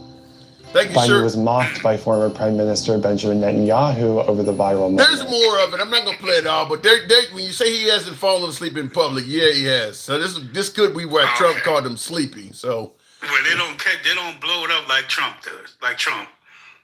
Well, Trump is in a whole cabinet, a whole table full of cabinet meeting with a whole table full of people sucking them off. But oh my God! But that's why I say President Trump is. How do you fall asleep doing that? Well, but that's why I say President Trump is the best there ever was at doing it in terms of messaging, because he can make it. He can actually point out your flaw while doing the exact same shit and lead his supporters to believe that only you doing it. Because you're right, he falls asleep in public too, and they only see Biden as sleepy. He's sitting up there going, but he's calling him Sleepy Joe. Well, but I will. But I got to defend Trump and say that Trump does hold a much longer schedule than Biden. Trump is up at 2, 3 in the morning. Biden is asleep on TV, and then he goes home and pass out too. But Trump is like you said. He's the greatest salesman. He's the greatest con artist that we've ever seen in There's a lot of history. There's a lot What's of that movie with Leonardo DiCaprio? Catch Me If You Can. Catch Me If You Can, Or something yes. like that. When he was a con artist. Well, but understand, being a salesman and a con artist, there's a lot of similarities. I mean, other than the law, they're pretty much the same thing. I mean, other than the fact that being a con man is illegal and being a salesman is legal, other than that, they're kind of the same thing. Yeah, it's the same shit. I guess so. One of them just said you just sold somebody some shit that violates laws that are in place. This other guy sold them things that are totally legal. We've actually passed laws that made legal salesmen become illegal, like payday loans near military bases. At one point, it was okay to solicit and promote that shit. All of a sudden, they passed a law. Now you can't do it anymore. Salesmen and the consmen is the second. They passed a law because the interest rates and stuff are too high. At one point, it was legal. Now you're a con man when you do it. So there's a lot of similarities between a salesman and a con man. And one more thing, Tim, I do Uber too, and I actually was doing Uber when you first started when MAGA Reacts was on, and one of the riders heard him, and they was like, "Oh my God, what's wrong?" and this was like some Lily like crazy white thing. She was just like, "What?" You playing me while you taking trips. I feel honored. Hell yeah. Thank you. That makes me feel good. I'm better than AM radio. Thank you. Appreciate that. And another time, I got a writer from Canada, and and we started talking political, and he told me that he was actually okay with America taking over for Canada. Ooh, that is about as. I mean, and there are folks, because there are Canadians that are anti-immigrant, and some there are far-right Canadians, just like in Greenland there were a few people. But the problem is that is a really unpatriotic thing to say. You would favor another country taking over your nation? That's unpatriotic as hell to say that.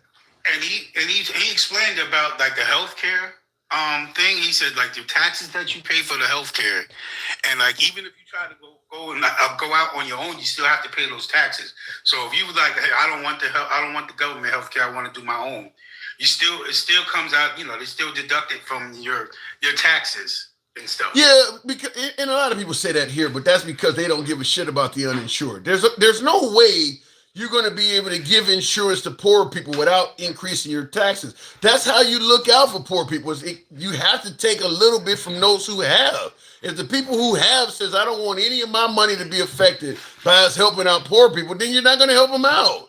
And that's why most of the people who don't want their taxes increased do not want. Those are the people who believe that healthcare should be optional. So if you poor, you can't afford it, then you should be left uninsured. That's kind of their mindset on that. So. Yeah.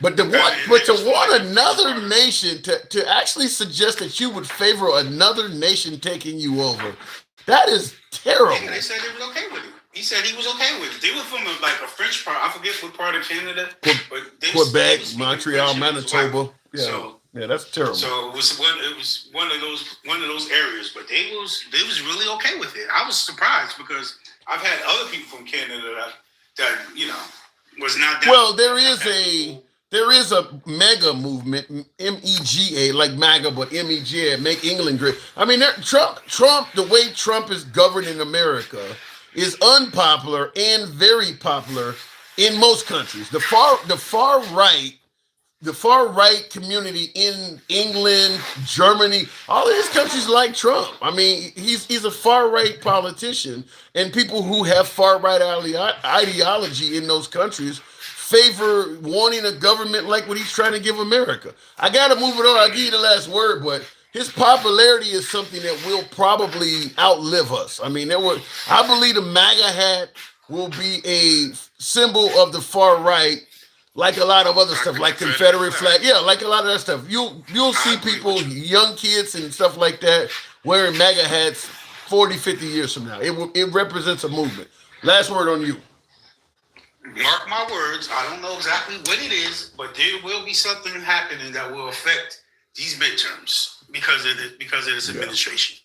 I'm putting it on record. I don't know exactly what it is yet, but I have a feeling it's going to be some type of, with them sending ICE to multiple Democrat cities and states, and then having people, the goons, rough them up and make stuff bad for people, and then people react. Like, if they was doing what they was doing in Minnesota, in this tri-state area, like New Jersey, New York, Connecticut, it wouldn't be no protests. It'd be straight out probably riots in certain parts. It would be that way. I think it would be that way in Minnesota too if the weather was better. If it was 40, 50 degrees instead of 10, you have a lot more motherfuckers outside. I think that the only reason Minnesota didn't become because it became a powder keg under George Floyd, so they know how to party in Minnesota.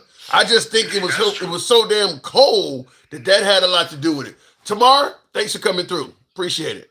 All right, Tim. And by the way, the population in New Jersey and New York is a lot stronger too, so he certainly is probably more correct on that. That's one of the things I've talked about is folks talk. They ask a lot of folks on the right, what the fuck is up with Minnesota? President Trump has sent folks to Memphis, folks to New Orleans. There was no drama in those cities. What the fuck is up with these people in Minnesota?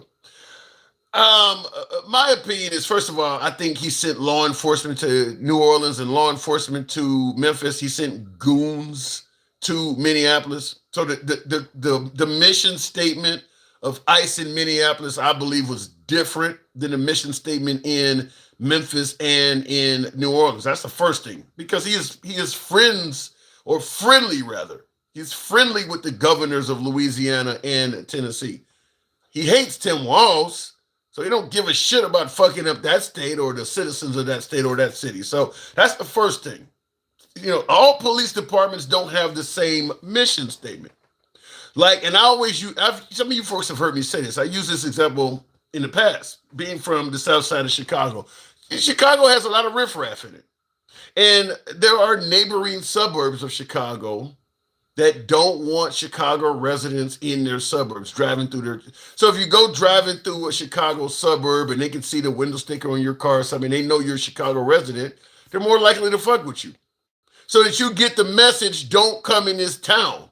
They don't want you coming through there. Now all suburbs ain't like that. Some of them are. Some of the more posh suburbs. Some of the suburbs that may not be as diverse. They don't want certain people coming through their towns. So the mission statement to those law enforcement officials is, I need you to limit the amount of Chicago residents coming through this town. And I believe that when ICE went to Minneapolis, they were given a different mission statement. I need you to let these liberals know who's in charge. I need you to let these protesters know we ain't taking no shit. Stuff like that where they may not have had that same mission statement in Louisiana or Tennessee. Because you see a lot of the protests in Minneapolis, it's just really the cops fucking with the protesters. It ain't like they actually doing a sting or some type of major operation. They just in the streets, battling and roughing it up with the protesters. They out here. We gonna get out here and show them what's going on. You see Bovino throwing tear gas into the crowd and shit. They not running any operation. They're just letting these protesters know who's in charge. They didn't do that in Memphis. They didn't do that in New Orleans. You think the people in Tennessee and Louisiana don't have cameras? Notice the videos that are coming out of Memphis or better yet Minneapolis are significantly worse than they have came out of anywhere else. Everybody has camera phones. If they were doing the same shit in Memphis or Louisiana, they would be showing you photos of it as well. So yeah, I believe the ICE officials in border enforcement, whatever they call themselves, border patrol or whatever, they got a different mission statement down in Minnesota or up in Minnesota. That's why it went worse. It ain't that the citizens are acting a fool. Think about it. Memphis, Tennessee has had several designations as the murder capital of this country. The homicide rate, the crime rate in Memphis is off the fucking chain. New Orleans is only a distant second or third. Minnesota, Minneapolis ain't even in the top 10 of most dangerous cities.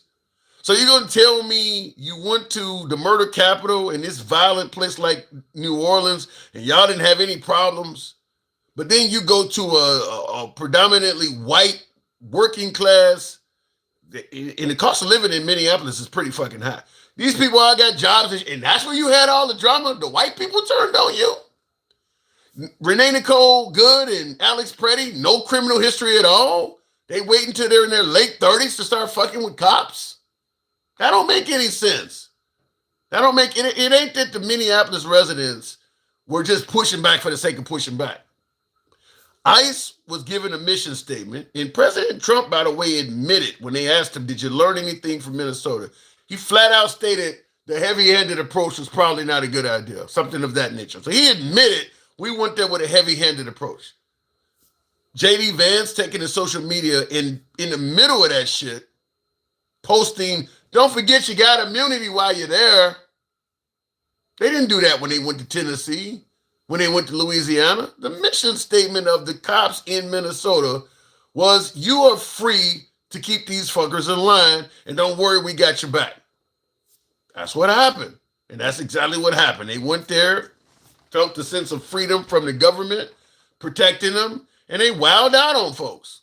Now, if you lean right, you got what you wanted. You seen a bunch of liberals getting their asses kicked, getting tear gas, arrested, a couple of them getting killed. That's what you wanted to see. You got what you wanted to see, which is why you see many folks in the comment section for Alex Preddy or even the death of Renee Nicole Good typing the same words you see oftentimes. This is what we voted for. So they got a different mission statement. The outcome is such, and most likely that's the same kind of mission statement they're going to get from any liberal city that speaks ill of them coming there. Chicago and Los Angeles, when they go to those cities, they're going to be told, you got a lot more liberties than you do if you go to a city that's in a Republican state. And most likely the drama will ensue. Anyway, I appreciate the 177,000. You guys have been real good on tapping the screen and certainly smashing that like button on YouTube. If you favor this type of programming, feel free to follow the program if you're watching on Instagram, Substack, or TikTok. And if you happen to be watching on YouTube, give your boy a sub. Until then, I'll see you guys tomorrow. I got to step away. Take care. And thank you on Substack. Thank you, folks, as well. And I'll catch you